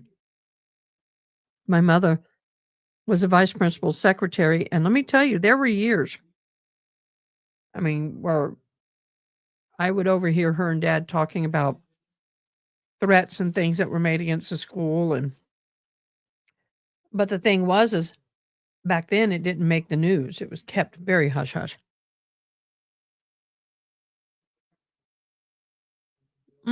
No problem, Haley Mouse. We're at lunch anyway. Mm-mm.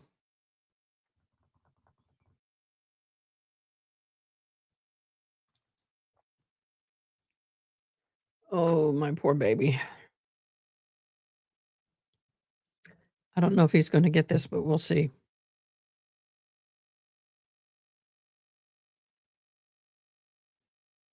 We'll see if he sees it. This has been a very stressful time.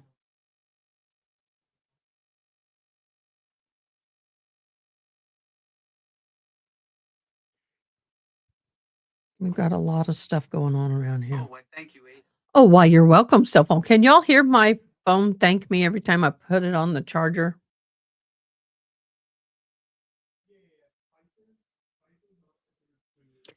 Yeah, I can only eat half of it, and I'm trying, and I'm like, It hurts. I know. I can't turn it off, but I kind of like it because I know it's charging. If I connect a cord or put it on the magnetic base and it doesn't say anything, um, then then it's not recording. I mean, it's not charging. So it's nice that every time it charges, um, you put it on the charger, connect it to a charger. I'm done with this. It will tell you that. It says that so you know.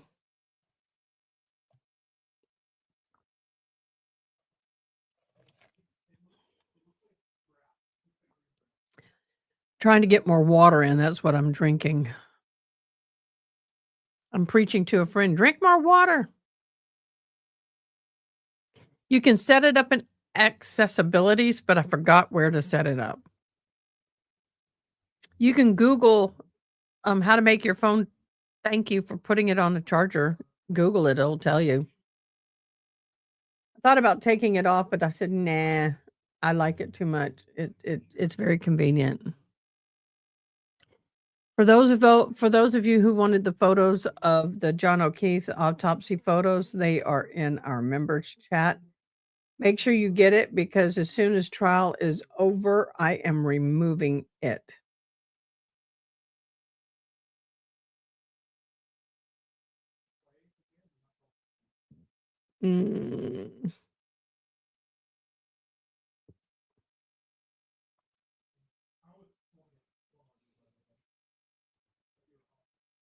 I am removing it from the members chat.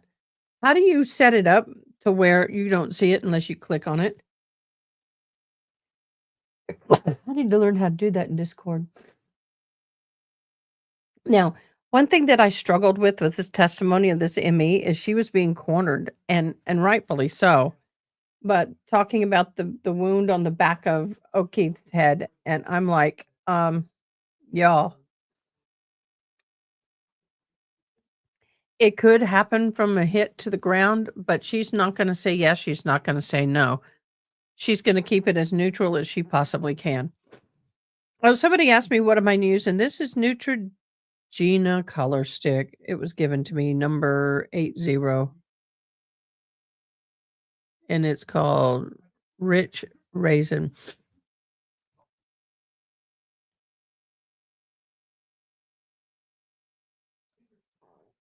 Y'all, I'm not looking forward to tonight. I got to get the rest of my homework done. I've got final exams in the next day or so. As soon as they post it, it's 100-question exam. Yeah, I know, a 100-question exam. But do you know what I noticed, which frustrates me, is that my professor has not finished grading all my work. Oh, okay, good. I didn't do it. I'm going to go look at my grades, see where I sit. No, he's still got 4 of my papers to grade. So frustrating. Dude, grade my work. But he's also the head of the department, and he's got so much administrative stuff going on. And he's got 2 more of my other one. So we'll see. We'll see, said the putty cat. Week 8.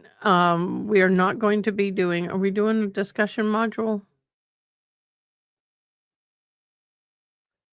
Essay discussion forum.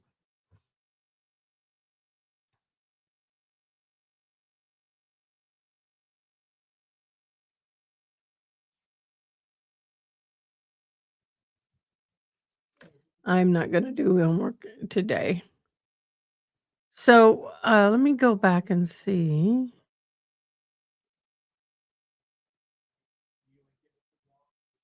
I'm going to go back here.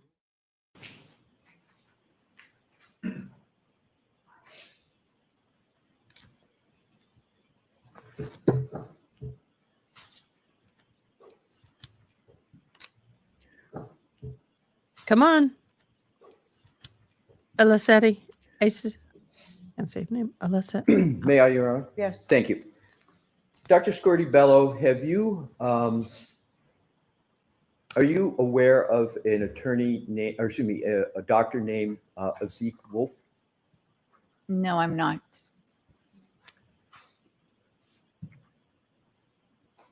Now I'd like to move on. Now I'd like to move on to another category. Based on the information that was presented to you as part of your examination and analysis, is it correct that you presume that because Mr. O'Keefe's body was found in the snow and his body temperature was 80 degrees, that he died from hypothermia as one of the causes? I reached that conclusion after performing the autopsy and after seeing some findings that were Law consistent student. with That kid has to be a hypothermia, law student. Now. and then How young he is. combined with the information that was provided a to she. me about Mr. O'Keefe's body being found in the snow, I came to the conclusion that was one of the things that contributed.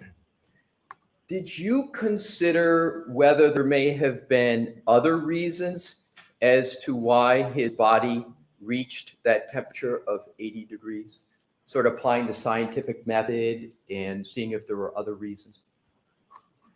Other than being out in the snow, no, I do not. Do you know whether there are other alternative reasons how his body could reach the temperature of 80 degrees? People can become hypothermic for other reasons, such as sepsis. But in this particular case, I didn't have any reason to believe that that was part of the circumstances. You're familiar with the medical phrase differential diagnosis, correct? Yes. And a differential diagnosis is a term that's used by doctors to pursue other potential causes of a medical injury. Is that a fair general statement? Yes. So, for example, if somebody is having difficulty breathing, a doctor may say, I think it's the heart is their primary hypothesis, but they may want to differentially diagnose this and look at the lungs. Is that an example of a differential diagnosis let's look at the lungs to see if that may be the problem? Is that a good, fair example? In the example you're giving, yes. So applying that concept, and do you believe the concept of, applying that concept to this situation, did you perform a differential diagnosis as to the cause of the death and question whether there was hypothermia as any cause of the death of the decedent? Did you make that analysis? I looked at the anatomic findings that I had at the time of autopsy, the information that was provided to me based on the circumstances and where the body was found. And I came to the conclusion that there were hypothermic changes in Mr. O'Keefe's body. So you just used the phrase hypothermic changes. Did I hear that correctly? Yes. Can there be hypothermic changes without a cause of death being hypothermia? Yes, of course. So you can have signs in the body of hypothermia, but you can also conclude that a cause of death is not from hypothermia, correct? If the person is deceased and I am examining the body and there are multiple things that I believe contribute to the death, then I tend to include List them. all of them. Meaning that if this was a drug intoxication and the body also showed signs of hypothermia, I would include both of them. on the death certificate because there is no scientific way of teasing out whether it was just one or the other or both. Like In I this said earlier, particular the case, process of I elimination. had two processes that were going on. One was the head trauma, and the other one were these hypothermic changes. It put all that together, and again, included or took into account the investigative information of where the body was found, what the temperature was when the body was found, whether the person was still alive or not.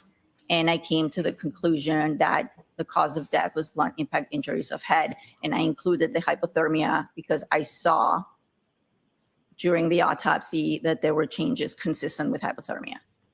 So I want to break that down a little bit if I could with you. So you testified on direct, and I think you alluded to it here, that the primary cause of death, use that phraseology on direct, was blunt force injury. Is that correct? Blunt impact injuries to the head, yes. Blunt impact injuries to the head. And that's the primary cause, right? Correct. And then there's, and I'm not clear on what you referred to on direct as a secondary cause of being death of hypothermia, but you used a little different phrase in some of your answers, and I want to make sure I got it right.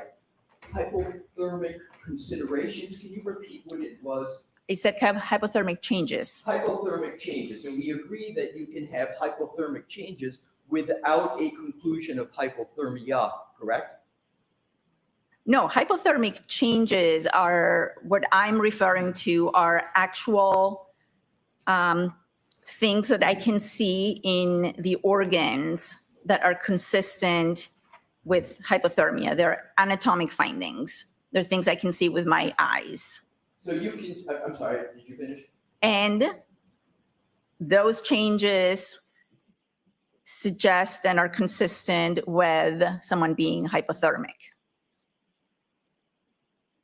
As you sit here now, with regard to, you used the phraseology consistent with hypothermia, signs of hypothermia, that's what I want to pursue just a little bit with regard to further information. We got started on this by asking whether you used the concept of differential diagnosis and hypotheses to determine the cause and manner of death. And you said in one of your answers that you relied upon law enforcement information, correct? Is that part of it? Okay, we do have some movement in court. I was just playing back some of that area because I wanted to rehear her answer. And it's true, medically speaking, you can't tell whether it was the head trauma that unalived him or it had trauma alone, head trauma with the hypothermia or the hypothermia. It's just half a dozen or another. You can't tell. I want to thank everybody for coming back from lunch. I appreciate you coming back to us. It is awesome. Thank you, thank you, thank you. Don't forget to download the bingo card. We are two away from a coverall. All the ones that are not X'd have been done. I do it this way so y'all can read it. DNA has not been said, and neither has just asked the question. If either one of those two come up, we'll have our first coverall. We are looking for our first coverall. I hope everybody had a good lunch. I do find it funny that someone brought up the quality of chairs that the prosecution has is nice leather chairs, and the defense has these more office chairs. I'll be honest with you, I'd rather sit on a cloth chair than a leather chair any day in that situation. In that situation. They tend to me be more comfortable for me. Oh. But guys, you have no idea. I want y'all to see how close and how tight this courtroom is. This is the bar right here. This is where the jury is sitting, literally, in our view. We can only get 1, 2, 3, 4, 5, 6 people across. That's 12, 13, 14, 15, 16, 17, 18, 19, 20, 21, 20, 21. If they put a chair back here, 22 people in the galley. And then, of course, you have your news media, and we have 1, 2, 3, 4, 5, 6, 7, 8. 6, 7, and then there's another guy or 2 back there, 8, maybe 9, depending on how they're able to do it. So, yeah, y'all, this is a very small and tight courtroom.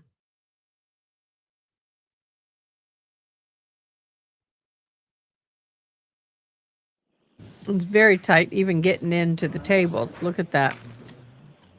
Or Mr. Jackson, he can't even get in. He has to wait for everybody else.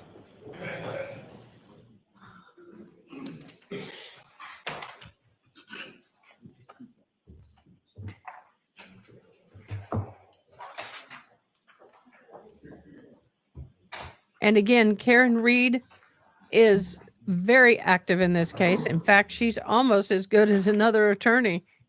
She has really brought a lot to her case. You are unmuted. She works just as hard and diligent as they do. She's not a passive defendant, which is good.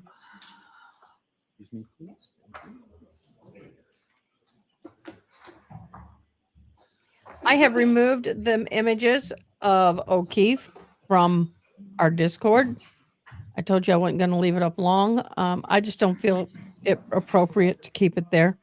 If you are interested, please let me know in instant private message me in Discord or DM me, and I'll be happy to send it to you.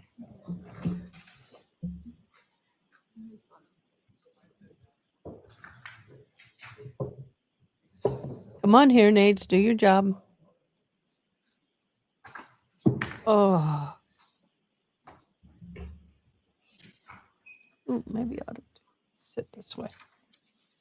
I haven't done that in a while. My back is not happy in this chair today. I notice as I lose weight, my body goes through an adjustment period. And sometimes it's not as comfortable. My butt is bony. Not really, but it feels like it.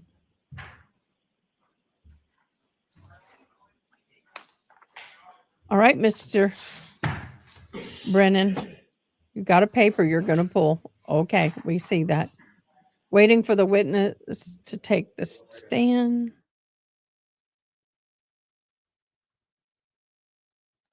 Of the hypothermia. Welcome. So whenever you're ready. Thank you, Your Honor. Good afternoon, Dr. Scordi-Bello, and welcome back. Thank you. I want to move on to a slightly different aspect of the hypothermia discussion. So you've acknowledged previously that hypothermia is a very difficult diagnosis to make, correct? Correct. And you acknowledge that in your grand jury testimony in this proceeding, correct? Do you recall that? I do. And you indicated in that grand jury proceeding, generally that diagnosing hypothermia is based on contextual clues. Is that correct? On autopsy findings and investigative information, yes. Right. And the last part, investigative, and that's that legal part, sort of the law enforcement contribution. Is that correct that you're referring to? Correct. You diagnosed Mr. O'Keefe with hypothermia based upon certain medical data that you believe you observed in the gastric area and the pancreatic area. Is that correct? Correct. And just for, I think most people will get this, to just be clear, gastric is sort of synonymous with the stomach. Stomach. And then we know the pancreas is a separate organ. And in your autopsy, you observed for example, the lining of both the stomach and the pancreas. Is that correct?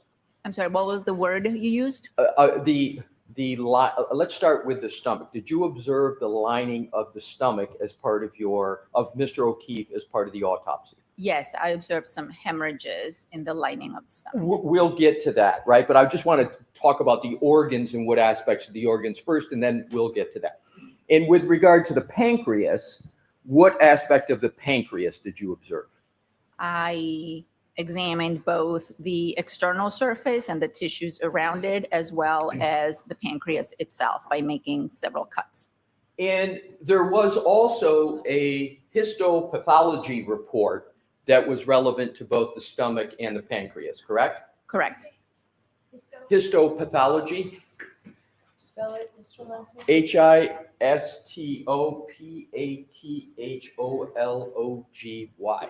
She's like, yep, spelt it right. So that histopath information informed your hypothermia analysis, is that correct? The histopathology was done to further confirm my finding or my determination of hypothermia. So do I have it correct? And let's start with the pancreas. That you noted the pancreas was congested and diffusely hemorrhagic. Do I have that correct? And you feel free to look at your report, please. I will. Well, thank you. I will. I shall. And I specifically, if it helps, I'm Yes. looking at Page 4. the report of autopsy. It's not numbered pages, but it would be 4. And you see liver, gallbladder, and pancreas is 1. And then you go down a couple more and you see digestive system. That's what I'm focusing on. Okay. And then, and the next page is the histopathology. Yes. All right. Are we sort of oriented in the same location? Yes. All right. So let's start with the pancreas.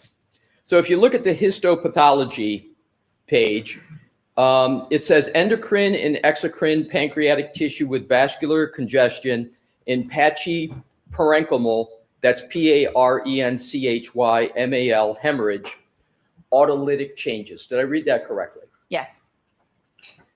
And I want to go at these one at a time, so I'm going to jump back to the previous page where you discussed the heading liver, gallbladder, and pancreas. Do you see that? Yes. And you see the last sentence says the pancreas is congested and diffusely hemorrhagic. You see that? Yes.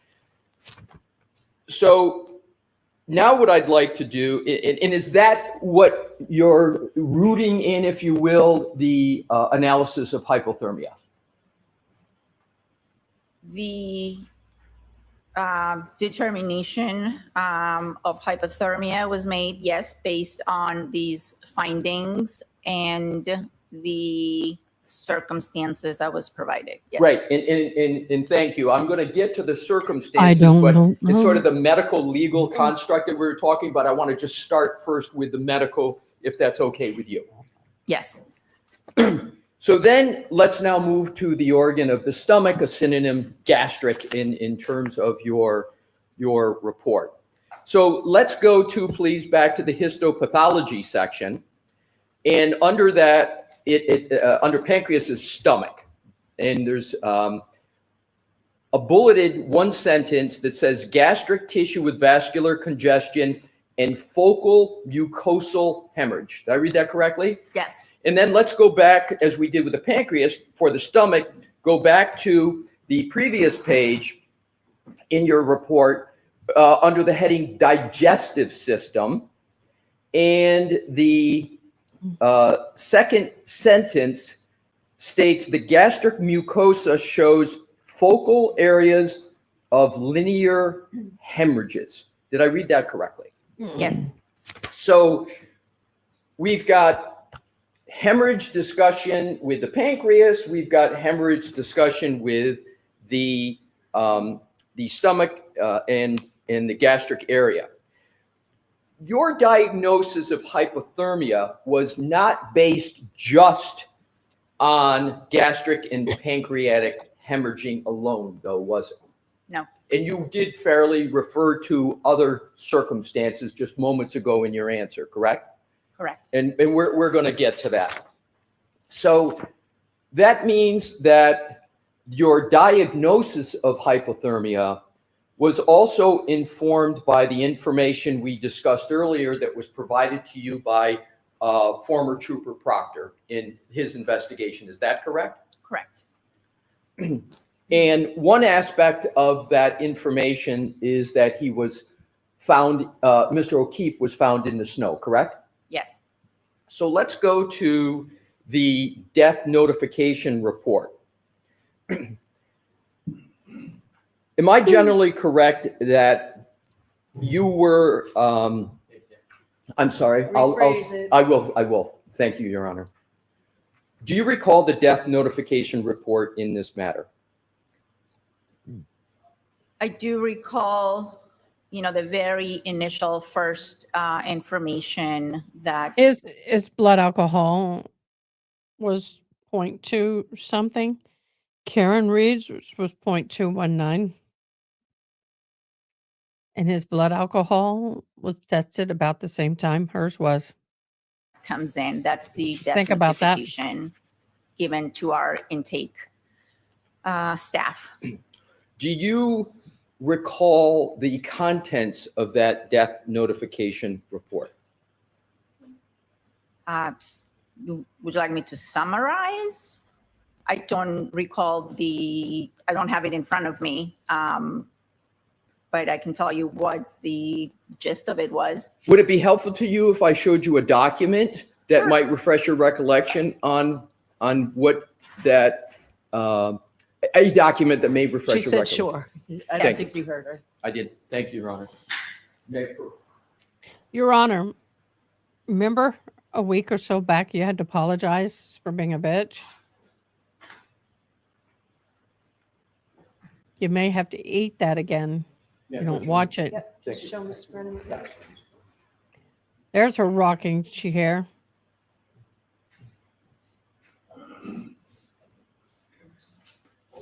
Yes. Dr. Scordi-Bello, what I'd like to do, you can read anything you want, but I'm just going to reference to the section that says circumstances of death. Yes. What I'd like you to do is read it to yourself, not out loud, and then when you, just that section up to here. And once you're done, if you could kindly look up and let me know. Okay.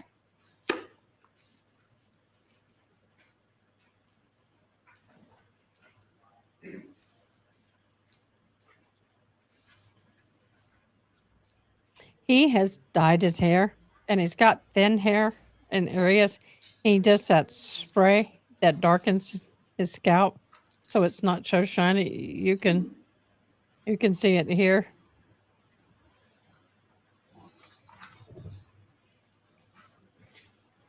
He does not have an ounce of gray hair. That's not dyed. He's 60 something years old. Dr. Scordi-Bello, did that refresh your recollection with natural hair. regard to the circumstances of death section of the death notification report? Yes. And you could please state now what your refreshed recollection is on that topic. Yes. The initial intake death notification was made by a physician at the hospital. And it stated that we were dealing with a adult male that was found in a snowbank. There was note of having been at a party. There was some information as to the decedent was walking to a house. There was reference to some sort of altercation or dispute with Sustain. Right. Jurors disregard that. Whoa! Move on with this, Mr. Nelson. Wanted to go. With this, but just move on. Yeah, yes. In terms of the differential diagnosis concept that we were talking about before, Based upon your refreshed recollection of circumstances of death as discussed in the death notification report, based upon that, did you consider whether Mr. O'Keefe could have been injured and died somewhere other than the front lawn of 34 Fairview? I'm going to allow that. Okay. Initially, no.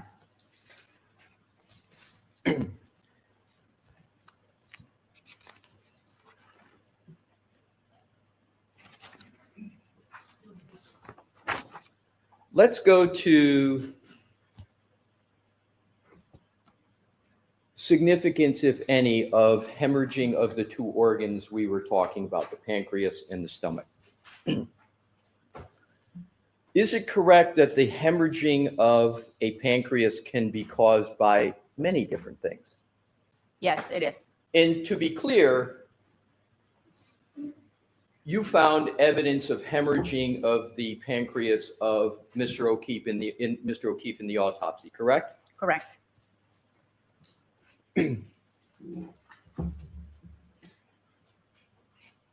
And is it correct before the grand jury, you yourself were evaluating whether the injuries had been sustained in a different environment? Well, let me ask it this way. Do you recall what your testimony was in the grand jury about hemorrhaging of the pancreas and possibilities of injuries being sustained in different environments? Do you recall any testimony on that subject? All right, I'll see you at 10.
Well, we got a side by Beverly treats him so poorly. She really does. Let's go back and see that beautiful bean footage again. I'm really getting tired of her crap. And Mr. then O'Keefe in the autopsy, correct? Correct.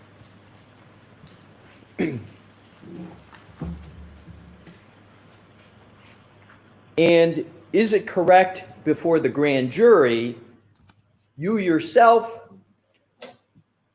were evaluating whether the injuries had been sustained in a different environment? Well, let me ask it this way. Do you recall what your testimony was in the grand jury about hemorrhaging of the pancreas and possibilities of injuries being sustained in different environments? Do you recall any testimony on that subject?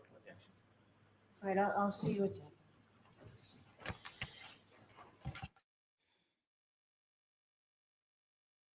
she's a very patient witness, I will say. She's very patient, and I'm glad for that. Yay. Oh, I'm sorry. I don't know, which view do you guys like? Do you like it if I change it up a little? Oh, I didn't finish the exclamation. See all these lights down here? See, this is camera 2, this is camera 1, 2, 3, 4, 5, 6, 7, 8. I can put 8 sources in here. I got my computer I can put in here. The problem is I can't put sound through it for some reason. I am going to start learning how to use another program. So if I want to do more customization, I can. Just saying. I'm gonna try and start streaming straight through YouTube, but I gotta fix that. I gotta create these formats that you see here. I gotta create that in the program, and oh, that's not easy. Yeah, you like seeing the equipment? There's a bigger view. So this here is the soundboard. You're only seeing a little corner of it, but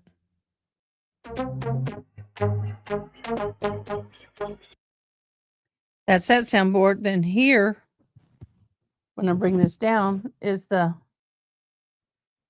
all my other sounds.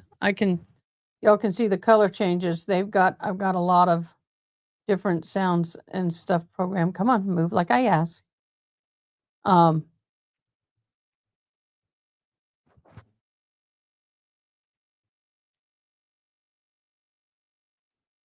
Suspense. Police?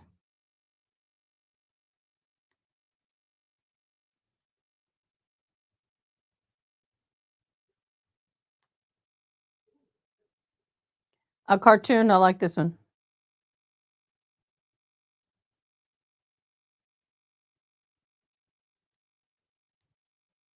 I need to start using that more.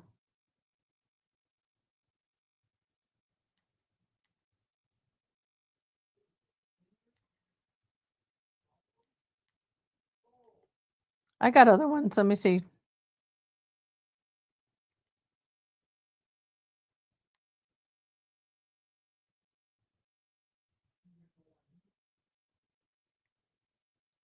We know that one. I got to make that louder.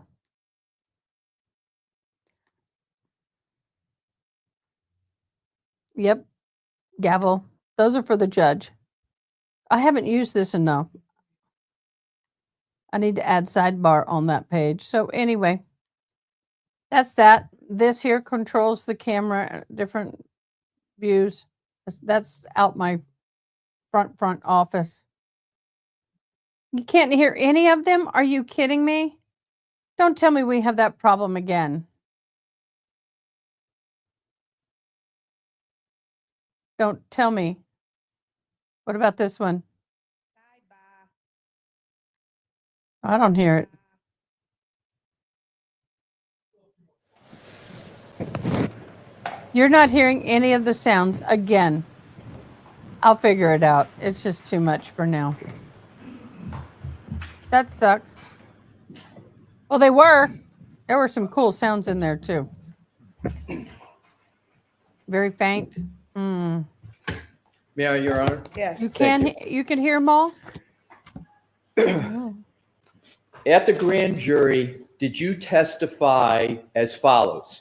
He won. If the He won the injuries argument. had been sustained in a different environment where the temperature Sorry. wasn't that low, then there might have been. Hold on, let me get them back on screen. I didn't mean to do that, y'all. I didn't mean to do that. Let me get it back on. I have to push the right button. There we go. And we'll come back. At the grand jury, did you testify So he won the grand jury as argument. follows?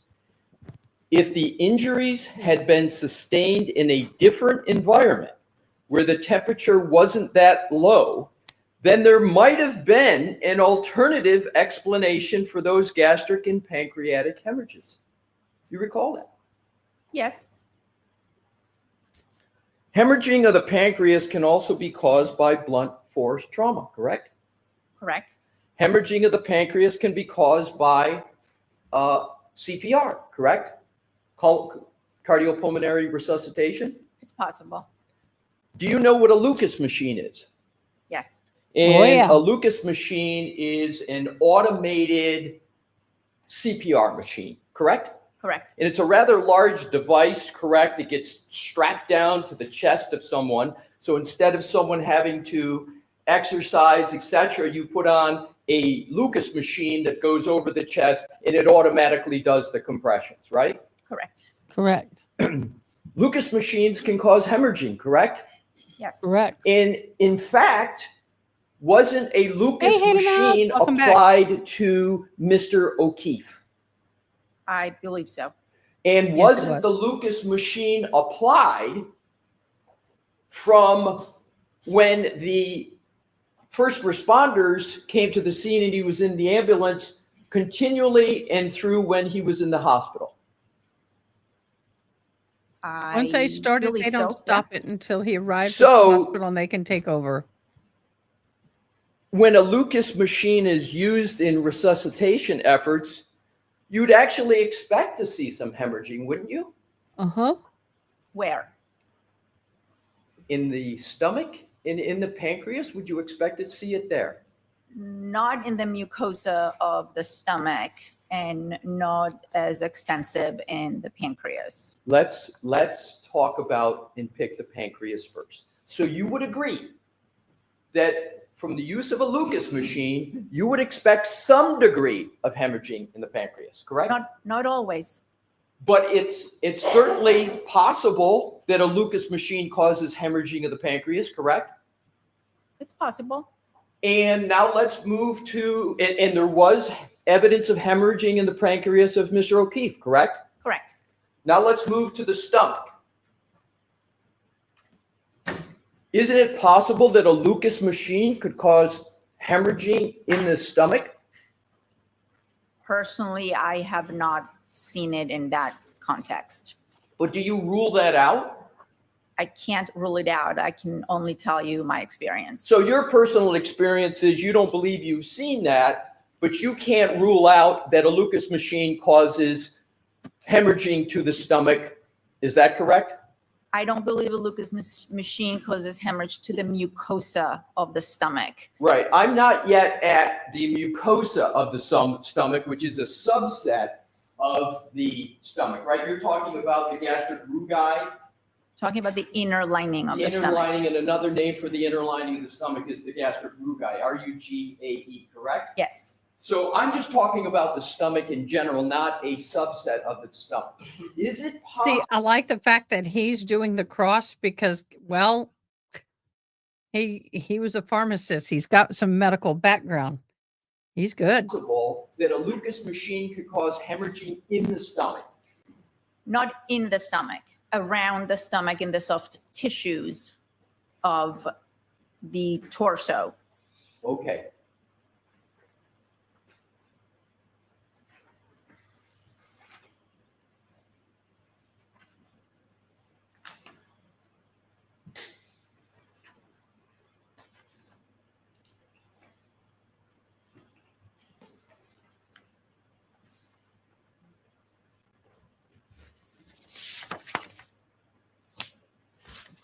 So you've said that you're aware that Mr. O'Keefe was hooked up to a Lucas machine, correct?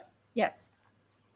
And are you aware of the length of time that Mr. O'Keefe was hooked up to a Lucas machine?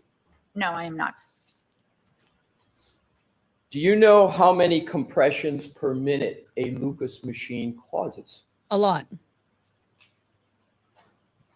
I would have to say close to 60. Would 100 compressions per minute be a reasonable amount of compressions for a Lucas machine to Or cause? that be Sure. then yep. So assume 37 minutes of a person hooked up to a Lucas machine and assume 100 compressions per minute. That would result in 3,700 compressions from a Lucas machine, correct? Correct.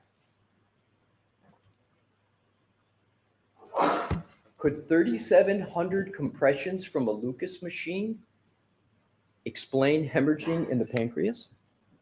You could. And that explanation could be why there's hemorrhaging in the pancreas as opposed to hypothermia causing hemorrhaging in the pancreas, correct?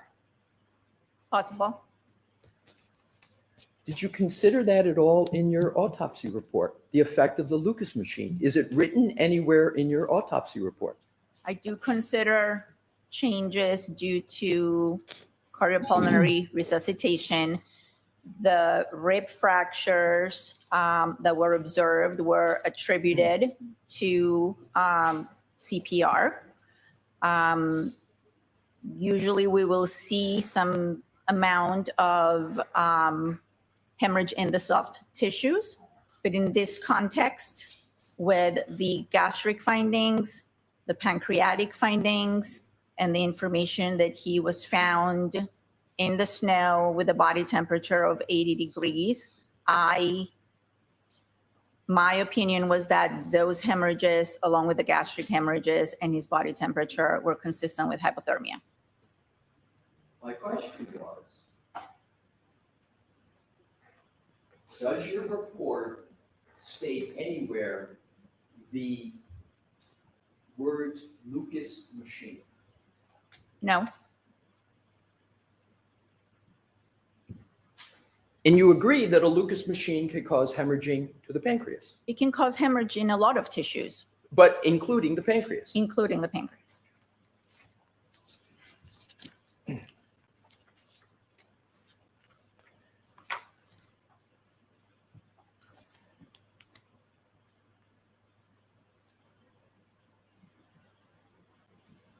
If you see hemorrhaging of the pancreas and you believe that hemorrhaging is a contributor to hypothermic deaths, wouldn't you also expect to see Wisniewski ulcers? I did note gastric hemorrhages. So the court reporter needs to have a spelling of that. Doctor, can you give us a spelling of that? Would you like to give it? If you'd like me to, I'm prepared to ahead. give it. Thank you. Wischnewski.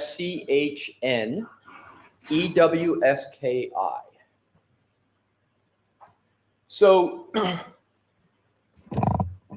can you just tell the jurors what Wisniewski spots or Wisniewski ulcers are? Wisniewski spots are small hemorrhages, small areas of bleeding in the mucosa of the stomach that are thought to be associated with hypothermia, amongst other things. They're believed to be either a reaction to stress due to the hypothermia or some form of what we call reperfusion injury.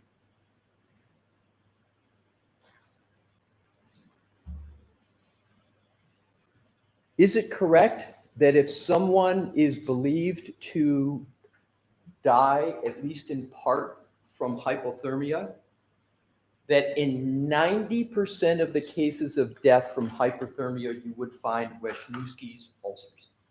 I do not know the exact number.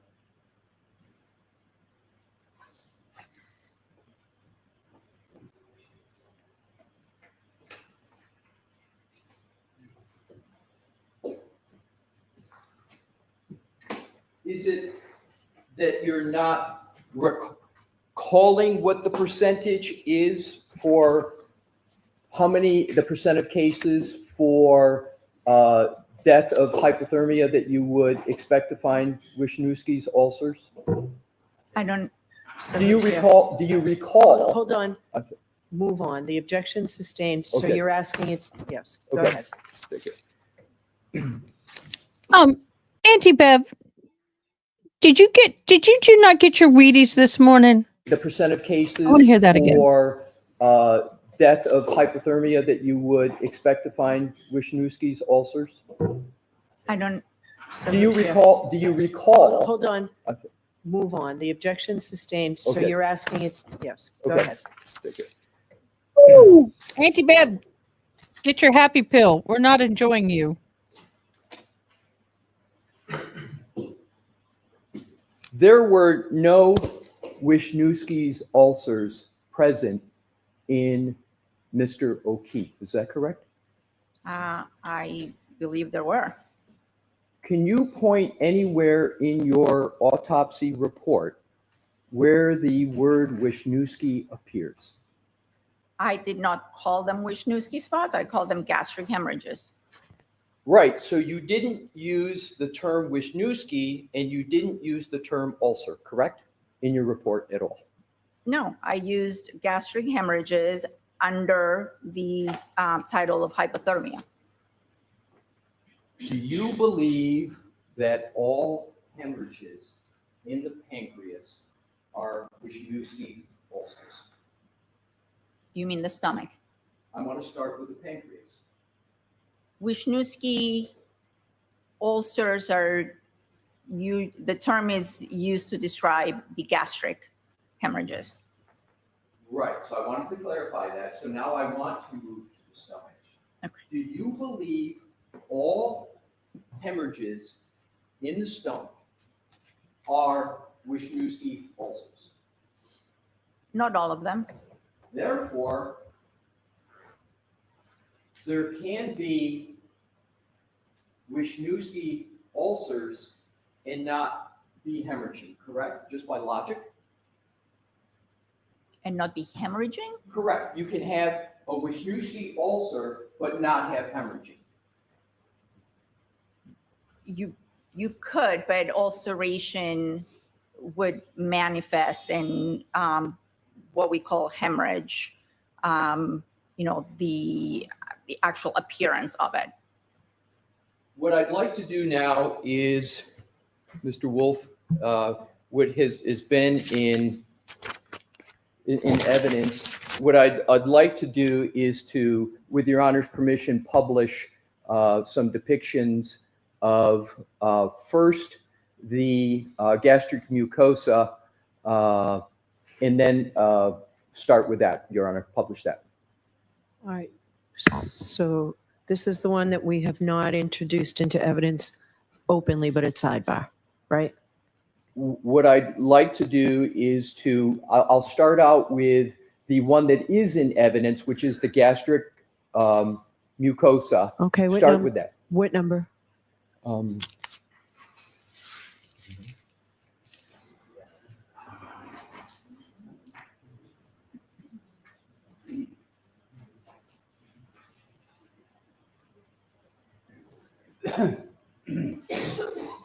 Thank you very much for that, Haley Mouse. You were so correct. Your Honor, just to. Okay, so that was the one I was referring to that we did at sidebar, not in open court. Okay. Yes. It's for identification. It's NN for identification. And I'd like to move NN into evidence at this time. All right. All I'll say about this, jurors, is that this may be considered graphic. You satisfied with that, Mr. Alessi? I'm satisfied with that, Your Honor. Okay, Mr. Brennan, you satisfied with that? Yes, Your Honor. Okay.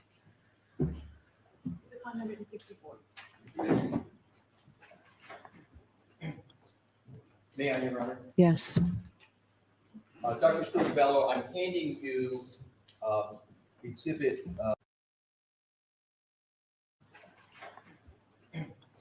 I want to see that. Yes. Oh, that was the lining of the Dr. scomic Scribello, opened I'm up. handing you exhibit. That was the lining of the stomach 164 in opened. evidence, and I'm going to also, with the court's permission, have it published Basically, they filleted the stomach. on the screen. So whatever one is best for you to look at on the screen, please feel free to look at either one. Mr. Wolk, if you could publish 164.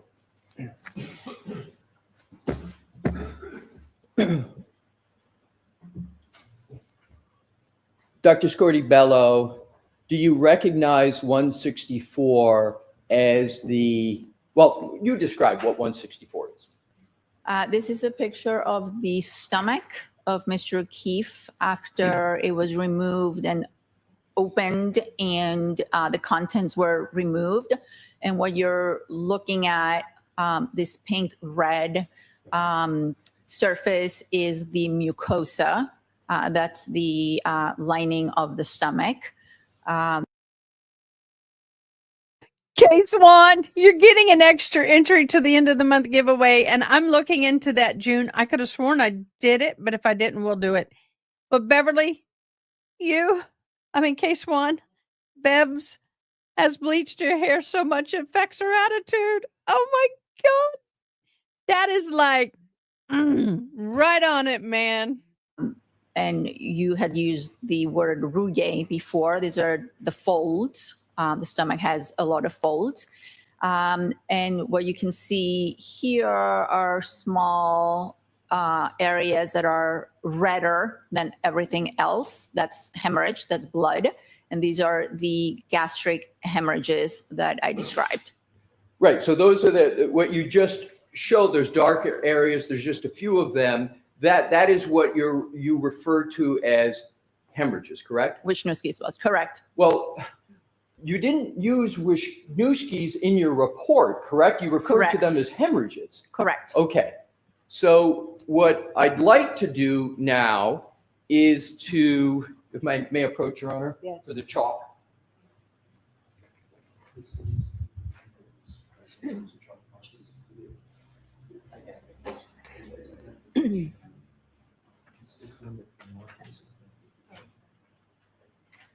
Exhibit MM. And Your Honor, with Your Honor's permission, may I show Dr. Scorti-Bello the chalk that's marked for identification? Is that Yes, and let's see what she answers before we use it for more questions, okay? Understood. Yes. May I hand it to you? Yes. Dr. Scorti-Bello, could you please take what's identified as Exhibit M and see if you can identify what that depicts? Yes, this is a picture of a stomach. Again, the mucosa with hemorrhage. Just hold for these, sorry. Not your fault.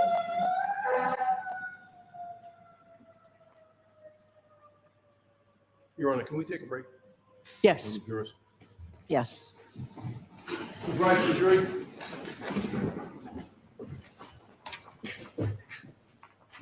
Jurors, right this way, please.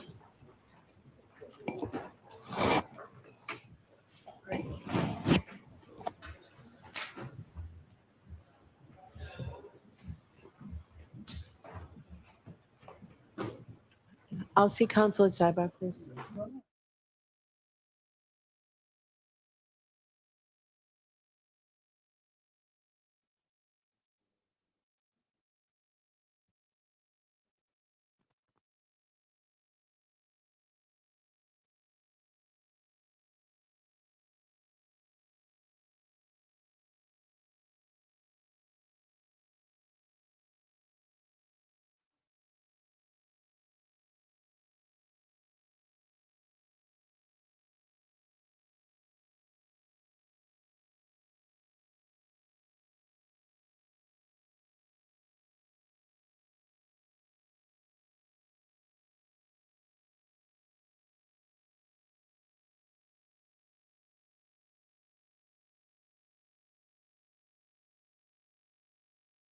We're in a sidebar.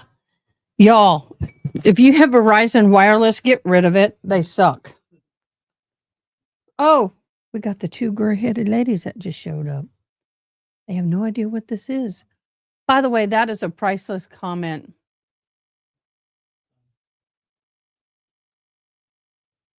Hope of these pills she has in her deep judgment. What is that? Mary, rephrase. I know. Pop. Okay, got it. Yeah, some of us are getting GI issues from all this. Your asks for that. What did they give him for lunch? Yeah, always breaks with the defense on sidebars. Yeah, it's getting a little much. And they're 6 minutes into this last sidebar. I'm gonna zoom us back into real time.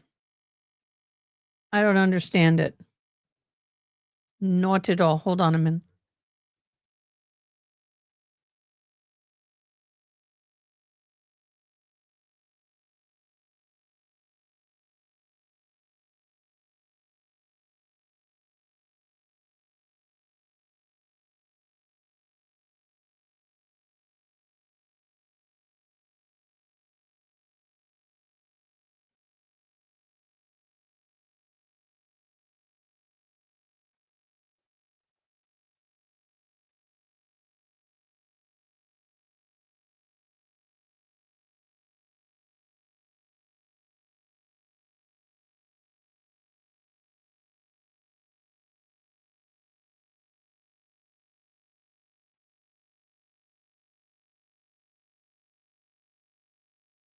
Sorry, guys, we're dealing with phone bill. How in the hell can you have one cell phone? One cell phone. And the phone is antiquated. It has the old hookup. It doesn't have the USC, whatever that is. And you're paying $275 to $320 a month on a phone bill. Boo. There's a problem. So we got to figure that one out.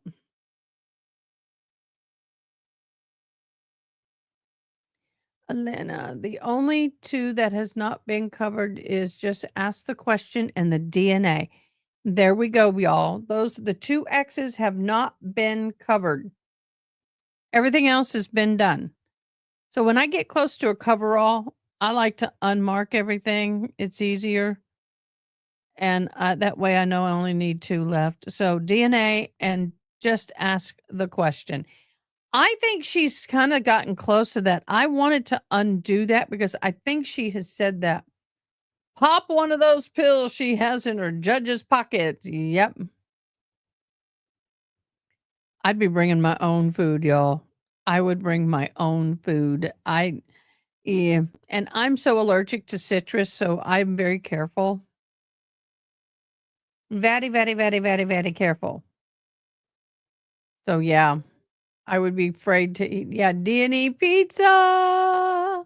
Wouldn't that be funny? I wonder if he's giving it to him for free. Wouldn't that be a conflict of interest? Eating pizza from the place of one of the people involved in the court case. Free lunches are one of the only perks they get. Yeah, well, there's a lot to be said for some of that. Now, although I know somebody who was on jury duty and they did get like Chick-fil-A, then they got sandwiches from a really nice deli here in town. I like them, Green Grocers. They have a wonderful deli that I love their egg salad. I absolutely love their egg salad. I wish I knew what they put in it because it has a different little flavor that I can't put my finger on.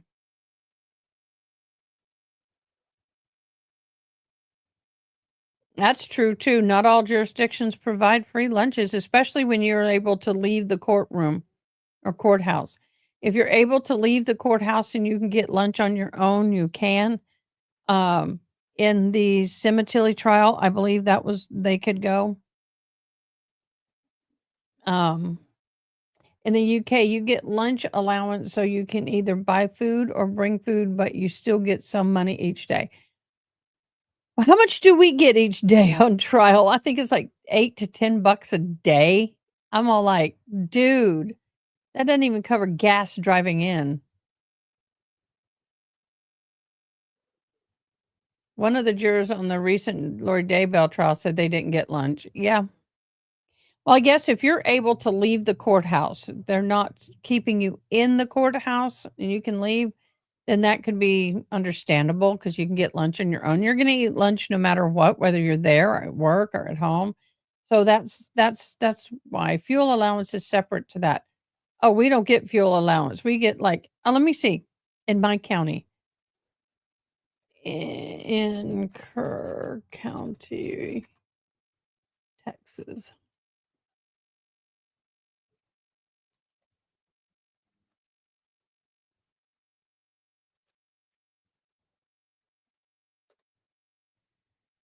$6.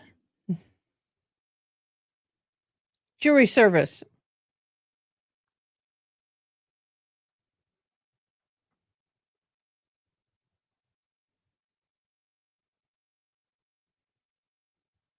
No less than $6 a day. The average is $8.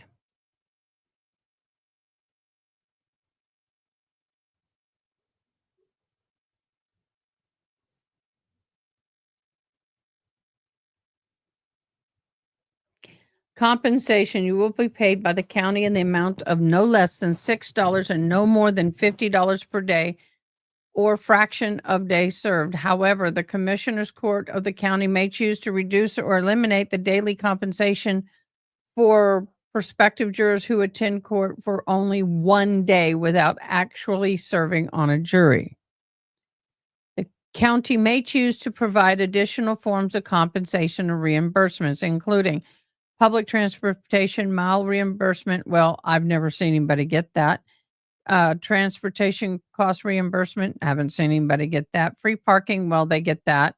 Child care facilities or free meals.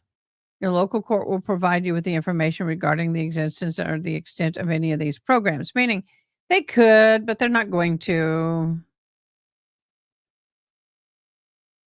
Oh, both you and your prospective jurors who report for jury will be given an opportunity. Oh my God. Oh, no, they don't. Don't, Matt. Voluntary donate your jury payment to certain local or state charitable causes. When you report for jury service, you should receive a form that allows you to direct the county treasurer to donate your reimbursement for jury service to a designated charity or fund, which include the Texas Crime Victims Compensation Fund, your county's Child Welfare Board. Hell no. Designated local family violence shelter, or any other programs approved by the Commissioner's Court. Hail to the end to the no. For $6 on average, they said $8 on average a day. I'm not going to be donating that money. Not when I'm beating peanut butter and onions for lunch. Now, if I was wealthy, that may be different, but give me the money. At least it will put some gas in my tank.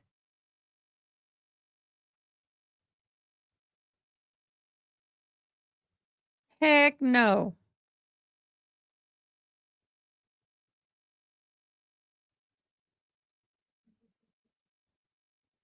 Pinch me. You owe me a Coke, Aaron. My auntie who worked for the courthouse here said they don't allow smoking breaks either for the jurors. Nope. My daughter got $20 last time she went. Okay, was that $20 all day or $20 all week? Unless you want to share. Oh.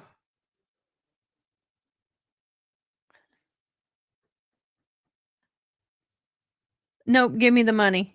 If I was comfortable and well off, I would just donate my own money to wherever I wanted to donate it. But I really struggle with you sitting here pulling me out of work, which means if someone works on average, say $15 an hour, just say $90 a day, and maybe $110 a day, and you're paying them $6. They said no more than 50. On average, I hear it's about $8 to $10 a day. 8's where I'm heading it. $8 a day, and I'm losing $102 a day sitting there. Forget it.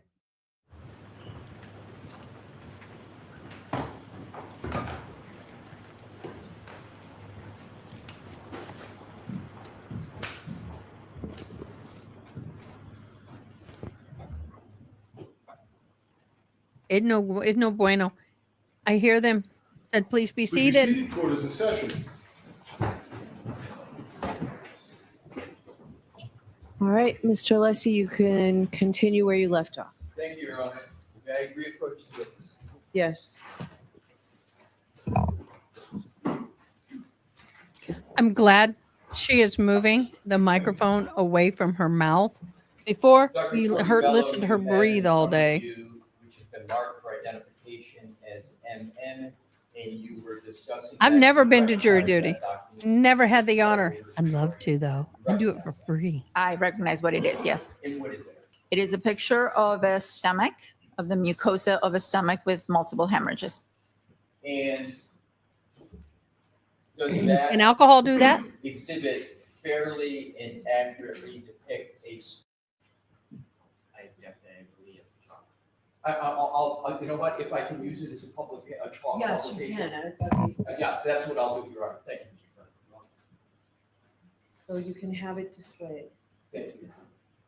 And again, I'll leave this hard copy with the court reporter, and we'll use the screen. Oh, so it's not in evidence. It is. Y'all be careful, because the way they're handing this evidence back and forth, you can see the images. So just be mindful. Not.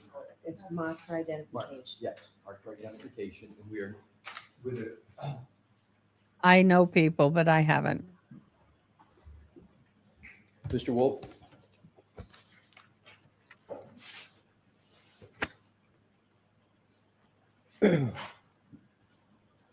Dr. Scordy Bello, is that the depiction that you were just describing at your witness stand? Yes. And could you please, with the laser pointer, state what you see in this depiction? So this is a stomach. This is the mucosa, the folds of the stomach. They're not very folded in this particular picture, but you can see these distinct areas that are that have a darker coloration. That's blood. These are hemorrhages. And to be clear, this is not the stomach of Mr. O'Keefe. This is a medical reference depiction to sort of generic or some other depiction other than Mr. O'Keefe's stomach, correct? Correct. If we could, Why are we looking at it? With your honor's permission, Mr. Wolk, put side by side this chalk with what is in evidence as the actual gastric mucosa of Mr. O'Keefe. The objection sustained. Could we, with your honor's permission, publish simply Mr. O'Keefe's Yes. gastric mucosa? Yes.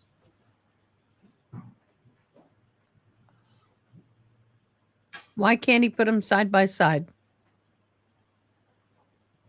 Isn't it correct, Dr. Scordy Bello, that there are much less dark spots in this depiction of the gastric mucosa than there were in the chalk that we just displayed? In other words, that green depiction of what I'll just refer to as a generic stomach. Is that correct? That is correct. So you can take that down, Mr. Wolf.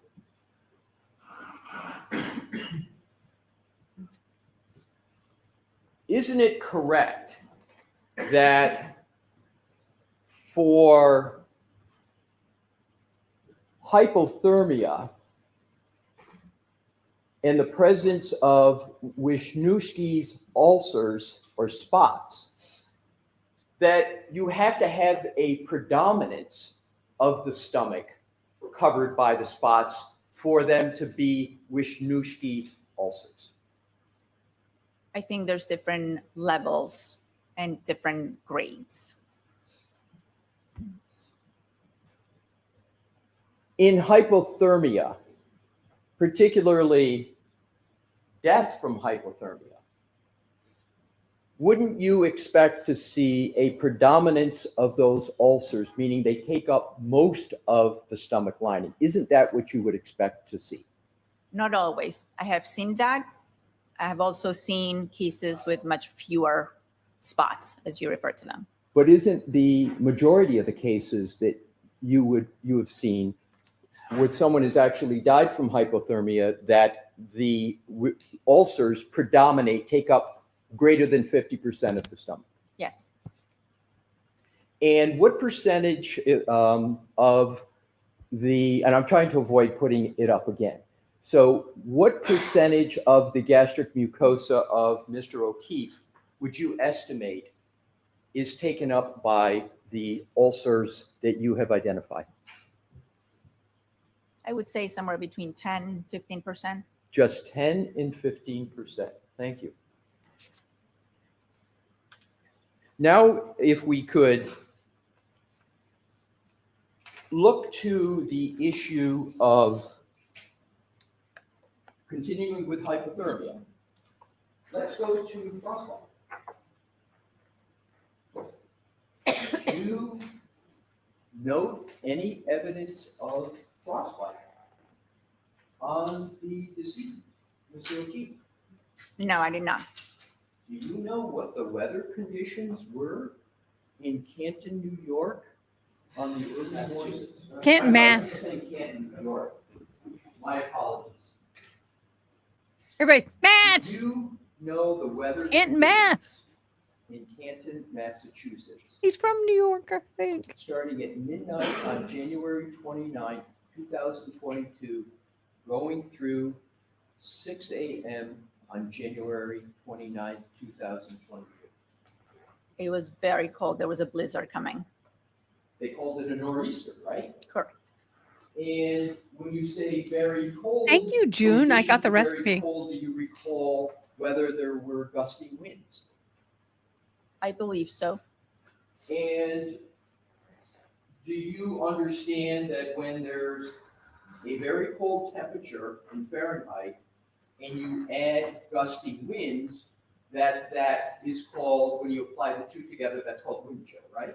Correct. And with wind chill, doesn't the phenomenon of wind chill mean that the wind combined with the temperature brings the actual temperature down? And in addition to bringing it down, temperature in a wind chill calculation, it also has a physical effect on the body, correct? Wind chill. Doesn't wind chill also cause greater effects than if there was no wind? Correct. So in medical terms, the wind synergizes with the temperature and exacerbates the effect on humans. Correct. And with a wind chill, isn't it correct that you would have a greater chance of frostbite than if there was no wind chill effect at all? Yes. So you saw no signs of frostbite on Mr. O'Keefe, correct? At the time of my examination and at the time of autopsy, no, I did not. Did you see frostbite at any other time with regard to Mr. O'Keefe? I only examined him at the time of autopsy. So at the only time you examined him, which is at the time of autopsy, you had zero signs of frostbite, correct? Correct. Dr. Scordi-Bello, now that you have gone through this part of your examination here today, would you like to amend in any way your opinions as to whether hypothermia was any cause of the death of Mr. O'Keefe? No, I don't. I still believe that there were hypothermic signs. Hypothermic signs, correct? Yes.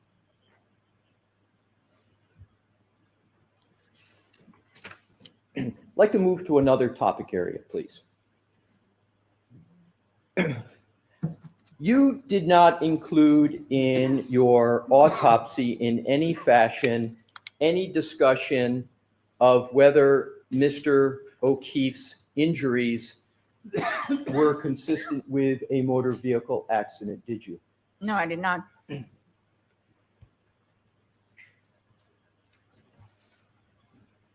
In fact, there were no injuries consistent with a motor vehicle impact on Mr. O'Keefe, correct? Sustained. Did you evaluate it all in your autopsy whether Mr. O'Keefe had any injuries consistent with a motor vehicle accident? Objection. I'll allow that.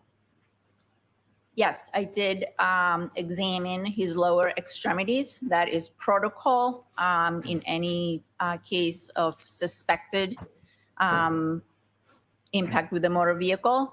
So I did examine his legs and I did not see any evidence of an impact site. And could you elaborate to the jury what you mean by no evidence of an impact site?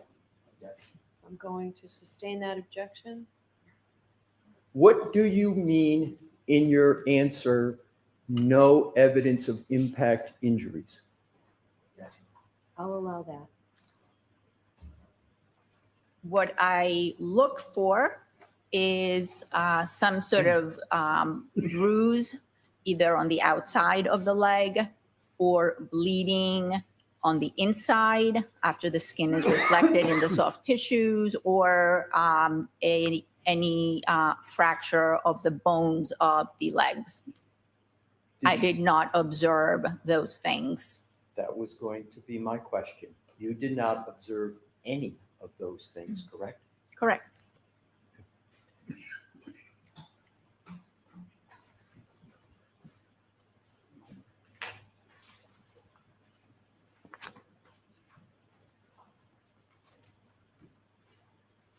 I'd like to turn to, please, the face of the decedent in your analysis that you discussed on direct examination of that area of the decedent. You talked about ecchymosis, you recall that? Yes. In medical literature, there's a synonym for ecchymosis. It's sometimes referred to as raccoon eyes. Is that correct?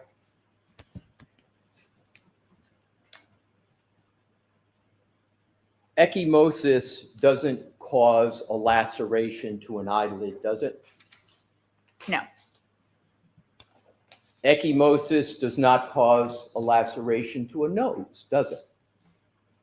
There was an abrasion on the nose, but no, the answer is no. Correct. So ecchymosis doesn't cause a laceration to the nose. Correct? Correct.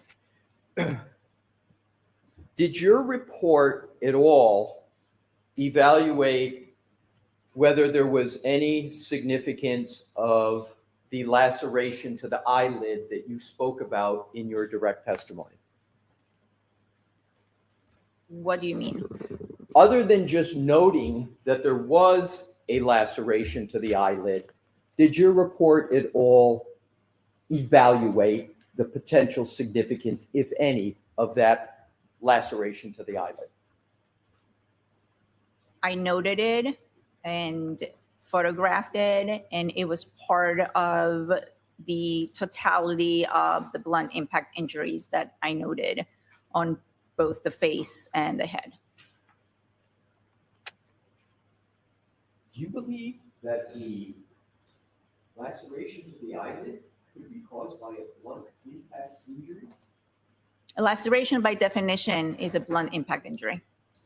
Do you believe the eyelid laceration was caused by a blunt impact injury from falling backwards and hitting one's head? Not from falling backwards and hitting one's head, but Okay. I want to share this. Might as well. I'm going to see if I can make it bigger. I don't know if I can. Probably not. Primary cause of blank ulcers, I can't say it, are primarily associated with hypothermia, a condition where the body temperature is abnormally low. Hypothermia can lead to increased gastric acid secretion, which damages the gastric mucosa and microvessels, ultimately resulting in a formation of whisky ulcers, according to the nature. Okay. During the mechanical resuscitation or stress, refers to the retraction and displacement of tissue, often in the context of, oh no, not that. Okay, not direct cost, but significant physical and emotional stress can contribute to the development of the ulcer. Possible the stress associated with a painful, complex mechanical resuscitation could contribute to the cause. We'll just do it that way. I don't want to read all of it, but hopefully that helped. If it didn't, I apologize. that area at some point came in contact with a blunt object or surface. Okay, if I could follow up on that, please.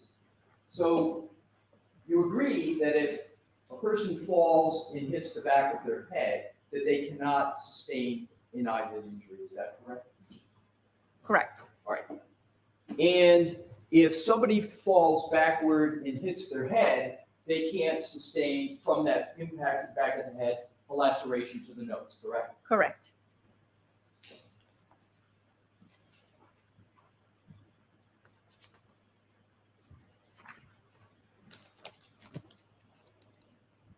So if we could, Mr. Wolk, and with your honor's permission, publish which is already in evidence, which are depictions. Let's start out with, please, the laceration to the right eyelid.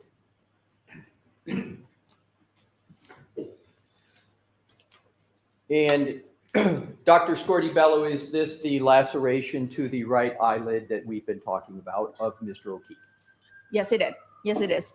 And that injury could not be caused by a fall backwards and one hitting their head, correct?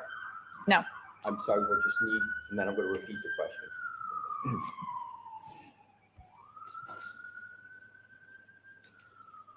Can you state your answer again? Oh, let me that injury to the right eyelid, that laceration, could not be caused by someone falling backwards and hitting their head, correct? Correct. Bear with me one moment, Your Honor.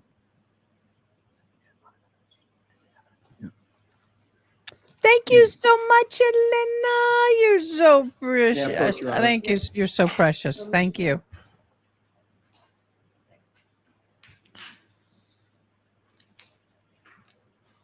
Mhm. Thank you so much, love. I greatly appreciate it.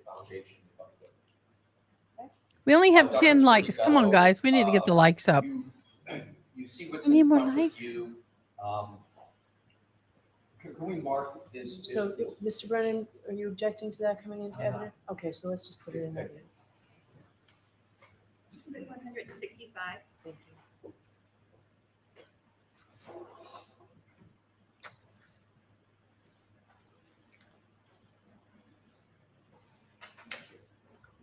Yeah, Your Honor. Yes. Thank you. Dr. Scortibello, I have placed before you what is in evidence now is 165. And Your Honor, may I have Mr. Wolf publish Yes. 165? Thank you, Mr. Wolf. So, Dr. Scortibello, that laceration to the right eyelid could not be caused by a fall backwards where someone hits the back of the head, correct? Correct. So that injury you've called, what do you label that category?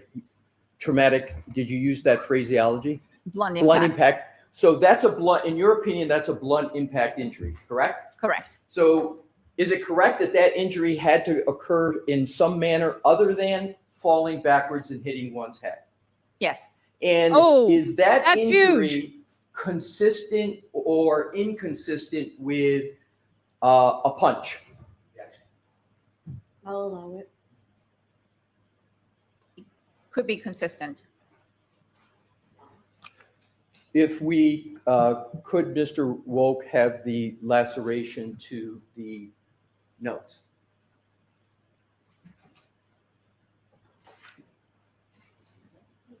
I'm sorry, hold off on a moment. Hmm? Say what?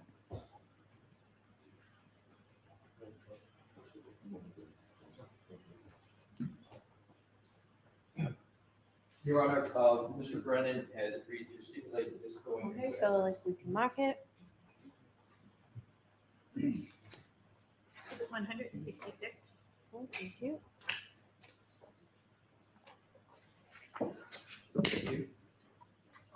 May I, Your Honor? Yes. Thank you. Dr. Scortibello, I have put before you what is in evidence is 166, and Your Honor may, Mr. Wolf, publish. Yes. Thank you.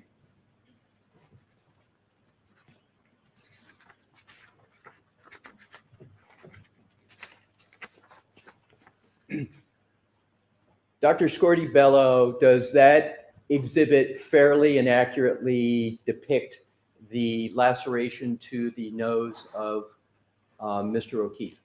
Yeah, it's an abrasion. I described it as an abrasion, as a scrape. So you would classify that as a scrape? Yes.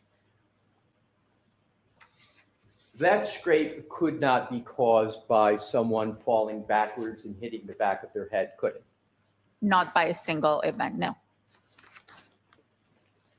You can take that down, Mr. Wolf.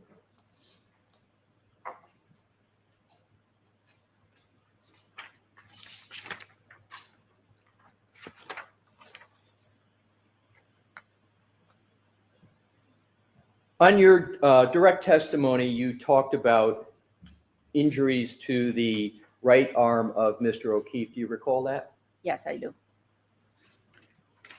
And is it correct that you, in your autopsy report, did not determine the cause of those wounds to Mr. O'Keefe's right arm? That's correct. With your Honor's permission, I would like to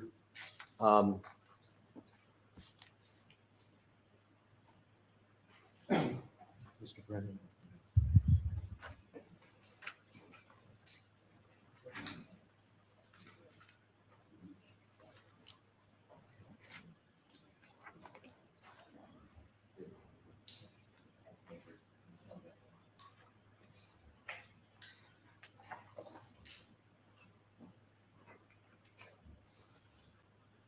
Your Honor, Mr. Brennan has agreed to stipulate into evidence these two photographs. May I please have them? Case one.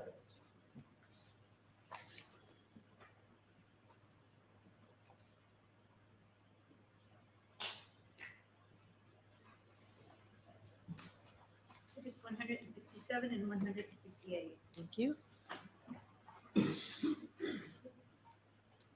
I'm going to do the same thing, if I may, Dr. Scordy-Bello. I'm going to leave these with you, but I'm also going to, with the court's permission, have them published. Okay. Whatever one best allow you to answer the question. Your Honor, may I have Mr. Wolf publish those two? Thank you.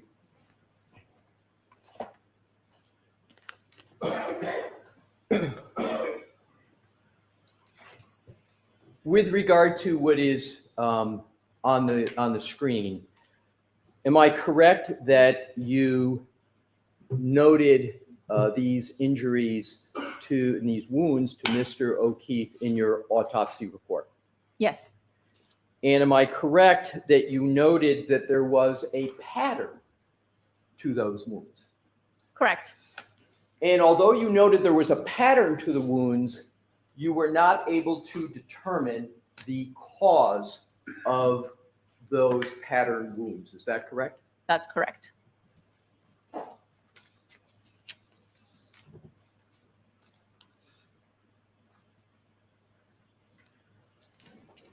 Are those injuries consistent with a dog bite? Oh, here we go. Based on our answer to the last question, ask something else. Oh, I'm sorry, you continue. can't do that. Ask another question, sustain.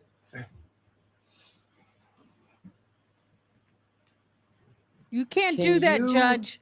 Identify tell him last any question. cause of those injuries that would be consistent with what is depicted on the screen?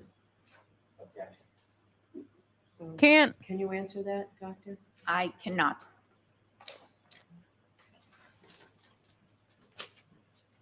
She doesn't want to. You can take that down, Mr. Wolf. Thank you. Do you recall discussing at all on your direct examination? Well, let me ask it this way. Did you evaluate at all in your autopsy a gray hoodie sweatshirt of Mr. O'Keefe? No, I did not. So were you aware that there was clothing associated with Mr. O'Keefe when he came as part of the autopsy? He did not have any clothing that came to us. The clothing was removed at the hospital and was packaged and I believe submitted as evidence. So the clothing of Mr. O'Keefe, a t-shirt or a hoodie, didn't make its way through? No,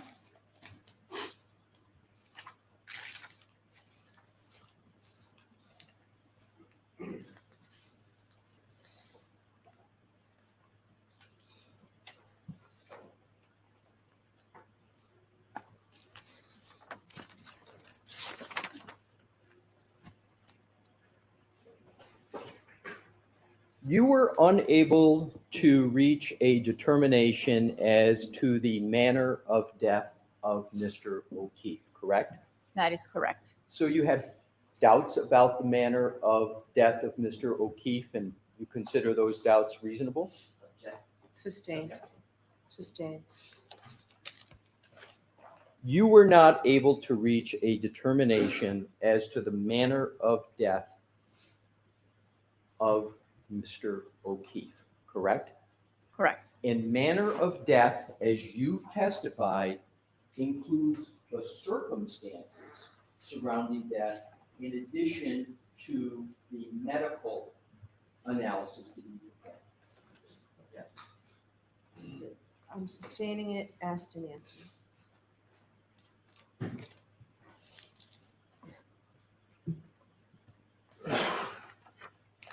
Thank you for answering my questions, Dr. Scordi-Bello. You're welcome. All right, thank you, Mr. Leslie, Mr. Brennan.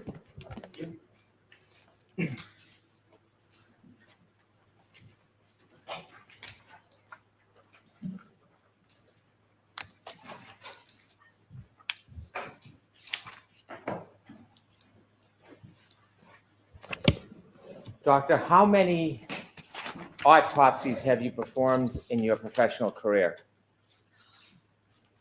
At this point, more than 1,200. When the person is brought to you, are they usually clothed? It depends on the circumstances. If a person comes directly from their residence, they may or may not be clothed.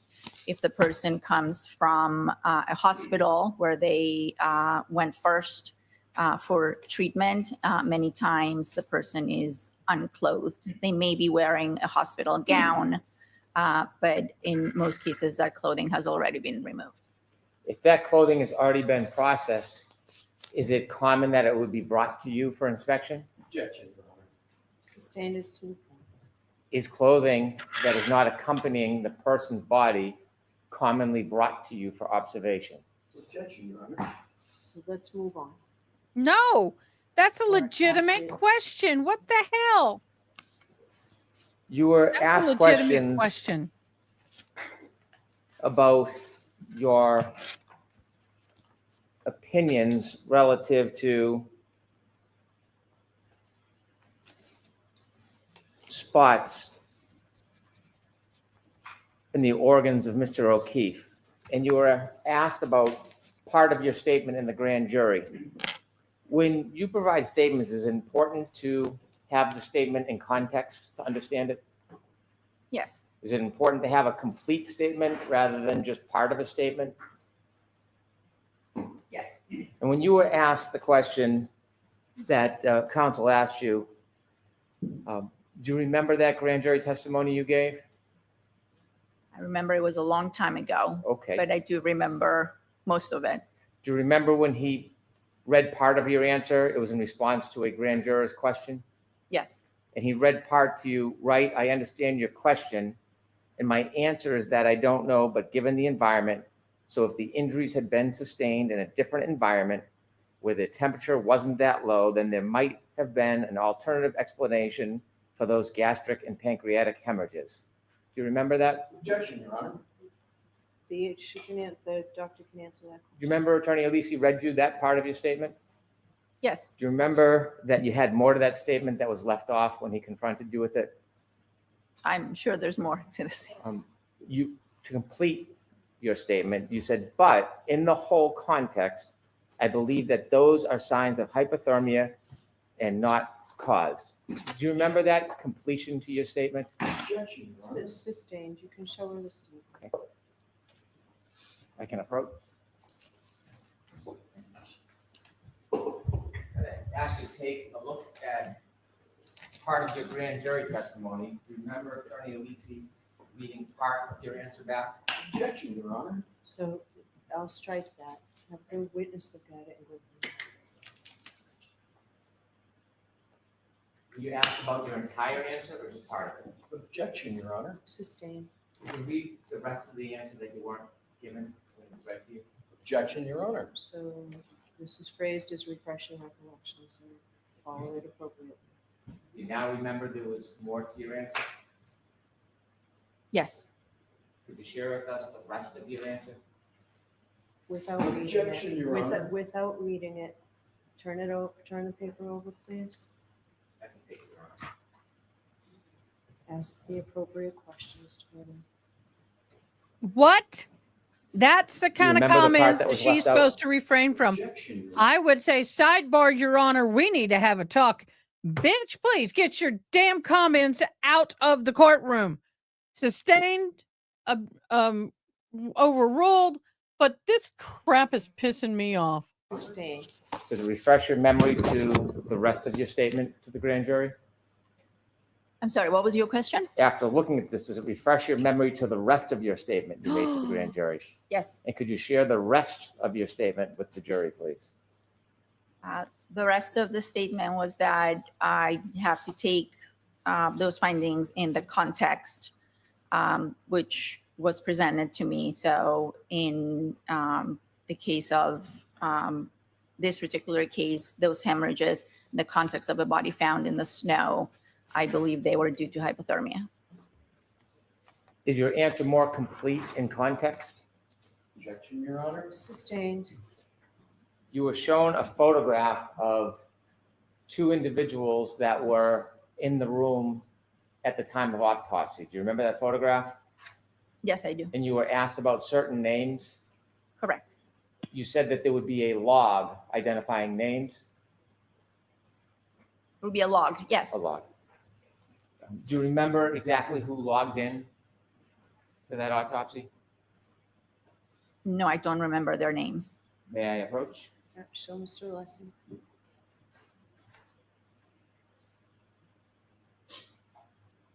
Part of the end report. Take a look. You have it. Your Honor, if we need sidebar to explain, we just need a moment to take a look. I can move on and we'll come back to it, Your Honor. Thank you, Mr. Brown.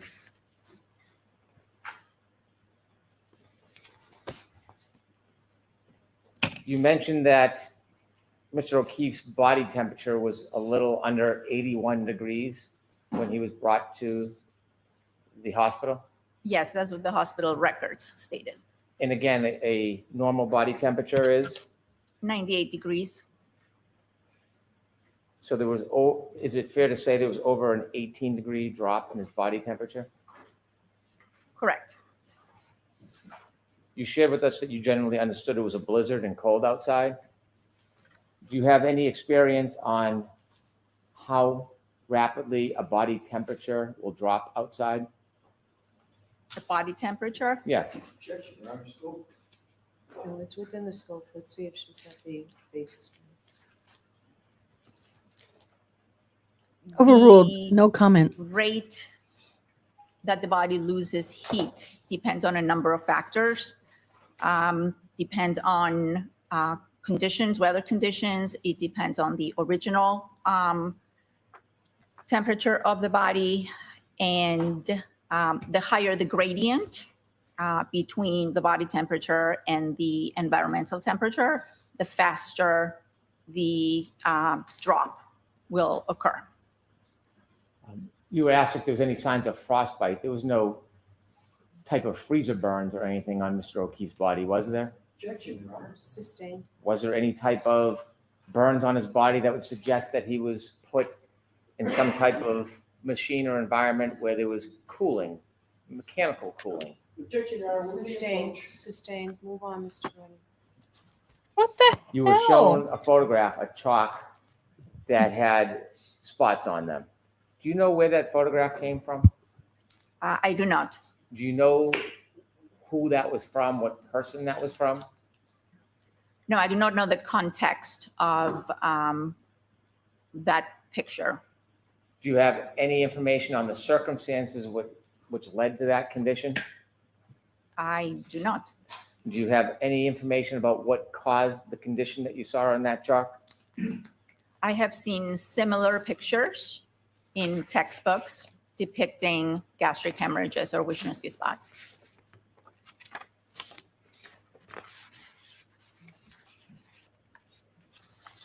You were asked about your role as a medical examiner, and there were a number of questions about your assessment from a legal perspective. Yes. You mentioned that you had information from a police report. How many police reports were you given? There was a preliminary police report, I believe, the day of the autopsy, and communications with law enforcement in the days and weeks following. May I approach? Yes.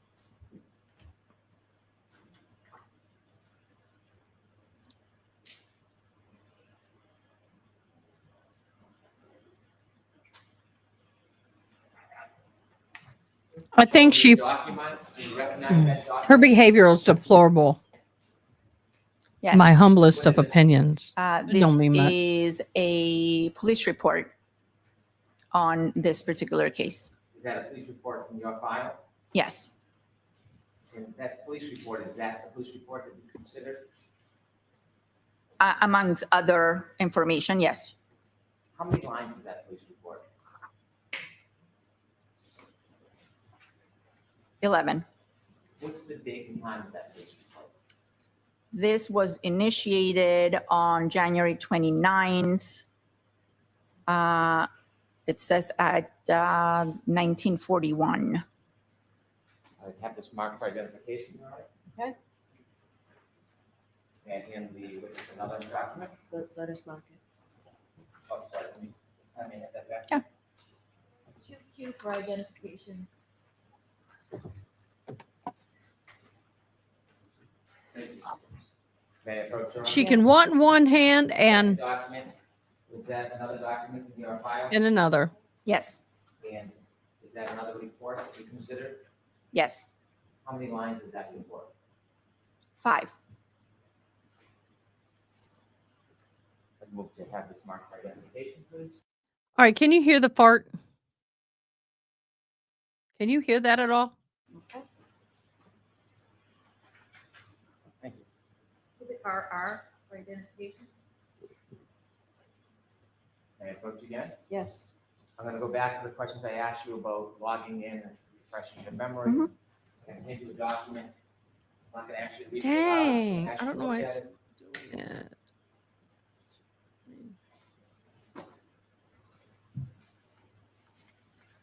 Does it refresh your memory on the people who attended the autopsy? Yes. And who were they? I believe one person was Mr. Keefe and the other one was Mr. Corner.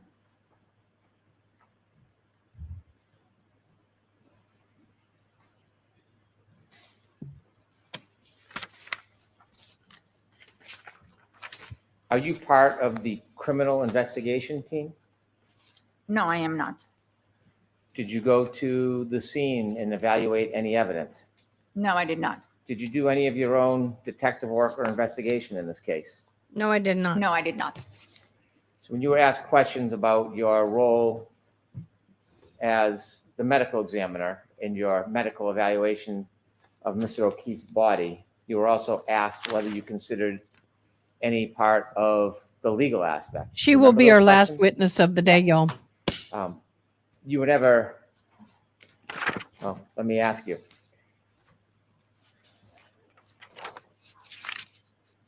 You submitted the death certificate on April 14th. Correct. I want to talk about some of the things that you may or may not have known about or considered at the time you Now wrote tell your me if death you hear it. certificate or filed your death certificate. Were you informed or were you aware that before you filed your death certificate, there was information in the investigation that police spoke to a first responder by the name of Timothy Nuttall, who reported that the defendant, I'm going to allow it. that the Of course you defendant are. said, I hit him, I hit him, I hit him. Were you aware of that I became aware of it at some point. during your Tell me if you heard that. 90-day window? I believe so. Were you aware that there was another first responder by the name of McLaughlin who provided information that the defendant said, I hit him, I hit him, I hit him, I hit him? Yes. Were you aware of statements made by the defendant? Well, to Miss McCabe that she said, may have I hit him? Did I hit him? Objection, Your Honor, may we approach, please, briefly? Okay. Okay, guys, tell me if you can hear the fart. Why are y'all not hearing it? Can you hear sidebar?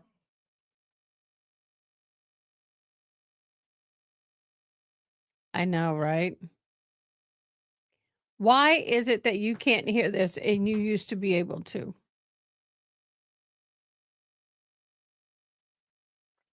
That stinks. How about the gavel?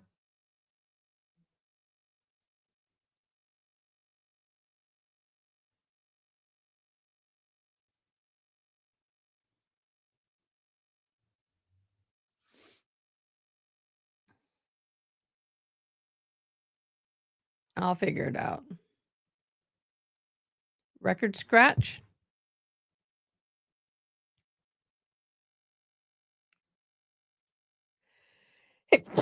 Sidebar.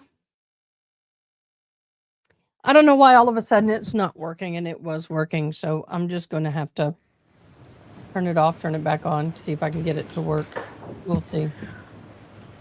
So jurors, I want to let you know that like other evidence that was let in previously, this is not coming in for the truth of what's in the statements. It's coming in so that as it goes to Dr. Scordi-Bello's knowledge and state of mind at the time of her report. Thank you.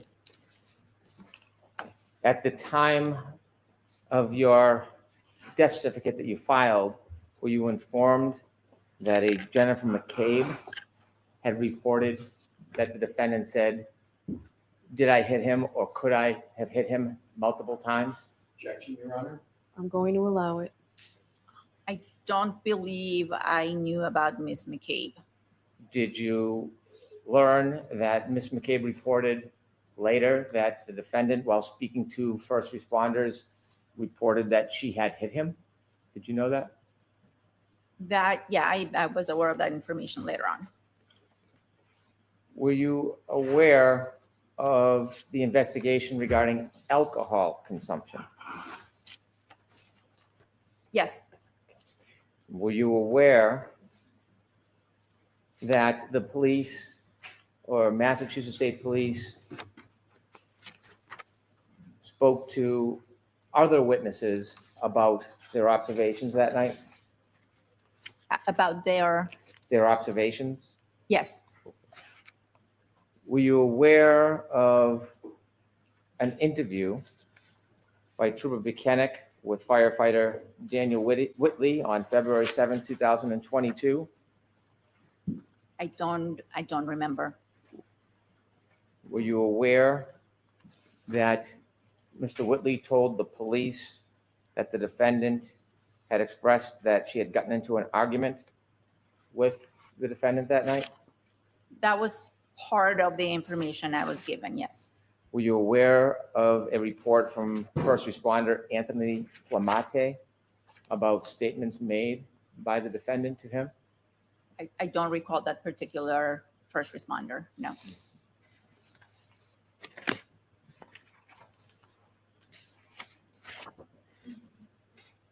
Were you aware of statements provided by Kerry Roberts to the police that the defendant had called her, citing Kerry, John is dead, Yeah, I was given that information, and the questions of did I hit him? Were you aware of that? yes. Were you aware of information that troopers had an opportunity to go and speak to the defendant? Yes, Were you aware of the statements that she made to the troopers? not in detail.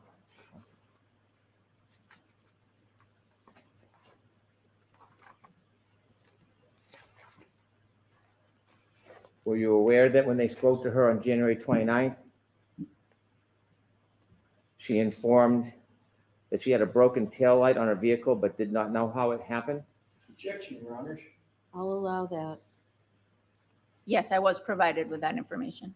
Were you provided the information that she had never observed John enter the residence? I believe that was part of the original information, yes. Were you aware that she informed relative to the broken right taillight, she didn't know how it happened? Yes, I was. Were you aware that members of the Massachusetts State Police obtained John O'Keefe's phone and did a forensic data analysis on it? I was not aware of that until much, much later. After you filed your report? Correct. Were you aware of location data that was obtained from John O'Keefe's phone before you filed the death certificate? No, I was not. Were you aware of healthcare data on John O'Keefe's phone before you filed the death certificate? No, I was not. Were you aware of battery temperature data on Mr. O'Keefe's iPhone before you filed your death certificate? No, I was not. Were you aware of voice messages left on John O'Keefe's phone from the defendant before you filed your death certificate? No, I was not. Were you aware of text messages between the defendant and John O'Keefe before you filed your death certificate? No.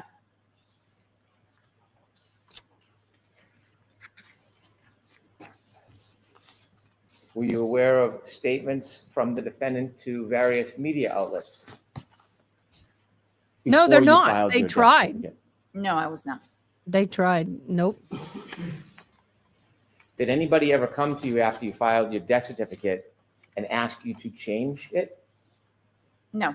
Did anybody ever provide you any of this additional information you weren't aware of at the time, ask you to evaluate it, and then reconsider? Wait a minute. That's not true because that did happen in the last trial, wasn't it?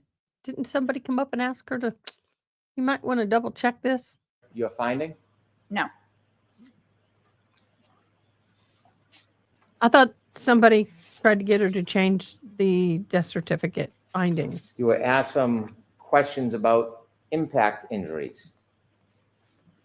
In your experience, are most pedestrian collisions where there's injuries to the lower legs, either frontal or rear impacts? Objection, Your Honor. I'll allow that because I'll allow that. Most pedestrian fatalities that we see are with impact with the front of the vehicle. When you gave the perspective that you looked for impact injuries, was that with consideration of your experience that most collisions are frontal impact injuries? Most collisions involve frontal impact, yes. How about cases where you've had an opportunity to observe people I who thought so sustain too. injuries from being clipped? Not hit, but just being clipped. Is your opinion any different in your experience? Objection, Your Honor. Sustained in that form. How about a side swipe injury? Is that different relative to your expectations to lower extremity injuries? Objection, Your Honor. Sustained. A bruise on the knee, is that consistent with a side swipe impact? Could be. Did you do any type of biomechanical analysis of any alleged collision in this case? No, I did not. Nope. Were you asked to? I'm Nope. not qualified to do that. And so when you talk about injuries from a collision, are you in part speculating about what could happen to somebody? Objection, Your Honor. Sustained in that form. Are you giving a direct opinion in this case about how the injuries were caused? Objection, Your Honor. Sustained. You were asked questions about a nose laceration, Yes, and you offered that was not consistent with falling backwards on the head alone. correct, You were asked if that was consistent with a punch. correct. Objection, Your Honor. That's not the testimony. That's your objection, Mr. That is, Wilson. Your Honor. There's not a question. Did you provide an opinion that it could be consistent with a punch? I did provide that opinion. Could it be consistent with broken glass? It's possible. Could it be consistent with sharp shards from broken plastic? Possible. Could it be consistent with first aid? I'm sorry, what was Could it? it be consistent with first aid treatment? Anything is possible. Do you have any firsthand knowledge of how the laceration on the nose happened? I do not have firsthand knowledge. Did you know at the time you filed your death certificate that there was plastic pieces of taillight found near Mr. O'Keefe's body around 5:45 p.m. on January 29th, 2022? I do believe some of that information was communicated to us, yes. Thank you. All right, Mr. Lessie.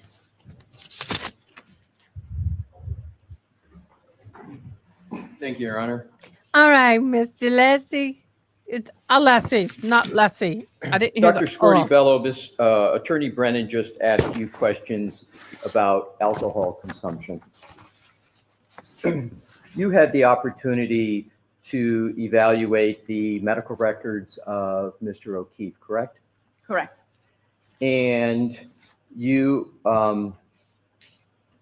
had, in terms of the medical records, information with regard to the medications that Mr. O'Keefe had taken, is that correct? I believe I reviewed those records at some point prior to issuing my report, yes. Do you recall the list of medications that were in the medical records that Mr. O'Keefe was on? I do not recall. If I were to show you a document, might that refresh your recollection as to the list of medications? I'm going to allow it. Is in connection with alcohol too, you said, right? Correct, Your Go right Honor. ahead.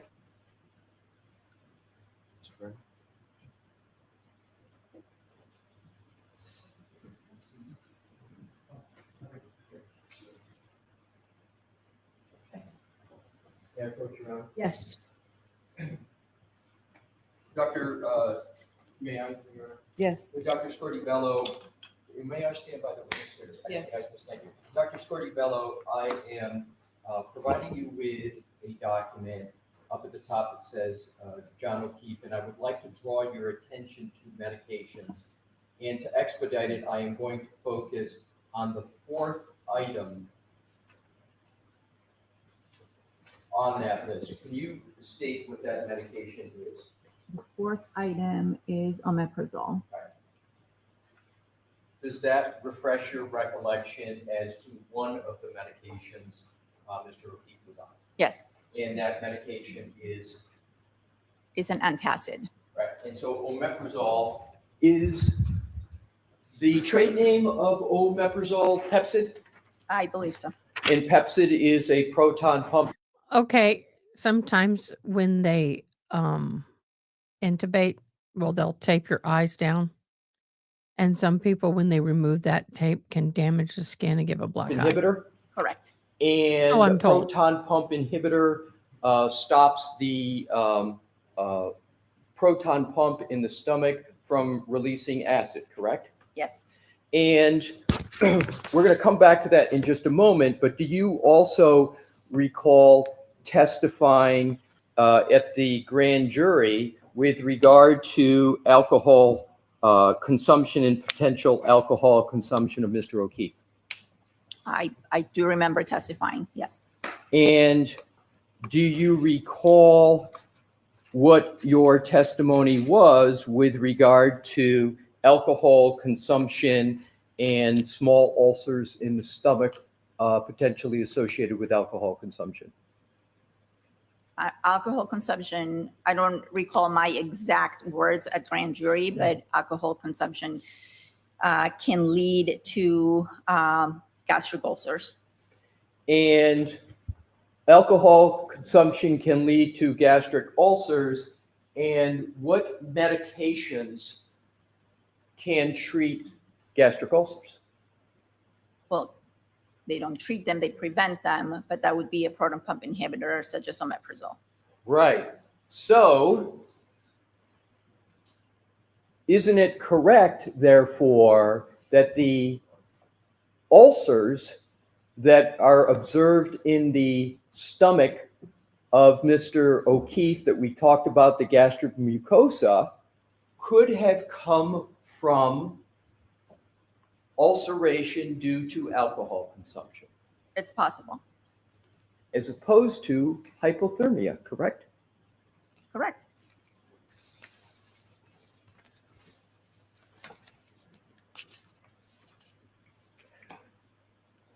Attorney Brennan asked you questions moments ago, and actually several of them, of which included the words, did I hit him? Could I hit him? Do you recall those questions?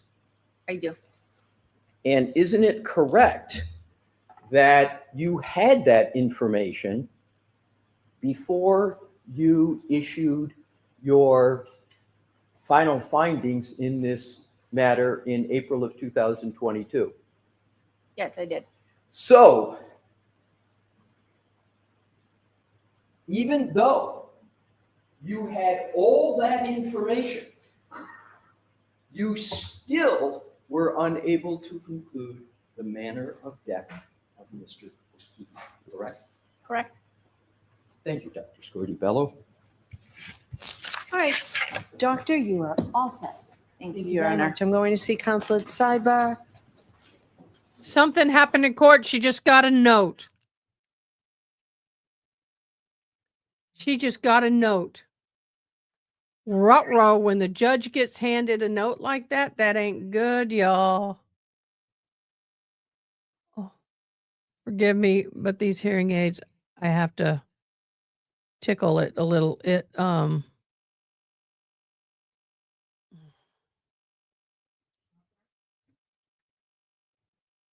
When I put them in like I do now, sometimes hair goes with it.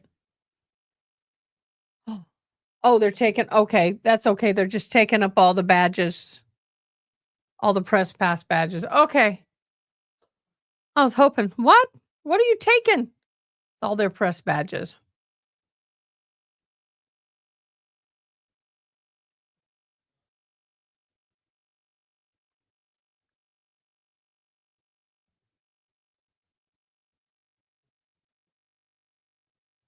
Yeah, it could have been.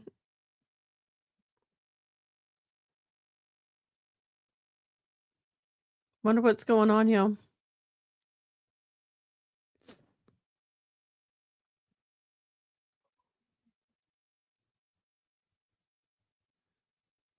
Well, I understand why mom did not come in today because there was a lot of gruesome, well, they call gruesome. I call them somewhat mild in the gruesomeness in my world. In my world, that's mild. Mild gruesome. So that was a scheduling conflab. I believe she says, we're on schedule. No, we're not. No, we're not on schedule. All right, so Because you guys that is said- it for today. I'm told that we are on schedule. So with that, I'm going to let you go a few minutes early, so please do not discuss this case with anyone. Don't do any independent research or investigation into this case. If you happen to see, hear, or read anything about this case, Ooh, please June, disregard that it. chicken Let us fried know. steak We're looks very careful on good. social media. So we'll see you tomorrow morning. Rest for the jury.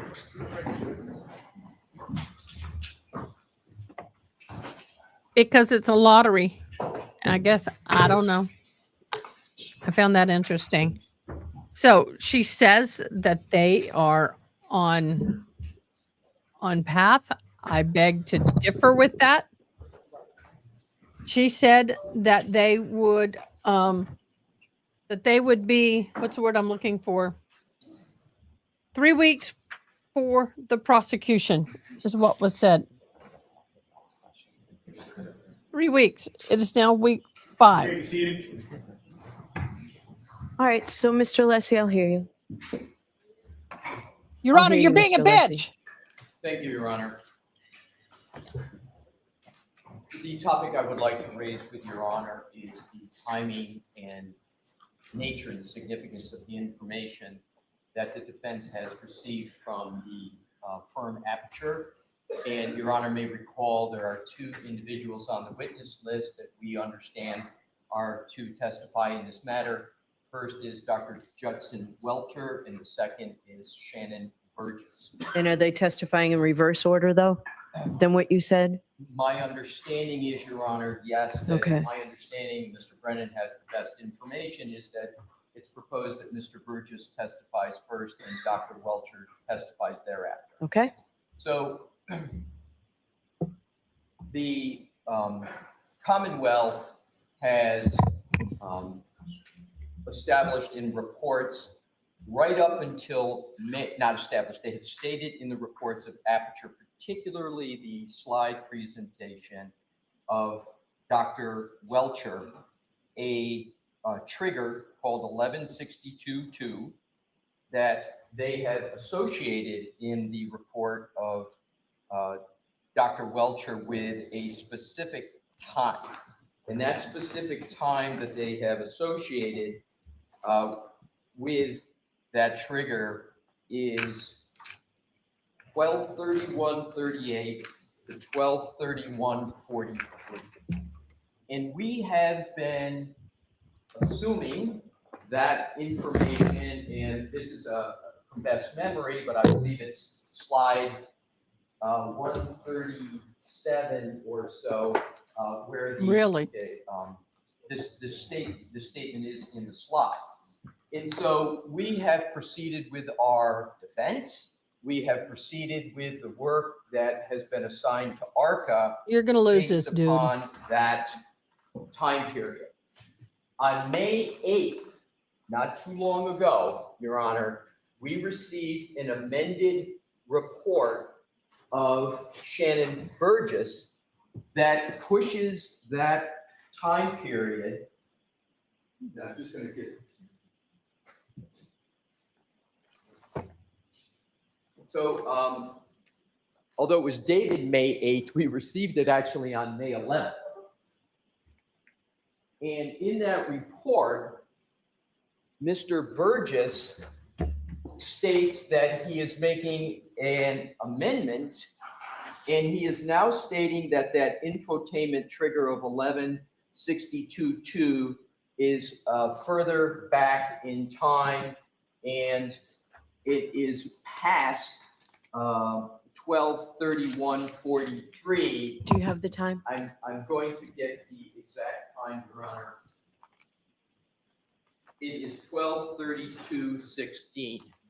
And Your Honor may recall that the seconds, literally seconds matter in the analysis of many factors. I won't go into them other than to say, I went through and developed testimony with regard to the cross-examination of Mr. Whiffen.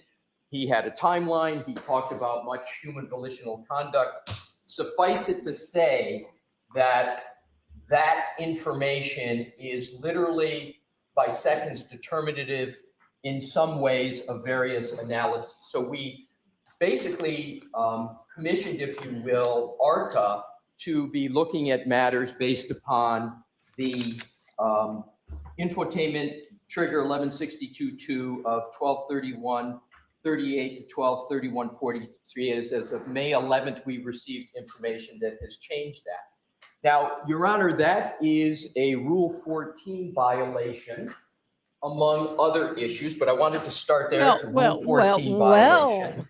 It's So now he's saying the prosecution has committed a Rule 14 violation.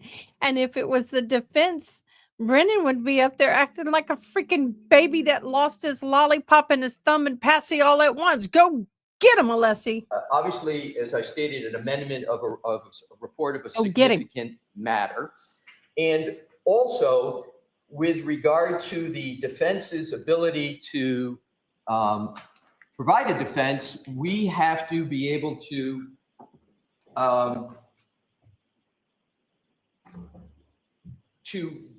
evaluate that information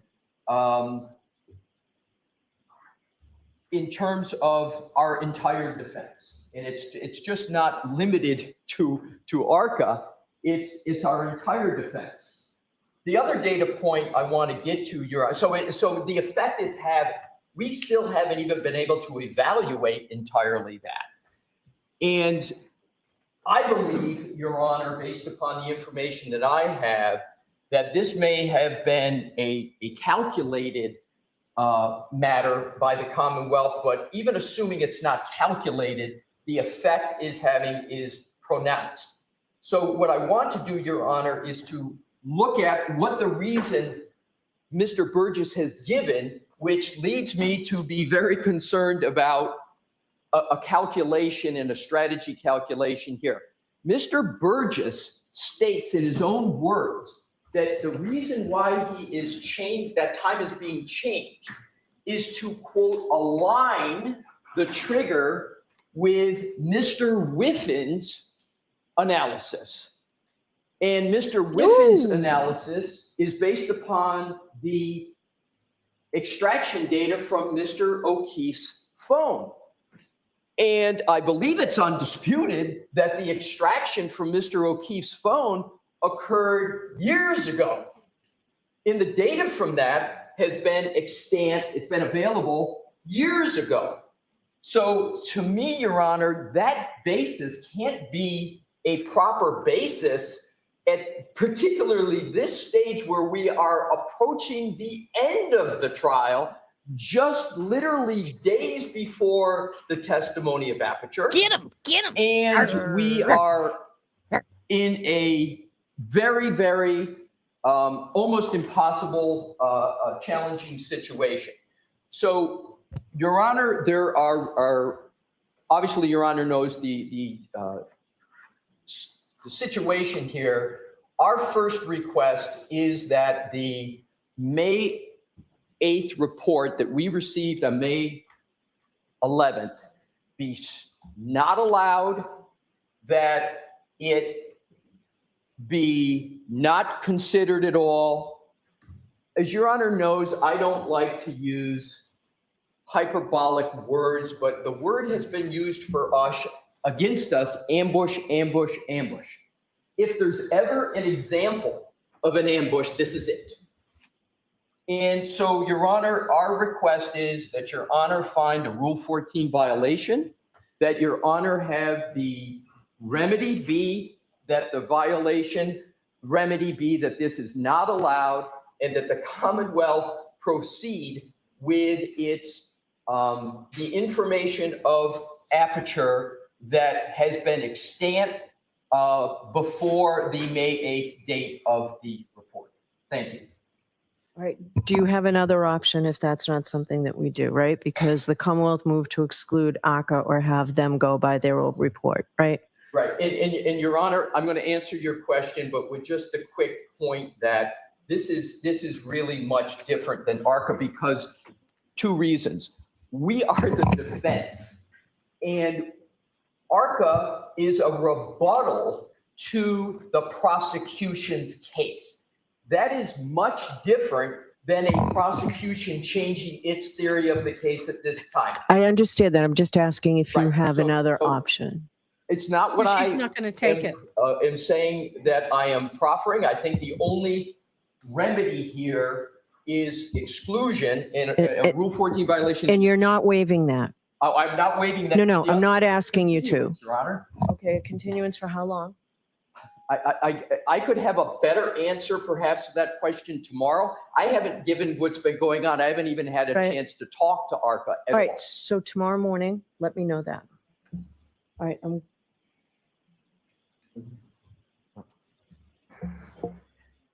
In Your Honor, I will do that, of course.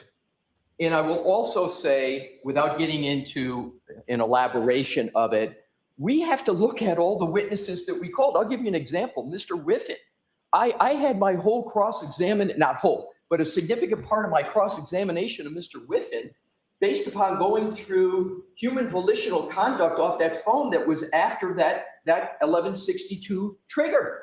And a lot of our defense in theory is based upon that's been in existence now for several months. And again, I go to the bottom line that the proffered reason in Mr. Burgess's report is to align with the data on Mr. O'Keefe's phone, and then that's been around for a long time. So that's my answer to your Honor's. All right, thank you. Mr. Brennan. Okay, here we go. Here Disclosure comes the is bullshit. not a Rule 14 violation. The Commonwealth, just like the defense, is entitled, continues to work on their case and study their case as time goes on. This issue, the relevance of this issue, has been clear throughout the case, including my opening statement. And the issue is that clocks are different. There is a clock in a Lexus that runs on a different time than that of an iPhone. If you recall, in my opening statement, I talked about the fact that there are variances between those clocks. So instead of a moment that coincides happening at the precise second, sometimes there's a variance of time between the two. So the Lexus clock could be at a variance with an iPhone. How's it but the going? event still could happen at the same time, given the clocks have different times. The defense provided a report by a person by the name of Mr. DeSorga, a noted expert witness who they've listed as a witness they may potentially call. Mr. DeSorga wrote a report, and in the report, he suggested, based on his analysis, that Mr. O'Keefe's phone always ran late. That means if the text stream data, the black box data from the car, has a event at 12:32:38, 12:31:38, and Mr. O'Keefe's last movements were 12:32:16, last user interaction 12:32:09, there is a variance between those times.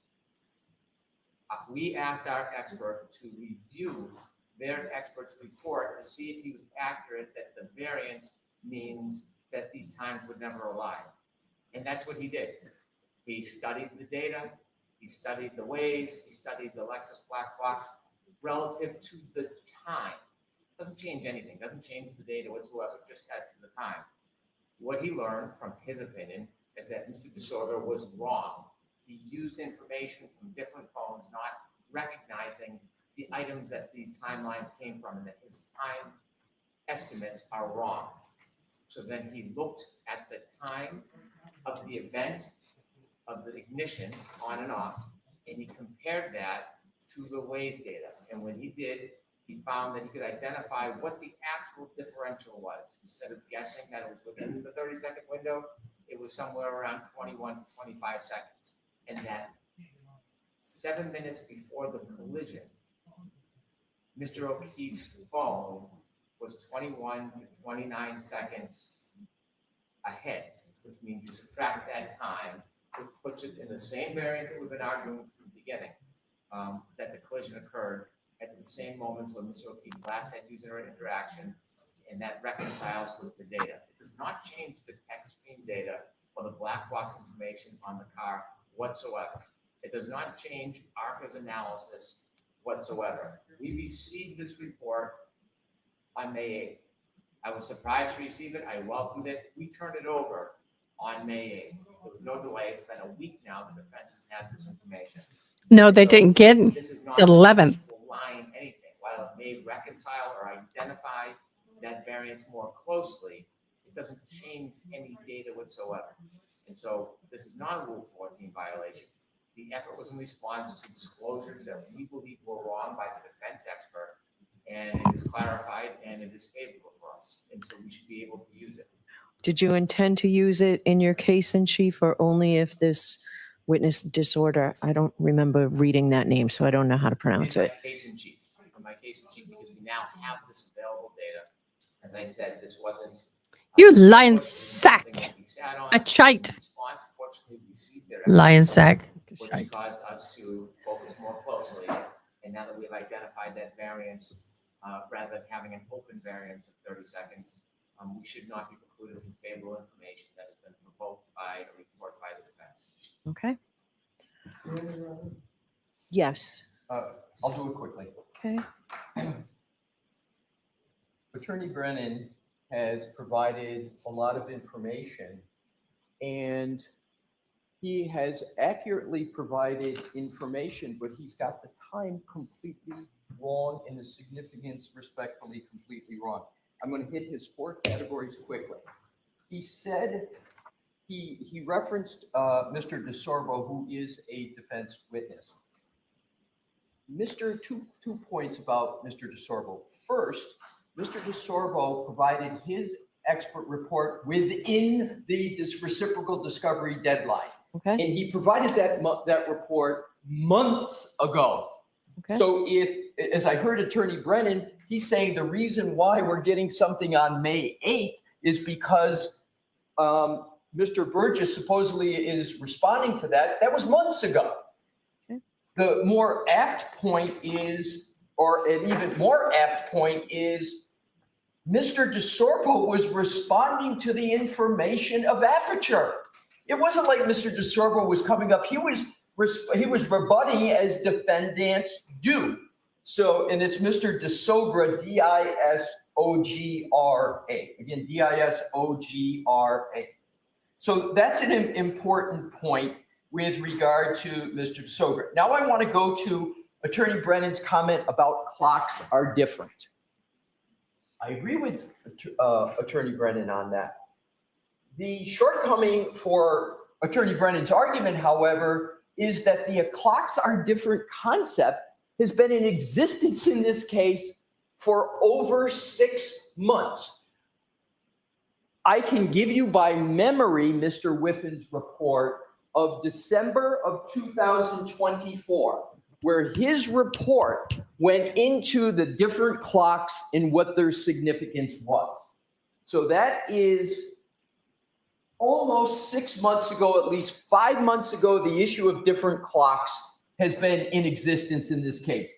So therefore, the issue of different clocks dates back to then. But even more fatal for the Commonwealth's argument is that Mr. Burgess himself issued his report and talked about the difference in clocks. He already knew it. He already had it. Did he testify to that last time? Did he testify? Aperture was not part of the first All trial. right. I thought Burgess was, no? No, neither. Okay. No one from Aperture was. Yeah, I Your knew Honor. Aperture was, and I thought he may have been something. The name just sounded. Neither familiar. Burgess nor Welcher were Okay. part of the first trial, but they were retained. Aperture was retained, I believe, in October of 2024. Okay. And at best for the Commonwealth, Aperture had, and Mr. Burgess and Dr. Welcher had Mr. Whiffin's report that talked about the clock differences. So the clock differences cannot be, as the Commonwealth is proffering, some sort of new information that caused Aperture to provide a new report. This variance that Attorney Brennan talked about, it's called the clock drift. A more layperson's term is a variance of time. Mr. Burgess, in his original report months ago, has a whole section on clock drift. That's not a new concept for him. He's just changing the drift. Okay. So what I'd like to do, because I want to address the other issue and I don't want to keep people here too long, can you wrap it up, Mr. Alessi, or is that? In 60 seconds. Okay. Thank you, Your Honor. Your Honor, the last point I wanted to make, and I think I heard Attorney Brennan correctly, is he said he was surprised that he got this report dated May 8th. That's what I heard. So if the Commonwealth is surprised that they got it, that should mean, to me, Your Honor, be an outstanding fetching reason to not allow it because they're surprised to get it. And I can lastly say this, Your Honor, there's nobody that's more surprised to getting this than the defendant when we got it on May 11th. Okay. Thank you. The other issue about calling your expert on rebuttal, Mr. Brennan, based on the late disclosure of the ARCA materials. What's your argument on that? I won't iterate the entire past, but Your Honor has found discovery violations. Your Honor has found that the Alana, I'm not arguing that. I think you misunderstood. He has a right to disagree. But what pisses me off is anytime something happens in innocence with the defense, something pops up, information lands in their lap unexpectedly, they immediately send it on to him. He comes back and hits him with a Rule 14 violation again and again and again and again.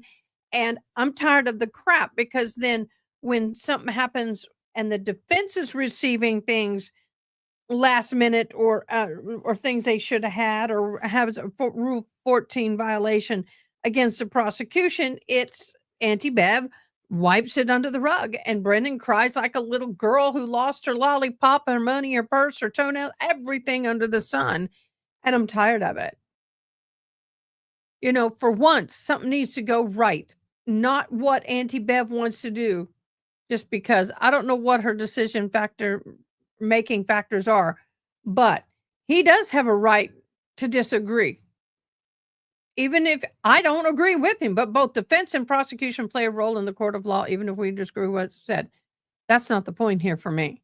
The point here for me is that the prosecution has yelled and actually gotten the defense disciplined over ARCA and the Rule 14 violations that a lot of us don't agree with. But now they're violating it, and he's acting like a little girl. And that's my opinion, and I'm sticking with it. Properly, the efforts of the defense. working I'm tired of hard, the bullshit. And inevitably. Fair we've and now equal. It has not been. received an extraordinary amount of And it's discovery not, hold on. the most And important- it's not because I'm on the side of Karen Reed. I'm just saying, across the board, it has been heavily slanted towards the prosecution. Even lawyers, all these lawyer commentators are all agreeing on some of this crap. And I mean, when you get all of them agreeing on one thing, honey boo, you know there's something wrong. An issue in this case, well beyond the discovery deadlines. No, without any wasn't excuse. last time. And the court, understandably, has overruled government's objection and has stated that it's going to allow the defense to proffer two expert witnesses in a very complicated field. In an issue that is the heart of this case. If you're going to allow them to testify, despite the fact that we have not had the time to review, to prepare, and to address it. The Commonwealth has the burden of proof. The Commonwealth has an obligation to prove. Oh, so the Commonwealth has the burden of proof. The defense doesn't, so they don't, it doesn't have to be fair. Case beyond a reasonable doubt. And this isn't simply late disclosure of some evidence. This is a massive amount of evidence of the most critical issue. And so we provided this information to Dr. Wexler. As you know, he was away. We did not get a report until maybe May 7th. We did not have a chance to look at it until May 9th. An extraordinary amount of work. Now you're effort, changing expense has your gone into dates. Preparing our case to the jury. He is still in the process of reviewing the materials. There are entirely new subject areas within this information. Well Doesn't come in. beyond the simple Past the four time. opinions that they gave at the beginning. There are studies, there are demonstrations, there are experiments. This requires not only review, but an analysis, testing, vetting, and then preparing testimony to address the claims made by the defense experts. Not to get into a battle of disparagement, but our expert has found extraordinary issues in his first reviews of material. And some of those concerns lead him to need, in his opinion, to actually conduct his own tests to demonstrate the failures of these ARCA witnesses. That's going to take time. You've heard from the ARCA witnesses themselves, that the amount of data they received, they estimated they needed 5 weeks. And they were given 5 weeks despite all the discovery deadline violations. They were given 5 weeks. We did not get the report until May 7th. And so we believe we are entitled to have our expert review all the materials, do his testing, provide opinion. None of that is going to happen anytime soon because he still has not finished reviewing all the materials. There's many, many gigabytes. He is in a difficult schedule. He is away tomorrow, Saturday. We were going to try to begin to prep at the end of the weekend. There is no way he's going to be able to testify anytime soon and have all of this validation and vetting and testing. So what is it exactly you're proposing? So what we would like to do is have him testify about what he has prepared, that he's had adequate time to prepare. If either of these ARPA witnesses testify and they introduce new opinions, new testing, new demonstrations, he should be able to continue reviewing the materials, actively engage his own testing now. So by the time the defense case is over, he will be prepared to come back and address the new issues, not the older issues or regurgitate his testimony. So what this guy is saying is this.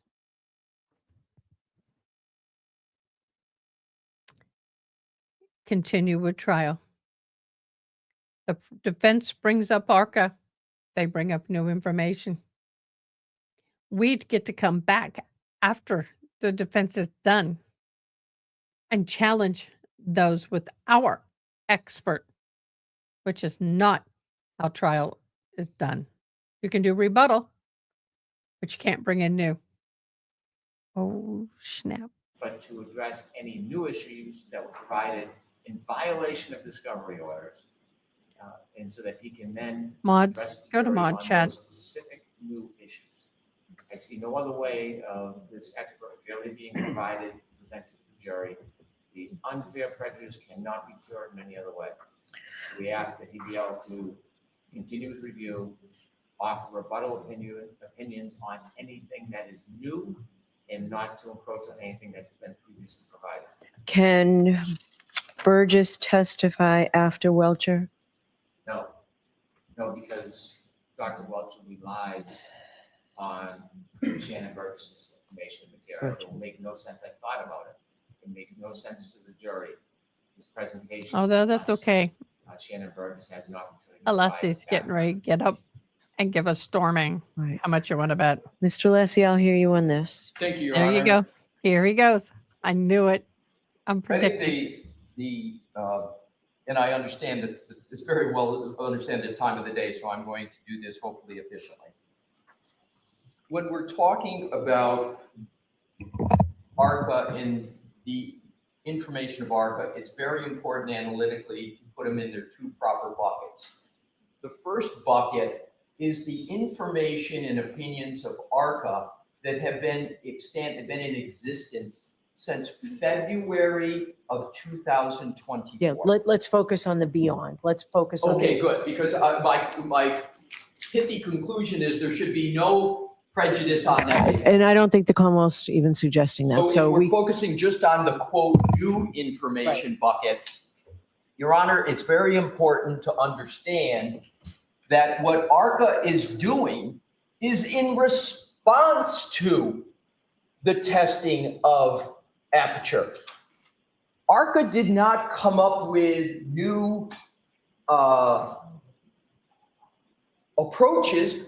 We, again, to state the obvious, are the defense. We get to rebut what the prosecution has put forward. And so what ARCA has done with the new information, new testing, is simply to rebut what Aperture has done. So I do not understand the length of time or the lift, if you will, that's being proffered for Aperture. Now with regard to the time period, Your Honor has already determined what the appropriate approach is for the new information from ARCA. When Dr. Rentschler was on the stand, and with Dr. What you said, when can you get me the information? And they said, I think it was May 6th or May 7th, whatever, and they met the deadline. They did it.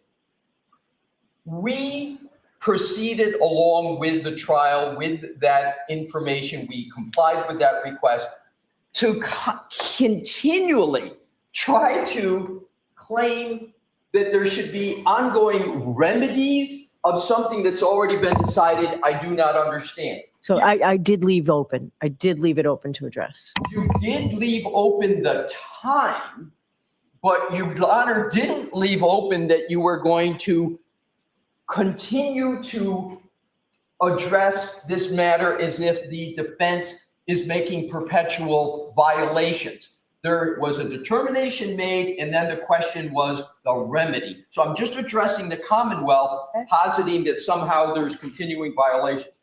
My final 2 points. What Mr. Brennan is seeking is improper. What it's seeking is the most extraordinary situation, which is have Aperture come before the jury, testify to certain things, have ARCA have to come on, and then have Aperture come back and essentially have almost a rebuttal to a rebuttal as of right. I do not understand that process. I do not understand that proposal. It inverts the order of proof. It prejudices the defendant because it almost ipso facto gives a double rebuttal, surrebuttal to the defense. I believe, Your Honor, the final point is, if Your Honor is inclined to give Aperture more time, and I haven't even heard a deadline yet for Dr. Welcher. It's still open.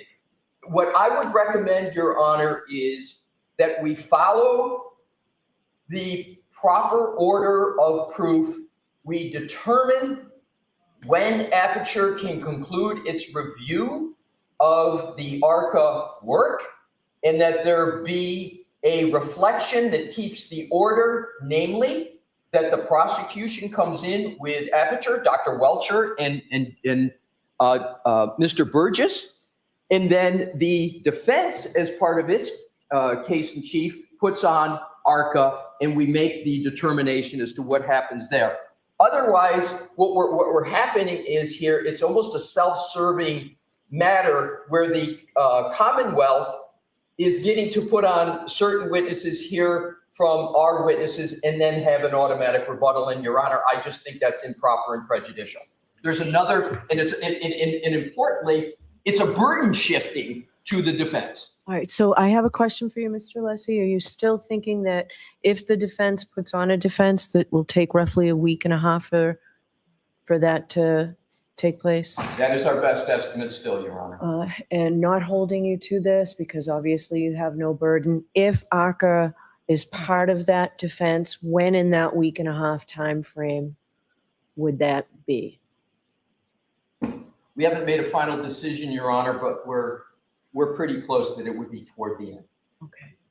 All right. I needed all this information now, so I appreciate it. All right. Thank you. So she's not, as per Auntie Bev, she's not going to decide.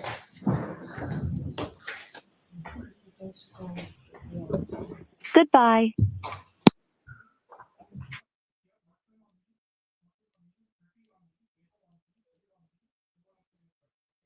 Wow.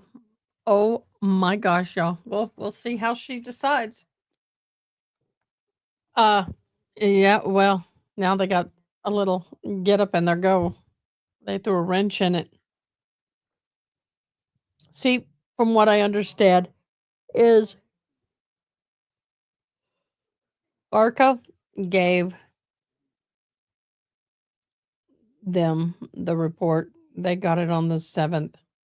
Now the prosecution wants to have extra time for their expert witness to do the testing to debunk the defense. And the defense is like, you've had all this information. So it's a cluster beat. It is. It's crazy. And it's going to drive me crazy. All right. We only had 10 likes today. Let's go ahead and get that going. Good luck.